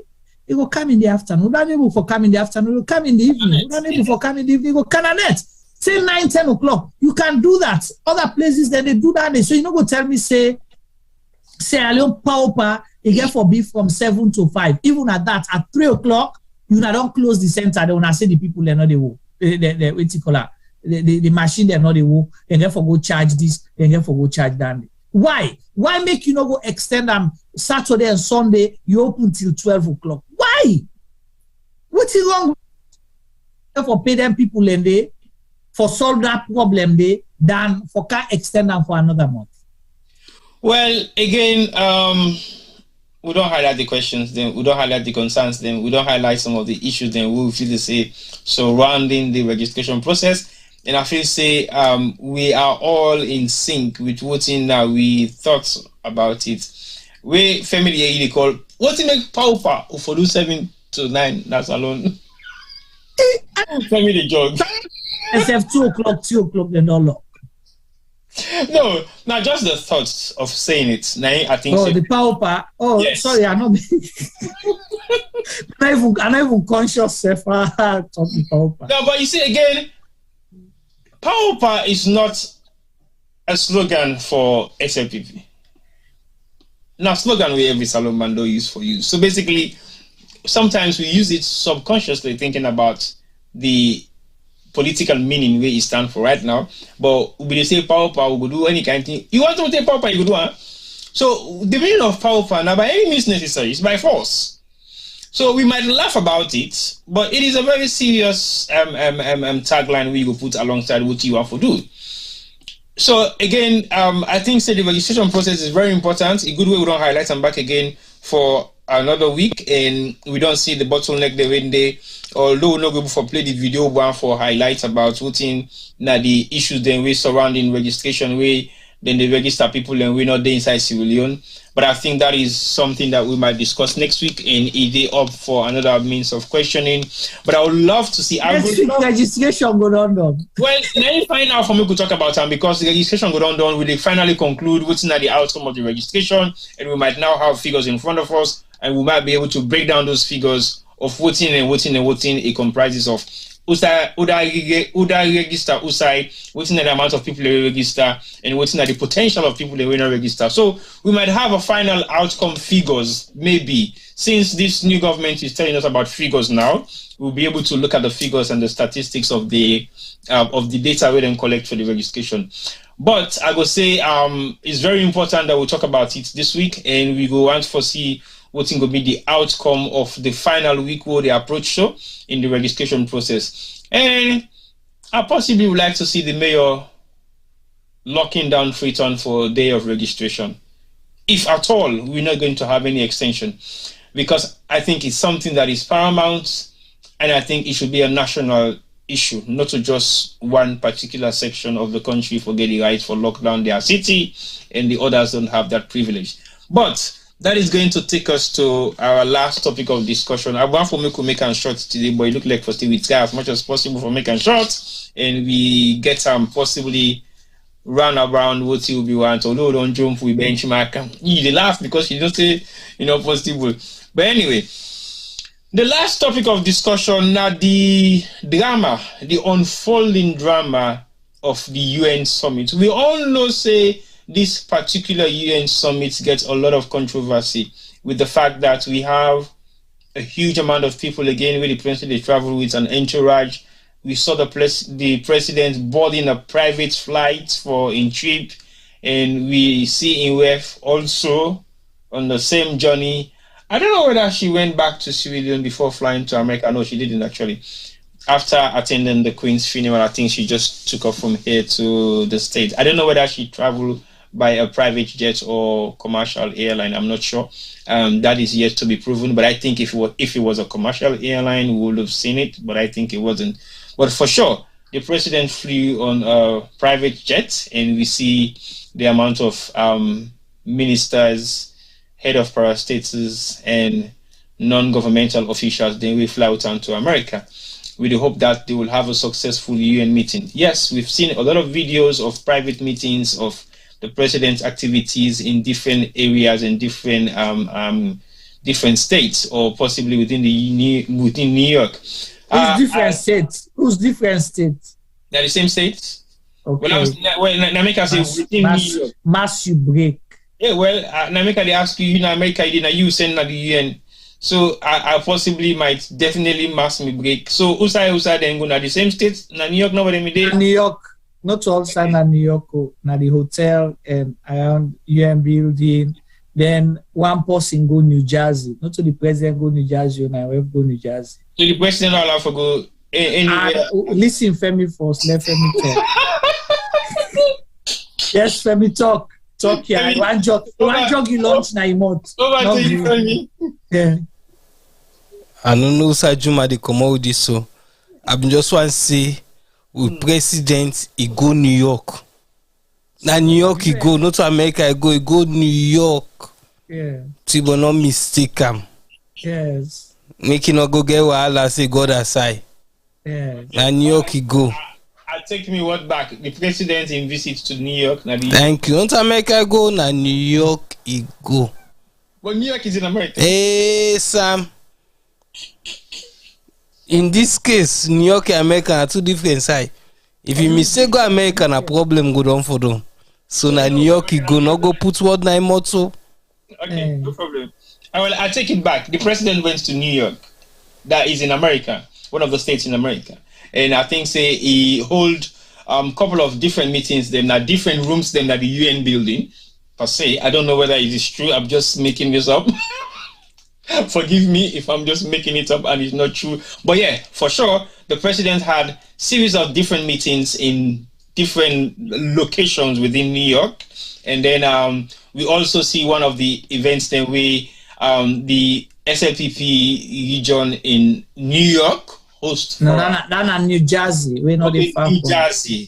So now the one with the first lady attend, the president. Not to the president, to the first lady. The first lady. Okay, the president and the first lady. Now you go to the New Jersey event where they host for the first lady and the entourage, apart from the president, because the president is only going to New York, and New York is the only place that the president should be. Again, if you know what is the reason behind that, it's up to you. But if you don't know, Juma, you want for enlightening? Yeah, boss. You know go succeed. Okay, well, over to you, Femi. You want for enlightening? I dey grow me afro. Now as me new look, they want to go bab me. Now lie you lie. Why they go register next week? You let them bab me. You know Femi, you want to enlighten our views? Why now New York nobody president they go, and America now 52 states why just New York? Seal Davis now lie now you enlighten me. Enlighten me nothing Seal. Seal enlighten now. T-boy. Now me mot you are you would have born Bob Marley. You know say I explain. Dear. Then say the presidents go to New York, go na the UN, for go do this and dandy. You can talk different. Who are you? All right, VS. As you are not clear, you see. Nobody wants to elaborate. You are giving long teeth for spellers. You know the work. Still, you name start with S. Now you for spell for we spell for we. I enlighten you back. All right. On a very serious note, I think most of we viewers, they might know the reason why the president is only allowed to go to New York and New York only. And if anybody has any evidence of the president traveling to any part of America that is not New York, please come out and say so. We will need to find out and see whether that is true. And we know for sure, whatever the president does that is not within our jurisdiction, they will let us know. And we'll all see that. He has a very huge amount of social media presence. And we've seen the effects of his social media presence and also the effects of his wife's, the First Lady of Sierra Leone, social media presence. And I think, what unfolded within the past couple of days now, a gathering where he attended and she made a statement. If you have seen the statement, fine. If you haven't seen the statement, we're going to play a repeat of that, and we have to give courtesy to the platform of the First Lady herself and also other platforms. Then we share that particular video. So we have privilege to get to have the video possibly being extracted online, and we don't have any rights to stay ownership rights. No, we don't own it at all, but we have the rights to rebroadcast it because it is of importance to each and every Sierra Leonean to know exactly what happened. And the other issues that happens with the publication is what happens afterwards. We have our own renowned journalist in Sierra Leone who is the anchor for the BBC Focus on Africa. When we own Umaru Fofana, we make a broadcast report in response to the speech of the First Lady. And that response, that broadcast the way Umaru Fofana make to the BBC Focus on Africa has created another different conversation around the message and also a different conversation around within Umaru Fofana, the broadcast. And we don't see a lot of personal attack, and even up to the extent that Umaru Fofana's page has been hijacked and possibly he don't open up another Facebook page where it generates a huge amount of following just within the space of an hour. And I believe a couple of days ago, and we also had some kind of cyber attack on our platforms, and that has been a regular thing that happens to us every other day anyway. But we have gurus, them, and we get the might of IT.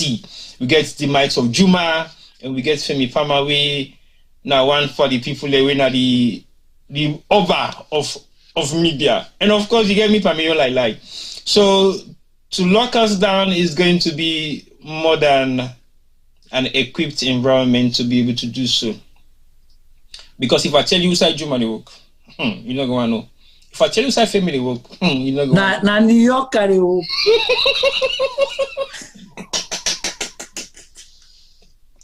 If I tell you who send me the consult for, you seriously not go on for no. So don't mess with us because we have our own shells really locked down. You cannot break us that easily. But anyway, I'll pass you over to Femi, and Femi go play the video. And after the video, we go talk about the video and we break them down for another 15 or 20 minutes of the program before we wrap up. So over to you, Femi.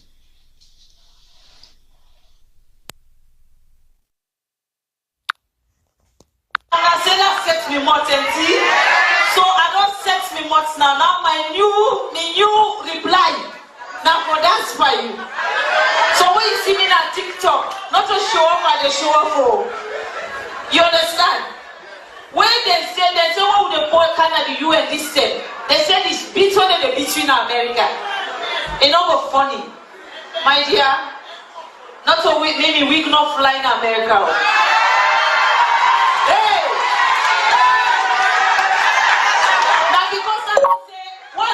We do not guarantee neither can retaliate. Because I not say we do not guarantee. So at the time yet, this one way one put on a WhatsApp will tell you say well you say you weekend. So please, when I know when they talk say this will first lady a while left for dance. Now because if you able to understand, if people then when they only policy. They don't get leader. They don't get nothing for sure Sierra Leone. Look what in Sierra Leone before August 10, we were the 4th most peaceful country in Africa. Before August 10. They get by that stay, they say they want pull Malabio. Now, who that they pull Malabio now, he get PhD on coup d'etat. You pull the man get PhD on coup. How you pull who that they teach people they have to do coup. You pull they say man must go. Now say they go. And now they go no sign. And then they could defend the money safe now for keep and they back. And when they keep and they we no worry, we don't say nothing because you know what it. Come June 24, you know what thing for happen. Now me they tell you that this because the plumber when they say IPC no begin at all. They don't get the house in order. They say na mother you the follow who that God don't bless. They don't get the house in order yet. They don't start yet safe. The first way they for they don't go vex themselves. They say they don't go forget candidates. You see when mother be don't go unopposed. So please, SFPB, please, now we should say yes, we love we party. And I want for sure every penny we would put towards our campaign, it will go towards the campaign. This not the one where they can go somebody can go put an end out. Anybody who don't work with me, no say. And not they ever touch people money. And not they touch public money. And I know they touch money where they don't give me. Me a woman, if you give me a they take home. But I know they touch what they don't give me. You understand? So please, let we give and give with all we have. Congratulations to Madam Agatha Elinti.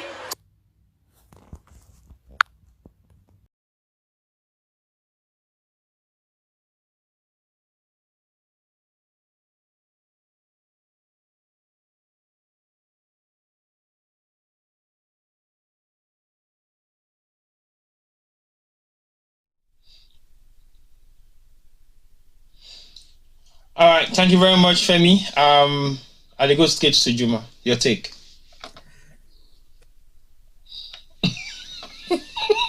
Breathe. You know, and the reason being because I get people always send the video to me, multiple people, but because of being so busy, I don't take time for watching because sometimes and then now are they cautious of waiting for watch or listen to because they make me, me blood boil, increase me pressure. So I can take me time now. Listening to it fully for the first time, this excerpt to you sent, so it is unfortunate. We are laughing about it, but we talked about elections registration earlier. Mm-hmm. Some of the answers to that question, the Insai, so now this audio, this video, also. So listen, at the begin first, before I come to the big thing. The first lady say the opposition party not get their house in order, right? Mm-hmm. That way they not get their house in order is see where the president go get for win. President Bill go get for win unopposed.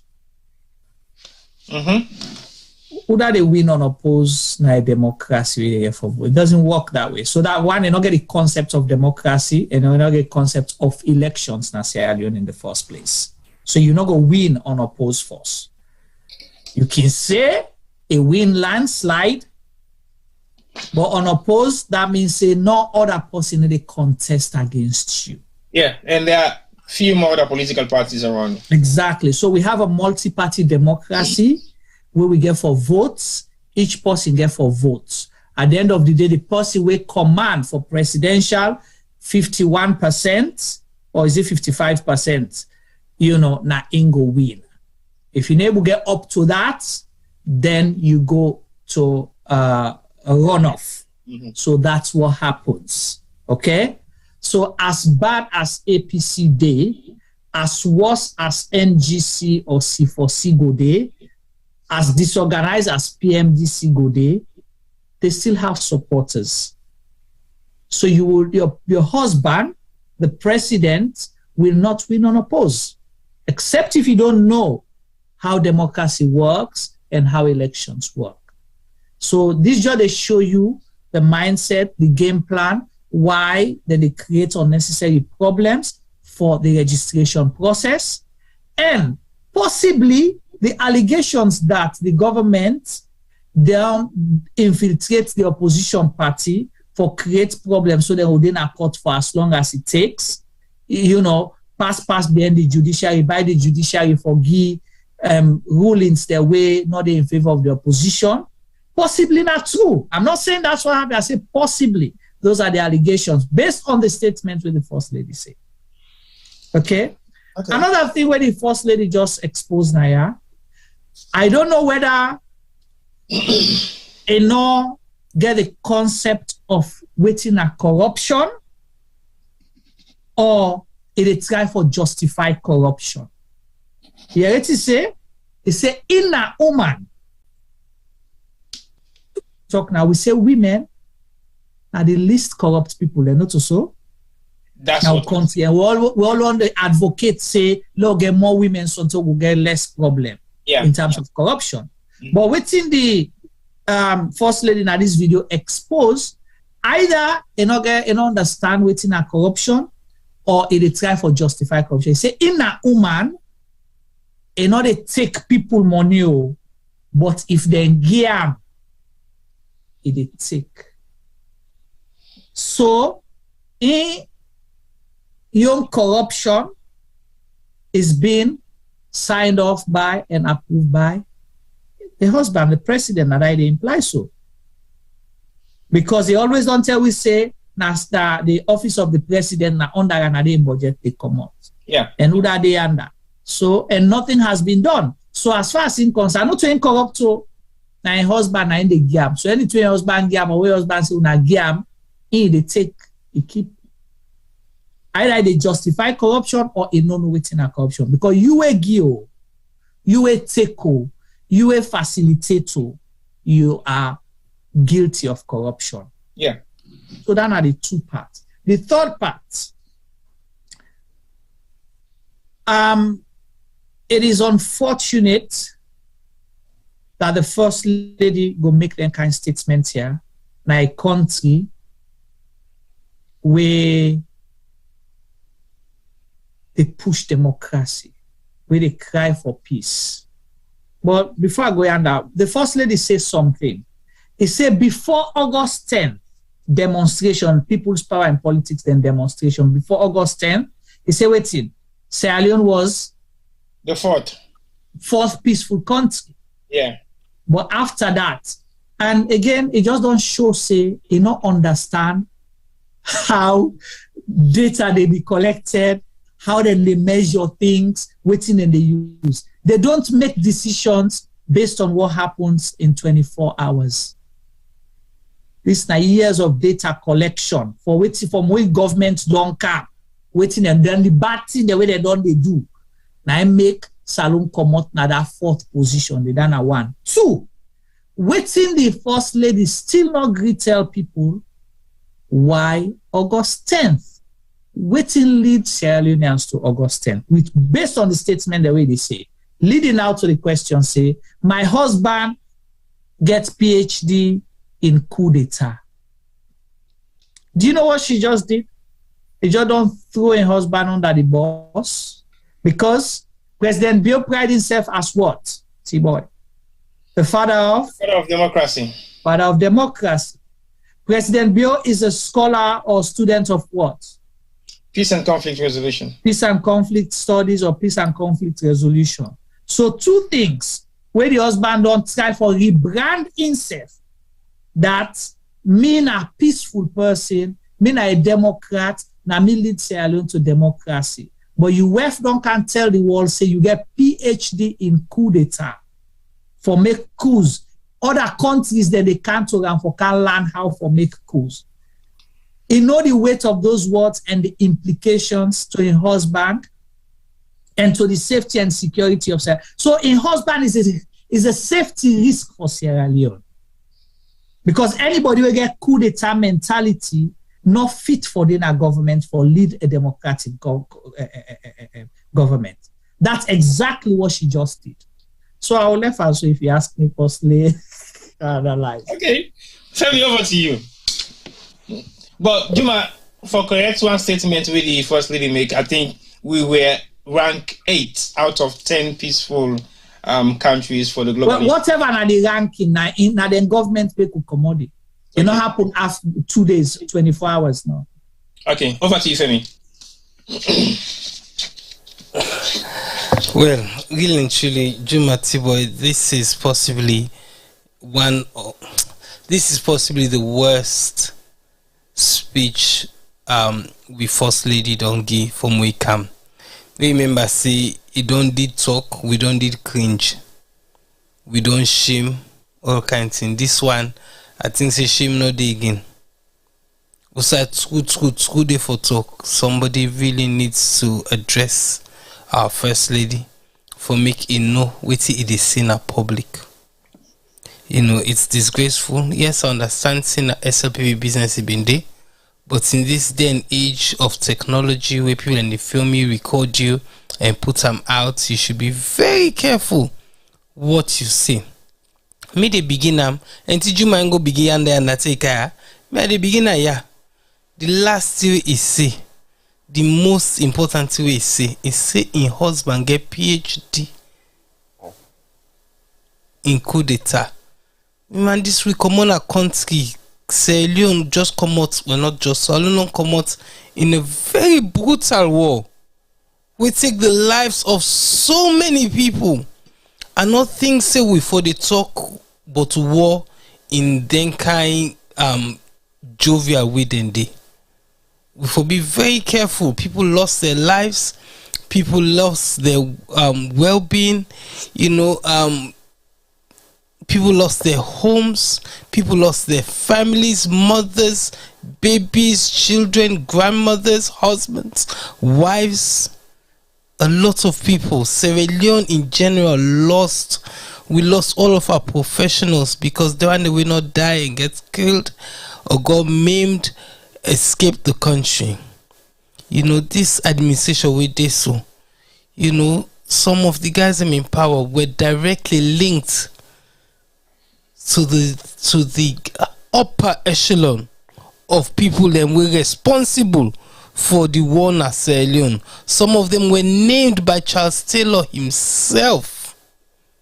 Not so, Juma? Yeah. As accomplice. As then them in the lead it itself pass we. You know, Charles Taylor say ino sabuda na for the sanko. But he know who that's na, and he names the within a power today. So when we they talk and make them just there so, and they enjoy na then lavish hotel there so, we for begin member with the common and we want how we go affect other people, and people are still struggling with the pains of the war. I was in Freetown in over Christmas. I went to an occasion for the people that were wounded during the war. The evidence is still there. You know, we spoke to a lady with a cut in hand. In hand them. Where he want talk na the microphone, he the olam with him two and them. With the half and the way they don't cut. She was a baby at the time. She's now living in the States. He don't turn his life around. God don't bless him. But imagine then take baby and in two hand and then cut him. We spoke to another young man. We didn't shoot him mama. Whilst him mama the total himself na been baby. The bullet kill him mama and pass and cut the poor boy in hand. He's now a grown gentleman. Some of our leaders in power were there. You know, and up to now they never do nothing for them people there. So you would think say sometimes even your heart's not go happy and you go address the people and you go make facilities available for some of them people there. So they don't care. But yet then they're gonna party and then they go talk about war, and they talk about PhD in war making, in setting coups, in training people how to make coup. Really? And you're proud of saying that day? And then shame on all the one within the audience where they laugh and clap at such stupidity. Because that's all I can call it. We been talk to this woman, they make with shame, but it don't pass shame now. But na shalat, and no yai. She just blabs and blabs, they think about the repercussion. As Juma say, she's run her husband under the bus. And not even realize what he don't do. And all the one they were supposed for the advice are not able to tell her the truth. When people then begin to talk about it, I didn't see the video. But I had to go and look because I could not believe what I was reading that she said. So I go dig the video, I go watch her myself. Because I could not believe, say, the first lady of Sierra Leone, Juma, your first lady, Tibo, your first lady, Femi, your first lady, now open mouth so whilst the one world they watch and talk such rubbish.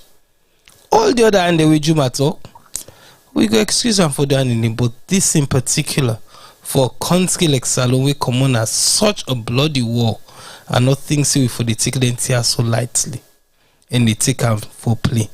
The last year I want to talk, I have never seen this government with the in power come out of Sierra Leone and can address the people of Sierra Leone. Whenever they come on a door with salon money, then they can address SLPP followers. Why? Not to SLPP followers pay for una for travel for camp. Una came on the notion say una they represent Sierra Leone. I think say after 3 and almost year, una supposed for at least address the people of Sierra Leone and not just to make with salon money. They call una 2-3 people them pass 2-3 una so-called Boku family friends and SLP followers them to party when the country in money they pay for them. It's about time to make una address the general public, no matter whose party you fall, because you're not the president of SLPP. You're not the president of Paupa. You're not the president of the Southeast. You're the president of Sierra Leone. And I think if you did take salon money, come and spend them, and a salon then duty for give money for camp and the external event there, so you for take that time for address the people of Sierra Leone with tap na the diaspora because of the work with the diaspora they do na salon, and not to just your SLPP people. For add on something, I see with it, guy for this thing about meeting with Sierra Leoneans, because it's always been a tradition of where President then come to the UN. As bad as the demonstrations then can be, then they work go around for acknowledge them people, right? This year that did not happen. What we saw is government funding people at the embassy and even fly people from Sierra Leone for camp, for go host a counter demonstration and attack the other people there. All them green people there we see so that other place. Now they all go to that demonstration, they go counter. But the president not even come for can listen to the people that we go out there, we go for go demonstrate their grievances. This now in addition to when, remember this very people been go demonstrate, now the embassy, then go call secret service for them saying a terrorist. Yeah. The only thing I want for add, with the first lady saying that a husband gets PhD in coup d'etat. Why the husband was so furious and said they want for overthrowing government?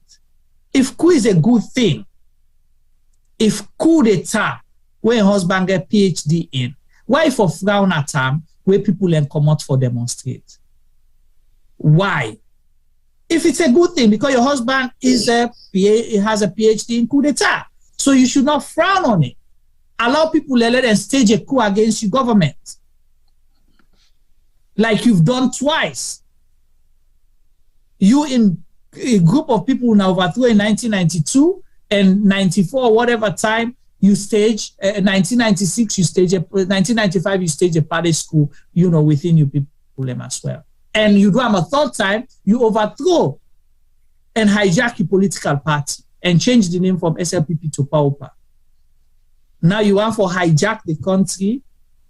For you, it's okay. But then when people host demonstration, you say they want to make... Why you for complain to the international community? Why you for go talk na media, say, oh, they make coup? Because your wife is telling us that you have PhD in coup d'etat. So you should not be worried. It's a good thing. Well, no, but then you don't make this statement. Okay, not be bad that time. No. It been bad that time. But there is good. Okay. Okay. Right. Well, let's just play the Umaru Fofana audio. And Femi, you get that one there as well? No, you don't. Okay, I will just play it from my own end and let you just listen to the reports of waiting at the response of Umaru Fofana to that particular broadcast the First Lady make. Let's just play on quickly. A trending video on social media of Sierra Leone's First Lady Fatima Bio. In it, she warns her husband's opponents against trying to seize power. Here's Umaru Fofana with more.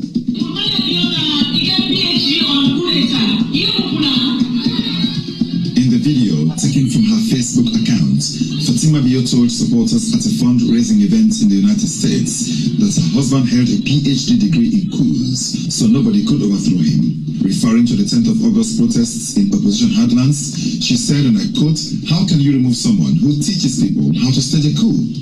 Mrs. Bio was making an apparent reference to the fact that her husband first came to power in 1992 as one of a group of young military officers who overthrew the APC government. While critics have condemned her coup statement, her supporters say it's only a light-hearted comment. We try to make sure say.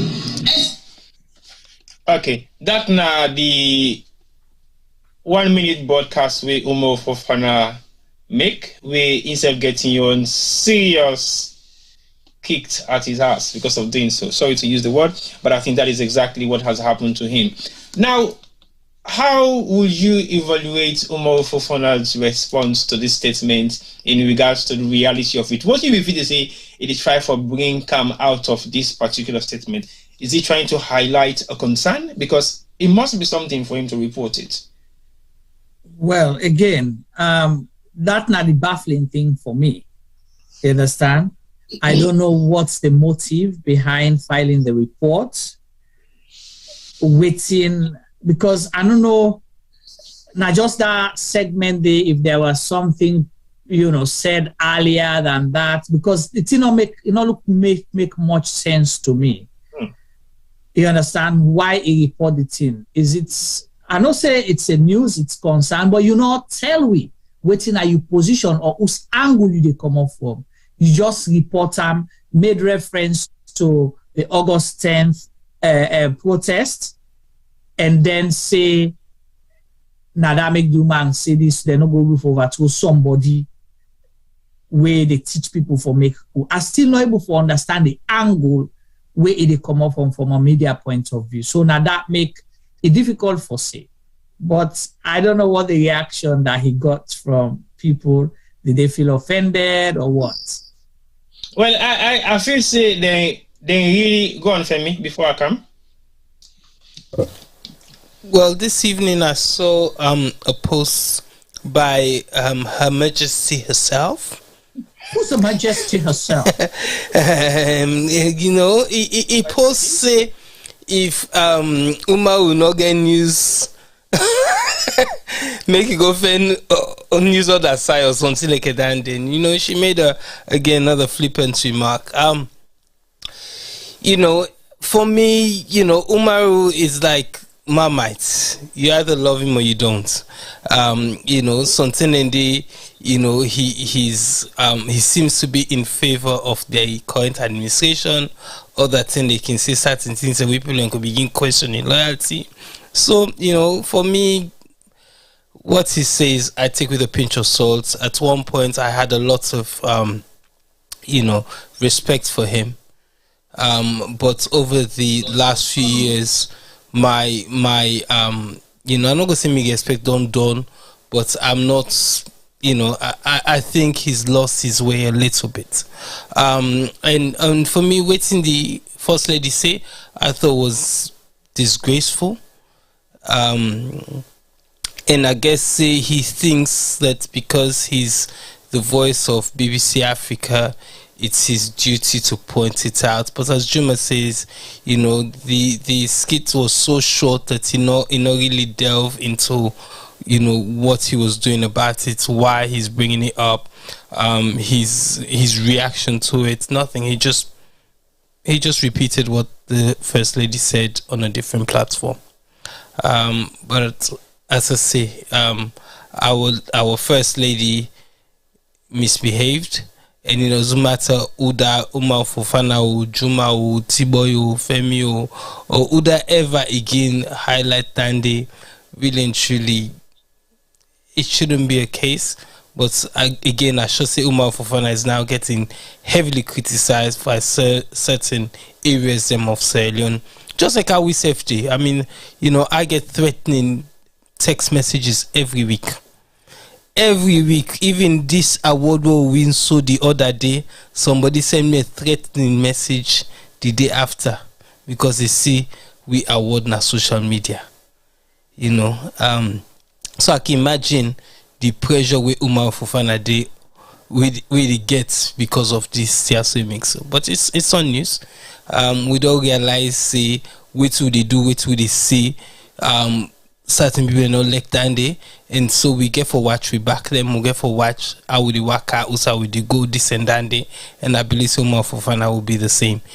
For the next few weeks, he's gonna have to lie low and be very careful and mindful of who side he eats, who side he drink, who that he associates with, because our politics don't turn so petty that people can do anyhow they feel for do and possibly get away with time, because our police force isn't strong enough. Our judicial system seems to be compromised.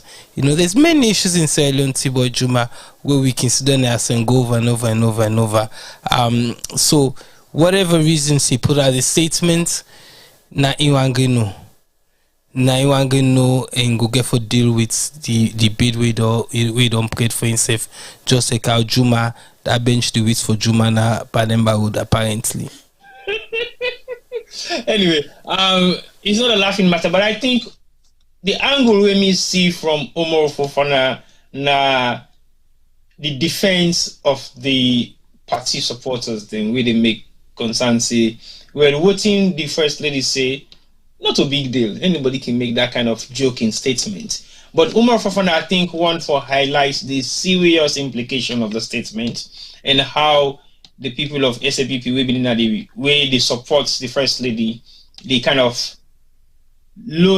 play down the statement. And it is not a statement that you can just play down so easily, especially where make reference of the 1992 coup were hosted by himself and other members of MPRC for overthrow the APC government in power. And if your wife is making a statement for say, me man, they teach people them how to do coup d'etat, it make direct reference to August 10 incident. It means very important to Umaru Fofana for highlight the statement and make reference to the response of the supporters of the First Lady, like it's nothing.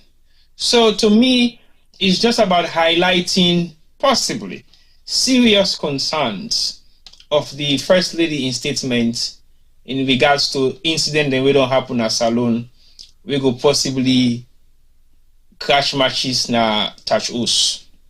That's one. Two, I possibly might want to know the status of Umaru Fofana's wife, whether it is still the same as in working for governments or otherwise.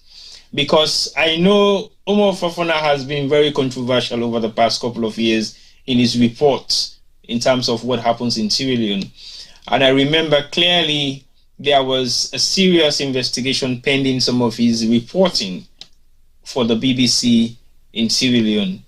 And we've seen the way that he has been twisting storylines, the words of what he says, and how he builds a story around certain characters and certain individuals and certain reports in regards to what is happening in the ground and what he's reporting. So that has not been in the favor of the opposition over the past couple of years, but what has brought the change for him to make that swift transition from reporting what he chooses to report when there are serious issues regarding what is happening in Sierra Leone? I remember the Pandemba Road incident, his statements that he made on his report were rioters or hooligans. Jailbreakers, prison break people. Yeah. Prison break. So it wasn't the report that everybody was expecting to see or to hear from him.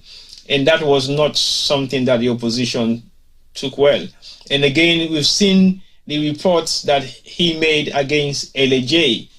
He painted a picture of LJ being a gangster. So why should we have this sort of compassion for somebody who was a gangster, who has committed crimes in America and just had a sentence that he has actually served and deported to Sierra Leone as a disgruntled gangster? That was the image he painted of LJ when he was arrested. So again, there was no amount of compassion reporting issues that are really serious issues when it comes to what is happening. We saw his reports during the August 8th incident as well. August 8th, 9th, and 10th. I mean, yeah, we saw his report during those period of time. And again, it wasn't what everybody was expecting should be coming from him. My concern now will be what has brought this change. Is it a change? Well, it is the first time we hear him after let me ask other questions. Let me ask other question then for bring a twist to it. Okay. What if this was staged? That oops, she made that statement, and then certain quarters call and say that does not sound well and it will not look good on you, sir. Try to correct this. And then they think of what will be staged for make it look like a say it's done and dusted, we are burying it. If we use any media and a salon, possibly no go that far. Let's use Umaru Fofana. Umaru Fofana, can you report exactly what I said and then add, say, from we supported them, it was just a light-hearted comment. Then people go say, oh yeah, they don't report on our BBC. Even BBC says, hey, Umaru Fofana says, not to any other team, but it just like I say, if you say I will beat you like a dog, now so just no. But now comment na joke talk. What if that is the motive behind this report? Because I don't see it as a change.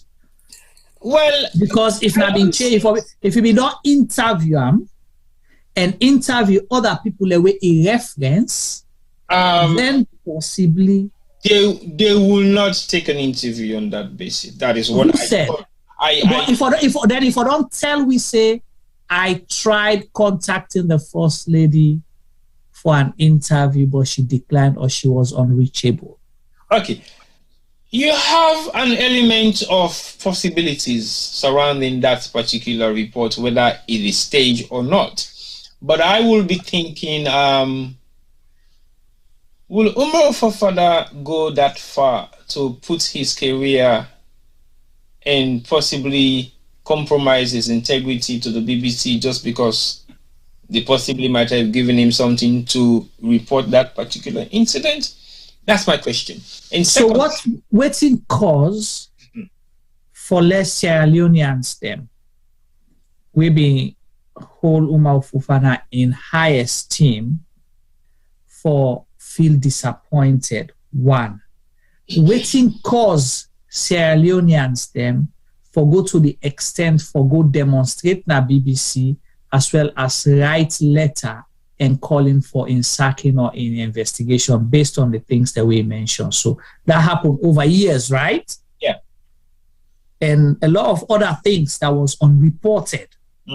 Where now big news, we saw the August 10th media coverage, international media coverage, not to 1 day, not to 2 day, subsequent reports, stories, documentaries, now major news outlet them multiple times. How he reported. Well, that's what I'm saying. So basically, to me, he raised a lot of eyebrows in his credibility of some of his report strategies of how he actually disseminate them to the public, of how he reports in certain issues, in certain areas. My concern now is two things. One, what sort of premium did he actually place on this particular report, especially when we don't have details of what's in the agenda? And do you know who produced it or who presented that program? Which one? The program where he reports on, so? The BBC. Yeah. Report. Is it Hassan Haruni? Is it? Continue. I ask you question, my boy. Just continue. No, I just ask question. Okay. Again, Nameka say you might have some amount of truth with what you're saying. I will not totally disregard that. My question will be, what is the need for him to make such reports if it is going to be stage managed? What was your question earlier about who's working for government? You want to know what their position is today? Yes. Okay. Because my question will be one of many. One, in Wef being at a government position, is it the same position that she still holds up to date? I'm not sure. And we have seen him retaliating to some of the activities of grievances that has been brought towards him in terms of his report analysis. I am not too sure whether that might be a reason, but I think suspiciously. I will possibly need to dig that a little bit more. Did he retaliate on this one? Well, he hasn't responded yet. Thank you. And what was the thing? His Facebook was hacked. Okay. And he reopened. Continue. Okay. I see your conspiracy in this. I totally will possibly acknowledge some of your conspiracy, but I'm yet to prove it. I am not. Yeah, that's fine. Yeah. I'm not saying you should agree, but I just am not. I am just being very skeptical about your conspiracy analysis of where it is taking me to, because those are the areas that I have been investigating. I have highlighted all those concerns. His Facebook page has been hijacked, so he has a new one. That's one, and there is possibility of him wiping out historical facts of what he has reported in the past. But I'm yet to find out whether his Twitter page is still up. I don't know, but I think so. And again, I need to find out about the current situation of his wife, whether he's still on the payroll of the current government. 3, I might want to know beyond reasonable doubt why he reported something like this and what will be some of the other bits and pieces that he possibly might have mentioned. Or is this another thing to say the ship is sinking? Let me do something to find an exit strategy. Well, again, again, there's a lot of conspiracy around what we are speculating. So I will say for sure, I think this is still something that is ongoing. We need to yet to see whether he is going to respond, because when I look at his Facebook page today, he hasn't said nothing. He's just making compliments to all those who subscribe to him within a shortest period of time, and he's saying thank you to all the ones that have loved him, that has followed him, or that have newly subscribed to his new Facebook page.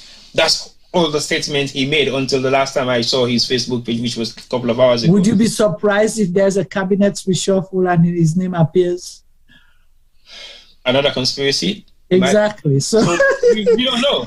So let's wait and see the outcome of this particular report within the next couple of days. But what we've seen so far is a barrage of abuse coming from the First Lady and her supporters against him, and he's yet to respond, and I don't know whether he will respond. And it doesn't seem like somebody who responds to those barrages, but I think maybe sometimes he responds in another form by reporting something possibly even more negative. So we're yet to see. But we're going to be wrapping up now, and I would possibly like to ask you two to possibly give me your own last few words for today's program. Over to you, Femi. What will be your last word for today's program? And going forward in terms of everything that we've talked about so far. Over to you. Well, for today, really and truly, we begin with education. I think most of you know my thoughts about education in Sierra Leone. I can't see how those results really and truly paints the right picture. I think some cook don't take place, and while it's also I know it's about the beginning we go sit the exam, and it's about the one way they can give it the statements there, so say so and so picking and pass with so and so results. Them I think it's all fabricated, and I don't think so then they do any good for the country at all and for their own credibility. I hope say one day the truth will come out, and we will hold these people responsible for continuously keeping our people uneducated, unemployed, and unemployable. And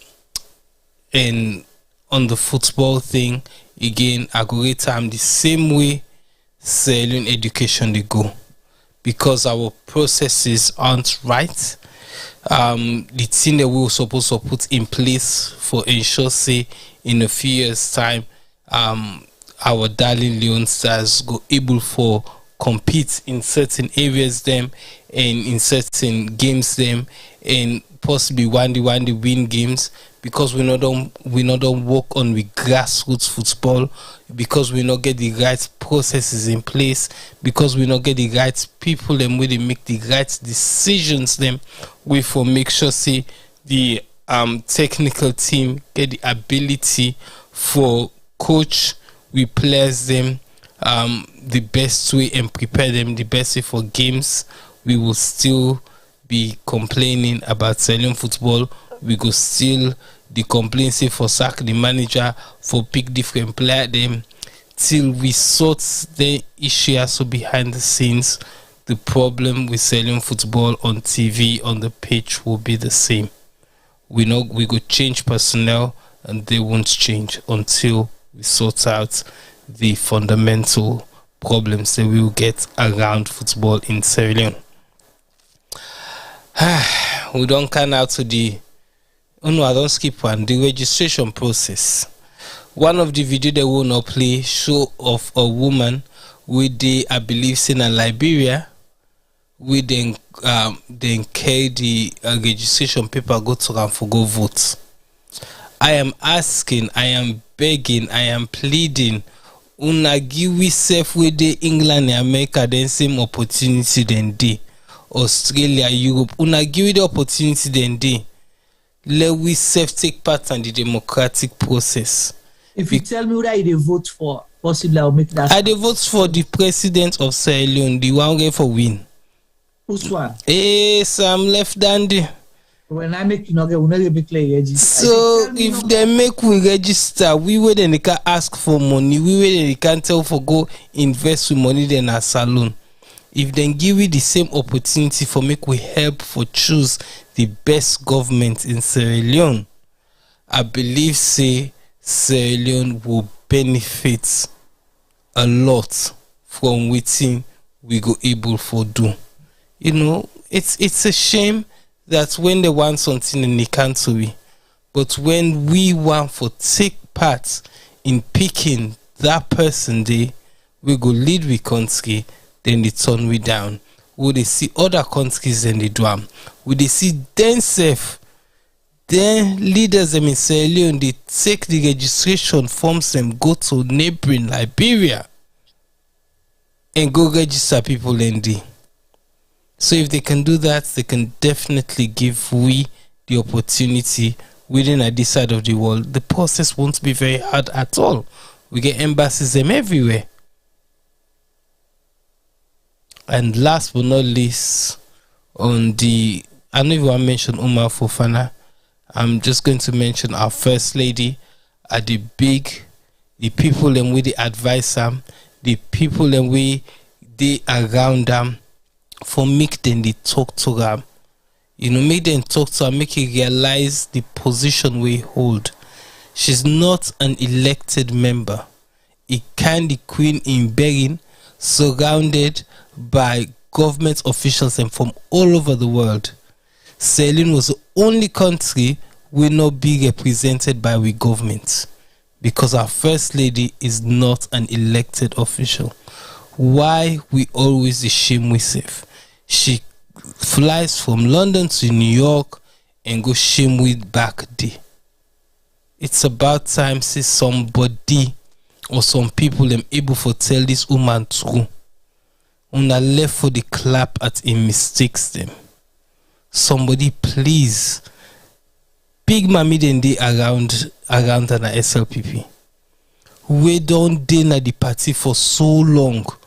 We know they take foolish, but yet then they take foolish now. This young woman in Anne, instead of them treat her like the small one and talk to them properly and groom them properly, then they clap with them where they misbehave. For me, that's what hurts more. Say we not get people them we for telling the truth, and then they allow them 3-4 years down the road for still they misbehave in public. On that note, I want to thank all of we viewers them we follow we on a weekly basis. All the one them we don't congratulate we after we Afro Arts Award. We want to thank Afro Arts for recognizing what we do in the community. We hope say God go bless them production for higher heights. As Juma say, we see some of the clips them and it looked like a very good presentation. And we're really sorry that we couldn't be there. I was working on the day. I wish I'm able to split myself in two for make a reach day. Unfortunately, duty being called. Sierra Leone Grammar School being non-book me for help them with them presentations them, and that's what I was doing on that evening.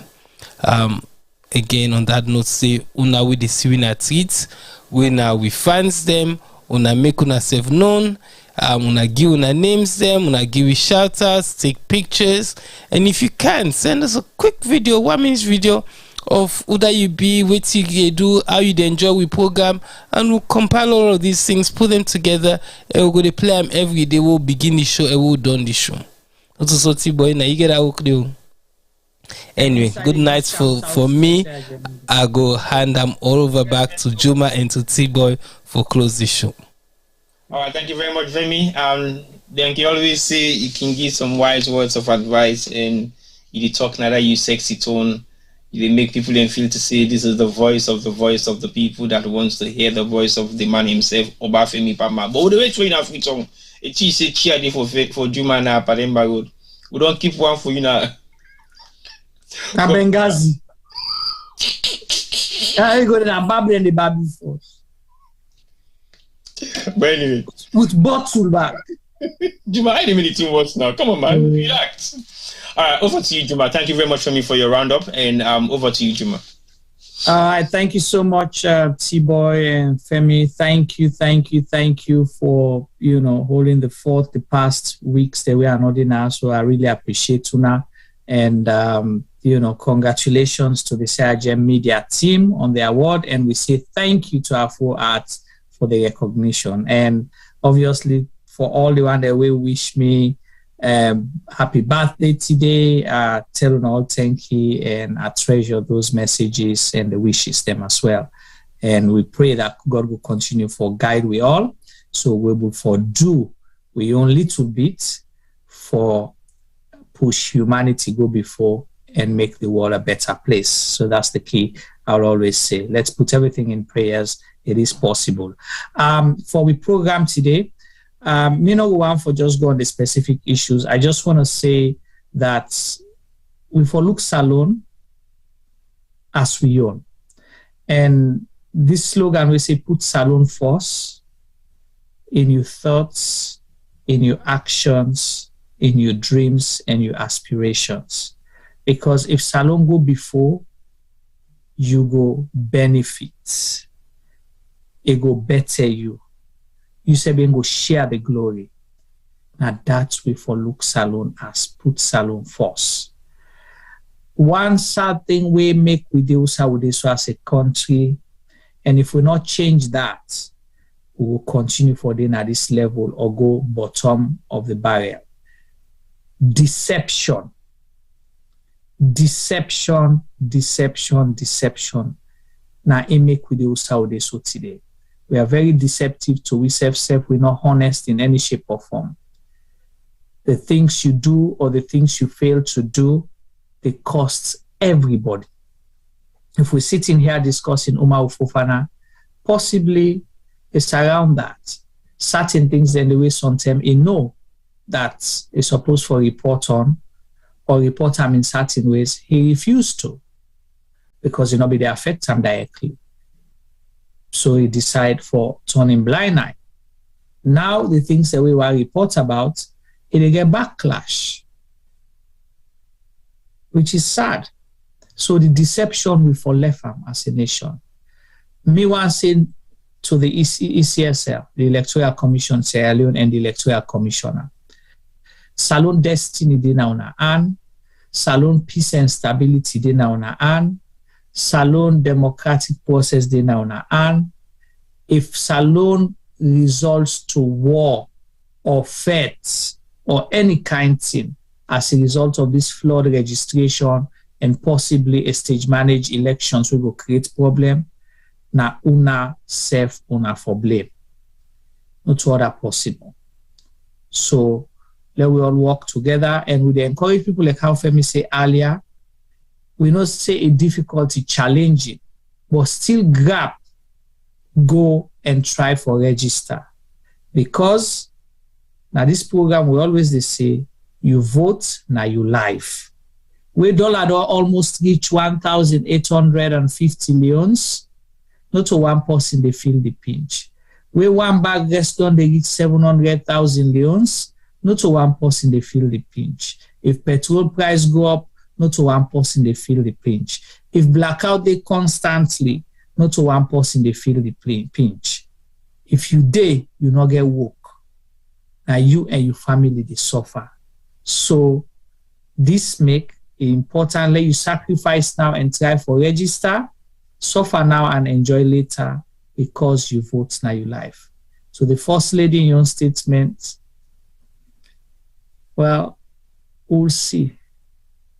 And say if John Permine to win a John Rest, John go get for ETAM. So if somebody get PhD in coup d'etat, it train other people and then kind of make coup against them. Now win-win situation because you only train the best. On that note, I want to say thank you, good night, and stay blessed, and hope to see you again soon. Over to you, Tibo. All right, thank you very much, Juma and Femi, and thank you for those wise words, and thank you for your advice, and thank you for everything else we're going to make in terms of the contribution of the 4 major topics that we'll cover today. We want education to the football saga, 3 updates and registration, and then the First Lady in statement we make in New Jersey. But again, we talk about all the issues they also because we believe, these are paramount issues to us, and I feel to say for take them very seriously because we all mean good for Salon, except for other people. And for those who doesn't mean good for Sierra Leone, we still hope and pray for making mean the best for Sierra Leone, because when Sierra Leone progress, Sierra Leone possibly take on a very big leap towards development, it will be beneficial for all of us. Again, we get to look at this holistic thing of what we call development and how we will be able to enhance development. Education is the key, one of the key elements to developing countries, then we could prosper. And we don't see the rate at which countries they develop and the rate at which the educational faculties then they deal with the issues then we then feel to see in the use for develop the nation. We've all seen the issues the way we don't arise in the UK when we have lack of professionalism within the nursing and healthcare sector. We want to cripple the NHS. So what they did, they find the ways and means of how they can tackle that and give people the incentives for me to go study nursing. So they actually create a platform around nursing and career. We go encourage more younger people for going into the career of becoming nurses. And the reason why I make a visit and do that, they primarily are because the rate at which they lose their nurses, then they lose medical practitioners, they don't become very serious to the extent that they therefore begin import people from other parts of the continent for can help for revive the NHS, which I think is one of their primary benefits that makes UK what it is today. So that's the importance of education in a nation. And if we take them for granted nas alone, I think say we need to do justice to we generation that we get for can succeed after we. And if they bring out data that are not realistic, if they bring out reports then we're not a realistic report just because we want to tick the boxes of the donor funding they get, then we are not doing any justice to education as well. But education is going to be an ongoing discussion, even with or without politics. We still therefore continue to discuss education because I think it's very important. So we're not going to just talk about them and left them. For every program we'll get on this platform, any other day, we must highlight key issues. Them education is one, health is two, and possibly survival of the citizens of Sierra Leone. It's also paramount. And then we now come into football. It's been the most important thing where they bring Sierra Leoneans together, regardless of your political platform, regardless of your tribe, your club, or whatever you might think you have interest over in football. Now, one thing that they really bring the nation together, we see the benefit of Sierra Leone qualifying for the Nations Cup tournament in Morocco, and we see how the one they bring people in together. Sorry, in Cameroon, we see how the one they bring people in together. We see how the one they change the face of supporters' rights. Supporter no get transfer. Supporter can change jersey, but we the support your country in one jersey all the way. Femi was present in Freetown, and you see the effect of voting support for your country go make or go bring towards the nation's development in terms of collective responsibility and working together for one goal. So we therefore continue for support the one already in charge and make sure say we highlight the concerns them. We're not just criticizing them because we don't like them. We want them to perform. We want them to do well. From the coaching staff to the administrative staff to the people that already legislate the FA and the people that already receive and puts together the amount of personnel and whoever might be the personnel really travel and follow the team. This has to be a meaningful contribution from every single individual. It should not be a distraction to the game itself.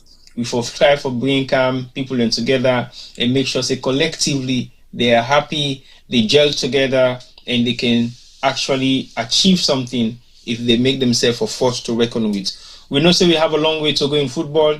We know say we have a long way to go in building our structures. We know say we have a long way to go for maintaining that structure if at all we're going to build one. But the first thing first is to accept that we have a broken system that needs to be fixed, and let's get the right people to fix the system. Otherwise, we won't be able to make any difference when it comes to international competition all over the world in terms of anything regarding sport, not just football, but all other disciplines. And if we go on and talk about the registration process in Sierra Leone, I think it's very important, very, very, very important that we have the first-time voters to participate actively and meaningfully into the registration process, because otherwise they actually disqualify them as citizens of Sierra Leone to actively participate in the election process. And if they fail for register, they're not able for register at all, it might mean we have a low turnout for the election. And when we make reference to first-time voters, they don't necessarily have to be young people. We have a huge number of Sierra Leoneans that are legitimately, I would say, they officially get the right for register and vote. But many a time, some of them no one for get involved in the election process because they don't want to get involved in politics, which I think has been a mistake by them. But again, it's their choice. But this time around, a lot of first-time voters are emerging from all corners. Most of them are young people. Most of them are middle-aged people. Some of them are even pensioners, but they haven't participated in the election process for maybe 2 or 3 elections gone, or maybe they've never been part of the election process. And we encourage everybody for be part of this process. I know the process is very tedious, it's very challenging, and they make it very difficult for people who are first-time voters and people who already don't register in the previous elections. Then let's try and make it possible for everybody to have a role to play come 2023, and that will therefore be their democratic right for vote for whoever they believe say they want for choose as the president, whoever they believe say they want for choose as the MP or local councillor or mayor. If we sit down and we not go through the process the right way, it means we're going to end up with something that the whole country is not going to be happy with. Whether be it's the same government in power or whether be it's a new government that will come to power, we therefore take it very seriously. So we have a massive turnout on election day, so we get a true representation of the people's choice. If Salon people then choose for votes, continue for votes for the current president, when President Julius Malabio, that's fine. If the people of Sierra Leone choose for votes for whoever the APC presidential candidate therefore be, that's fine. But let it be a full representation of what the people of Sierra Leone want. Then we will accept it, we will honor it, and we'll move on. It doesn't mean that will be the end of what we're doing. It doesn't mean everything that we've done so far makes no sense, but it means we will continue to hold government responsible for their actions. We'll continue to hold government responsible for the way they govern, and we'll continue to hold government responsible to be accountable for any penny where Salon government they give them for executing duties. And going also forward, with the First Lady in statement, I don't think is a surprise statement to me, specifically, because now like a way you know they expect much, and what you have is what you get. And I think if anybody don't benefit from this power regime will be the First Lady, because this is what she always wanted in her life. And as far as she's concerned, she has made a dream come true by being on top of what she always wanted to be, the platform that she will express herself the way she wants, the platform that she will have the resources of finance that she wants, the platform that she will charter and command people to do whatever she wants. That is always what she has been dreaming for. And I think she's one of the only person that I think have benefited from this entire political atmosphere we self na saloon who call the SLPP power government. If you look at all the way around, it doesn't really bother her if nobody likes what she's doing. It doesn't really bother her if people hate her. It doesn't really bother her if people don't agree with what she's doing. Because I think at some point in her life, as the First Lady of Sierra Leone, people then we don't try for talk to her and say, this is not how you should be doing things, this is how you should behave. You are the First Lady of Sierra Leone, you're not just representing one sector, you're representing the whole nation. You should take things a bit seriously, you should mind what you're saying, you should be very mindful at the platforms that you're going to be saying things. But she's very boastful of what she's doing, and she's even going to the extent to provoke the situation even more. Yes, people might not like you, but that doesn't mean you should laugh at them afterwards. You're the First Lady. Not everybody is going to like you, and you should be able to be in the position where people will say, well, she's the First Lady, even though I don't like her, but yeah, I'll give her that respect because she respects us. I don't think you have gained that sort of respect from Sierra Leoneans. And 10 years is not forever. 5 years is not forever. 20 years is not forever. Everything that has a beginning has an end. What will be your own response when it gets to the end of your reign as the First Lady of Sierra Leone? It will end one day.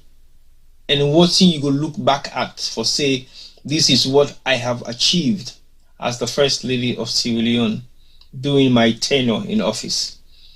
So if you don't have anybody who is advising you to do positive things, I think you should be able to look at yourself and reflect on everything that has happened within the past 4 years and see whether you think you have achieved anything that will be of benefit to Sierra Leoneans, that they will possibly remain to remember you for. Not be the First Lady who they remember for your messages that you're giving out to the public that are provocative, insulting, and disrespectful. Because if that is the only thing you want for me to remember you for, of course we will. If that is the only thing that we will dig up as records of what you have said or what you have done to the people of Sierra Leone, of course they are always going to be there. Some people have recorded there, some people have captured there, some people have stored theirs in so many different ways, and they will be used one day to make reference to you. And you still might not have an opportunity to maybe change it. It depends if you agree or accept that what you're doing is wrong, and you'll be able to say or make a U-turn or change things around. I think we are a forgiving nation, and I don't think it will be impossible for us to forgive you, but it depends on what you might be thinking of or whether you have any form of remorse. Because again, we're not to God. Now, God no more get a guy there for forgive or not for forgive person, and he really reflects on that person. Whether we forgive you or not, if God say he will forgive you for all your sins that we don't commit, of course you will go away as a non-sinner. So on that note, I want to say thank you to viewers and we don't follow, we don't watch this program tonight, and I want for also continue for extend me thanks and appreciation to Afro Arts for the award we didn't give you, and say thank you to our fans, people that they follow we, where they watch we, where they continue for subscribe to pages them. I want for extend my thanks and appreciation to you all. And Juma, once more, your birthday don't pass, so I go say happy belated birthday. And definitely we'll be here next week again for another edition of How They Go Inside the Republic. Oh, we might have another impromptu show, but if you like our page, you subscribe to the YouTube page, you will definitely get updates when we can live. So until next week, from myself and on behalf of the Sierra Leone media team, I want to say thank you and good morning and good night to some of you guys. Until next week, bye-bye. Thank you, bye.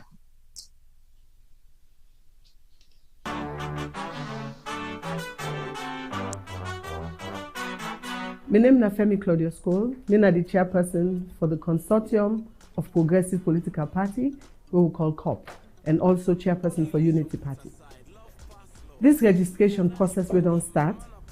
We get some concerns. The first concern we get are concerning first-time voters. First-time voters, this is not the very first experience this way they get by election business. Emitted. And we want when they begin for register so today, for let them go they register and for let them go they vote, so they go. So how they experience this registration today, now you go know if next time then go come out for Kankan register. Then they encounter, then they meet up beaucoup problem then. Where we want do you a beg with a big, let them address them problem there where them first time voters they are then they meet. One, then they left them a line long. And some of them, then they college, some of them, then they school. Then, when they don't wait in a line long, they reach now for go do the registration. Then they tell them, say, they know they take, then WASCE, they know they take, then Beke result, and Boku, they know agree take, then birth certificate. Now, we want for appeal to NEC. If issue they but birth certificate, let them engage with Registrar General, let them iron her out now. But if Pikin don't get in birth certificate, he don't get in certificate back from WASCE or Beke, we don't understand again why then they refuse her. But then they not done. Again, when they go bring big person from their community come verify them, then they reject them back. With the Yeri say councillors, then they reject them. This I don't get from the councillors, then safe. Say then they reject them. Chief, then they reject them. Imam, then say imam for face ID. Chairman for in area, then they reject them. So we want to really make an appeal to NEC. We already get guidelines and UDAT and how person for verify somebody will not get documentation. So we want for appeal to NEC. Let we go with waiting the book say. Let we go with waiting we been don't agree, waiting we don't talk about. If a councillor come, you no go tell and say now one person no more if for verify for the day. If that be so, that means to say now new rules then una they make us we they go along. Imam come, all man na the line don't tell you say now we imam this now we mosque. Una refuse for register the people and say because they no get ID. So this verification one become a very big issue and a very big problem. We go put the first time voters there off completely. So before this can turn a serious problem, this first week, we dey appeal to NEC. Do ya? Una let we solve this verification issue once and for all. Not for win a free tongue no more across the country. Let all man don't know say now this and this and this person nine for verify and una get that book. The one that we not get no documentation at all. Now, we all know say Sierra Leone we don't get several issues. We don't get mudslide, we don't get flooding, we don't get fire, we don't get so many disasters then. As recently as a few weeks back. People then don't lost their documentation. Somebody go on a line where they talk fluent limba, it tell you say I don't lost something. Whether it been registered before or not, NEC, we want for big una go all out for make sure say una verify say yes this person is Sierra Leonean, yes in chief don't verify am, una register them. The first time voter issue is a very big one. So we want for make una take that very, very seriously and then one day we not get no documentation at all. We get an issue with una equipment. Then they call, even we own agents and don't call for say this place, they don't get power bank. They don't get power supply. The cameras then they unbog. The thumbprint machine back then they unbog. People they're not able to register. We feel say these are issues that we can solve very easily. So do ya? I want to una put an under this process, una ensure, and even areas where would they get complaints, say people they don't volunteer their own generator, personal generator, una get coordinators the way they reject them. This process now we all get them. If we all not put an under them, it not go come out successful. So do ya? We want for appeal to NEC. We get an issue with accommodation. By that I mean, inside the way una don't go make arrangements say, na ya people then for register, na yanda people then for register. This on behalf of the one the way they wait for register plus una self your staff. We don't observe areas the way then they face, they all look glad for assist them. Some areas then they lock gates pan them. Christchurch is one, Boxing is one, they don't get a friendly atmosphere to una staff. So I don't know how una make una arrangements with them, but una revisit that area there because we still get a long way for go. So the areas that we get accommodation issue, I beg una address and one thing. Let we not wait till the process done, then one for begin for cry, stay roof. At the time of closing, we they observe say by 4 o'clock, despite in some centers, then don't start late, then at 4, then they close the line. Then they take only people that will get ID cards. Now, if all man don't equally left in market, don't left in school, don't left in job for counting up the line, I don't feel to say we for penalize one set of people and say, una go come back tomorrow. If una they take 50% of the one that will not get documentation, 50%, half of the one that will not get will get the ID card, una take an half. Let people not feel bad. Because this registration process, now we all get for UNAM, now we all get for Putan Insai. So do you have one for appeal to NEC, that closing time, and if a center no say then don't begin late, then they extend the time for the one that we already done in a line. Then we get a good respect for people that they wait na the queue. These are some of the things that we want for Big NEC on behalf of the consortium, the people of Sierra Leone, still let them put on under the issues they are. Then I want to go back to the verification issue. Let me clarify am. Chairman of NEC, do you have a big with a big? Clarify am publicly. Let all man know who that for able for verify person will not get documentation. Will they see adults picking them where they are being rejected? Then also There are certain areas where they say after 20, then they stop for register. Chairman, please attend to the issues there. We in a COP, we are part of the process. We embrace the process, and we want for let this stay so good before all man able for register. Nyaboda agbaila uma. Mongo moye pe ugama a gendeji. Ko go ngiyima net TPM or ine TPM. Ko ti Malaysia be fe koma. Ko elamola sabu tumu gbawya ko mo ko egwa. Ke hindanga na ti we ma enyande. Chama mutomala. Ngibia jati ngema net tumbo ko ti ngijiwie. Nyati mana tembo alina. Tumbo be ali tembo atatu. To tumbo atatu. Tembo abaya. To nakengo ke awe ye wofle mangede tamata tatu. Sati satenga na moya na tatu ha awe ye puima o ipuma yema. To kanga ketibaya awe ye nani ma akpokovui. To na wi ake inyade. Na wi ake nunga gutuba tego tatileve fekoma. So mwayi ngamaye batikama o daile tindeti yenge biyama. Tia humbu tingijila tojifa nunga gutongole tia tilave fekoma. To mwagbo umane nema daile nubeli le malimandi leima. Keji wiyala dwejo amo mulave fekoma wati tia keya momu kwegwa mya kuwa mukwana anemwe kondwe eyambia dwe iliglo. So mwa umane nema amu wasa momu live momu leze sakoma ko la sabu ko mukwe yagwa mureje busaba koma kwegwa balele ye ka identify ba nga yigyo hindagu tumava.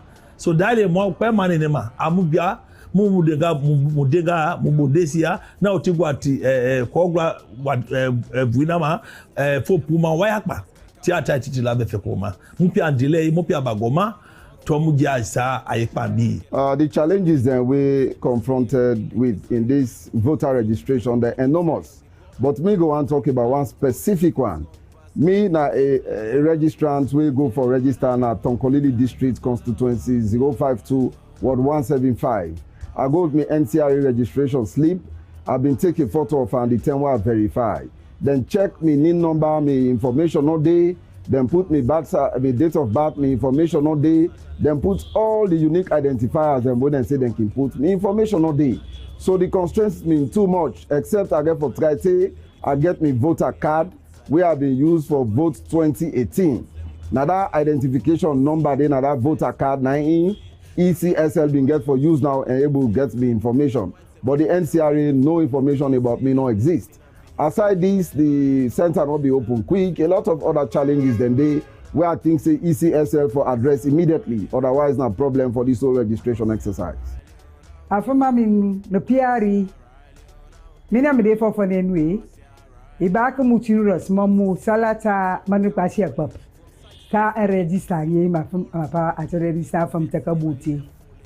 Marinu imuchinu mamu napo ko register Takabuti. Kere mama nuko Kakabuti. Marinu manua fetanu kakanga so ankoi kama ko register. Bo bebi register amba kabot en kabota ke kabot kolo keke medere ka 2023. So marinu unu kama nuko register.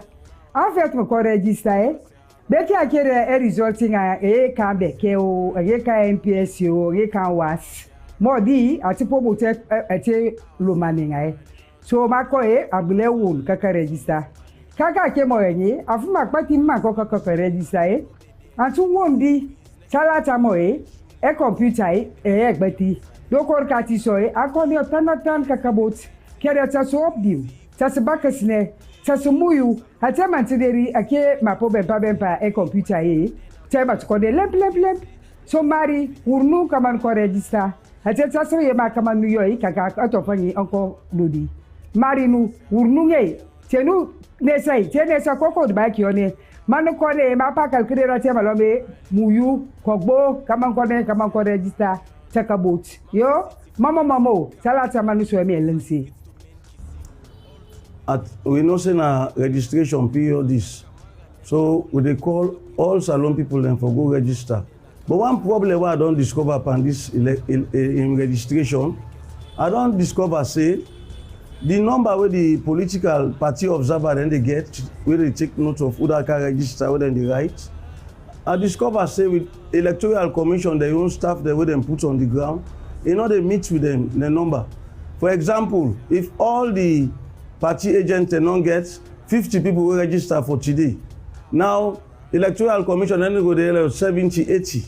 So one make Mohammed Kone, the chairman for NEC, make a look into this problem. We don't start soon. For there, every day, the electoral commission staff them and the party agents, they all figure for be the same. Young people them, especially we now we boku, and we where they suffer. It's like for say, all the baby problem they will they get from we party agents they would inform we about the registration. It's like say now so na the northwest, so na the western area, and so na the northeast. Now they all them problems they had they come out. We know they better problem themselves they come out at the other parts in the country. Now just then side they are no more, and then they worry we. Me, I can't talk to Una for let Una go register. Una we they sell Dove Court or any partner of the country. We say me, I know they left me business for go do registration. Do ya left farm go register? You way they ride Okada, park Okada go register. You way they ride keke, poda taxi, park let go register. You register, now they give you chance for let you vote, and you vote now they change the situation where we depend on this country now. If you not register, you no go get chance for vote.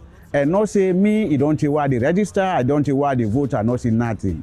Do ya go register? If you go register, you not able to register for today, go tomorrow. If you not able to register tomorrow, go the other day until you get chance for go register. Do ya? I dey also talk to Una me people in Akambia. I be then this year, I just for can't dey back for can't talk to Una. Go register. No say we do clean me, I dey go na me farm. Do ya? For go that farm business day left farm first, go register. This registration is very important. This now get for change your life tomorrow. The only thing we want for say now so today, now that it's very, very important for make every citizen we don't all 18 years and above na salon go and register. Now you right for register, and in fact now your duty for register and vote. Every 5 years, the citizens in this country get for choose their leader. Now the only time down the way, the ordinary man at the streets, they show his own power. The power for choose the people that will lead them. And the way things don't they go in this country, Una self go agree with me that it better let you choose for yourself than you allow other people then for choose for you. So the importance of this registration exercise, that for give we all the opportunity so that we all go able for exercise, we right for choose the people them where we feel say go run this country in a way we go satisfy with. And that decision day now we self get for make as individuals. We know say a lot of difficulties they don't day and problems they don't deal with the registration process so far. But me am for big una, for be patient and for try by all means do everything possible so that una go able for register. Even though you get very important things them for do, not forget say nothing no day way more important than your life and the life where you live in this country. Now this is not the only country we get, and this for many people now the only opportunity for let them show themselves say then they in charge of their own destiny. So as long as you now adult, even if not the first time you get for vote, we for tower for make up your mind, say your name go there in that book day, so that when you go for go vote, you no go get any problem. We dey decide how we get for live in this country. We dey decide who that for lead in this country. But you no go take part in that decision day if now you no vote. So we want to ask everybody, not only we supporters them, but even the one themselves who know they support we dey ask everybody so that we will exercise we rights. Now this democracy will they try for build. I thank you very much.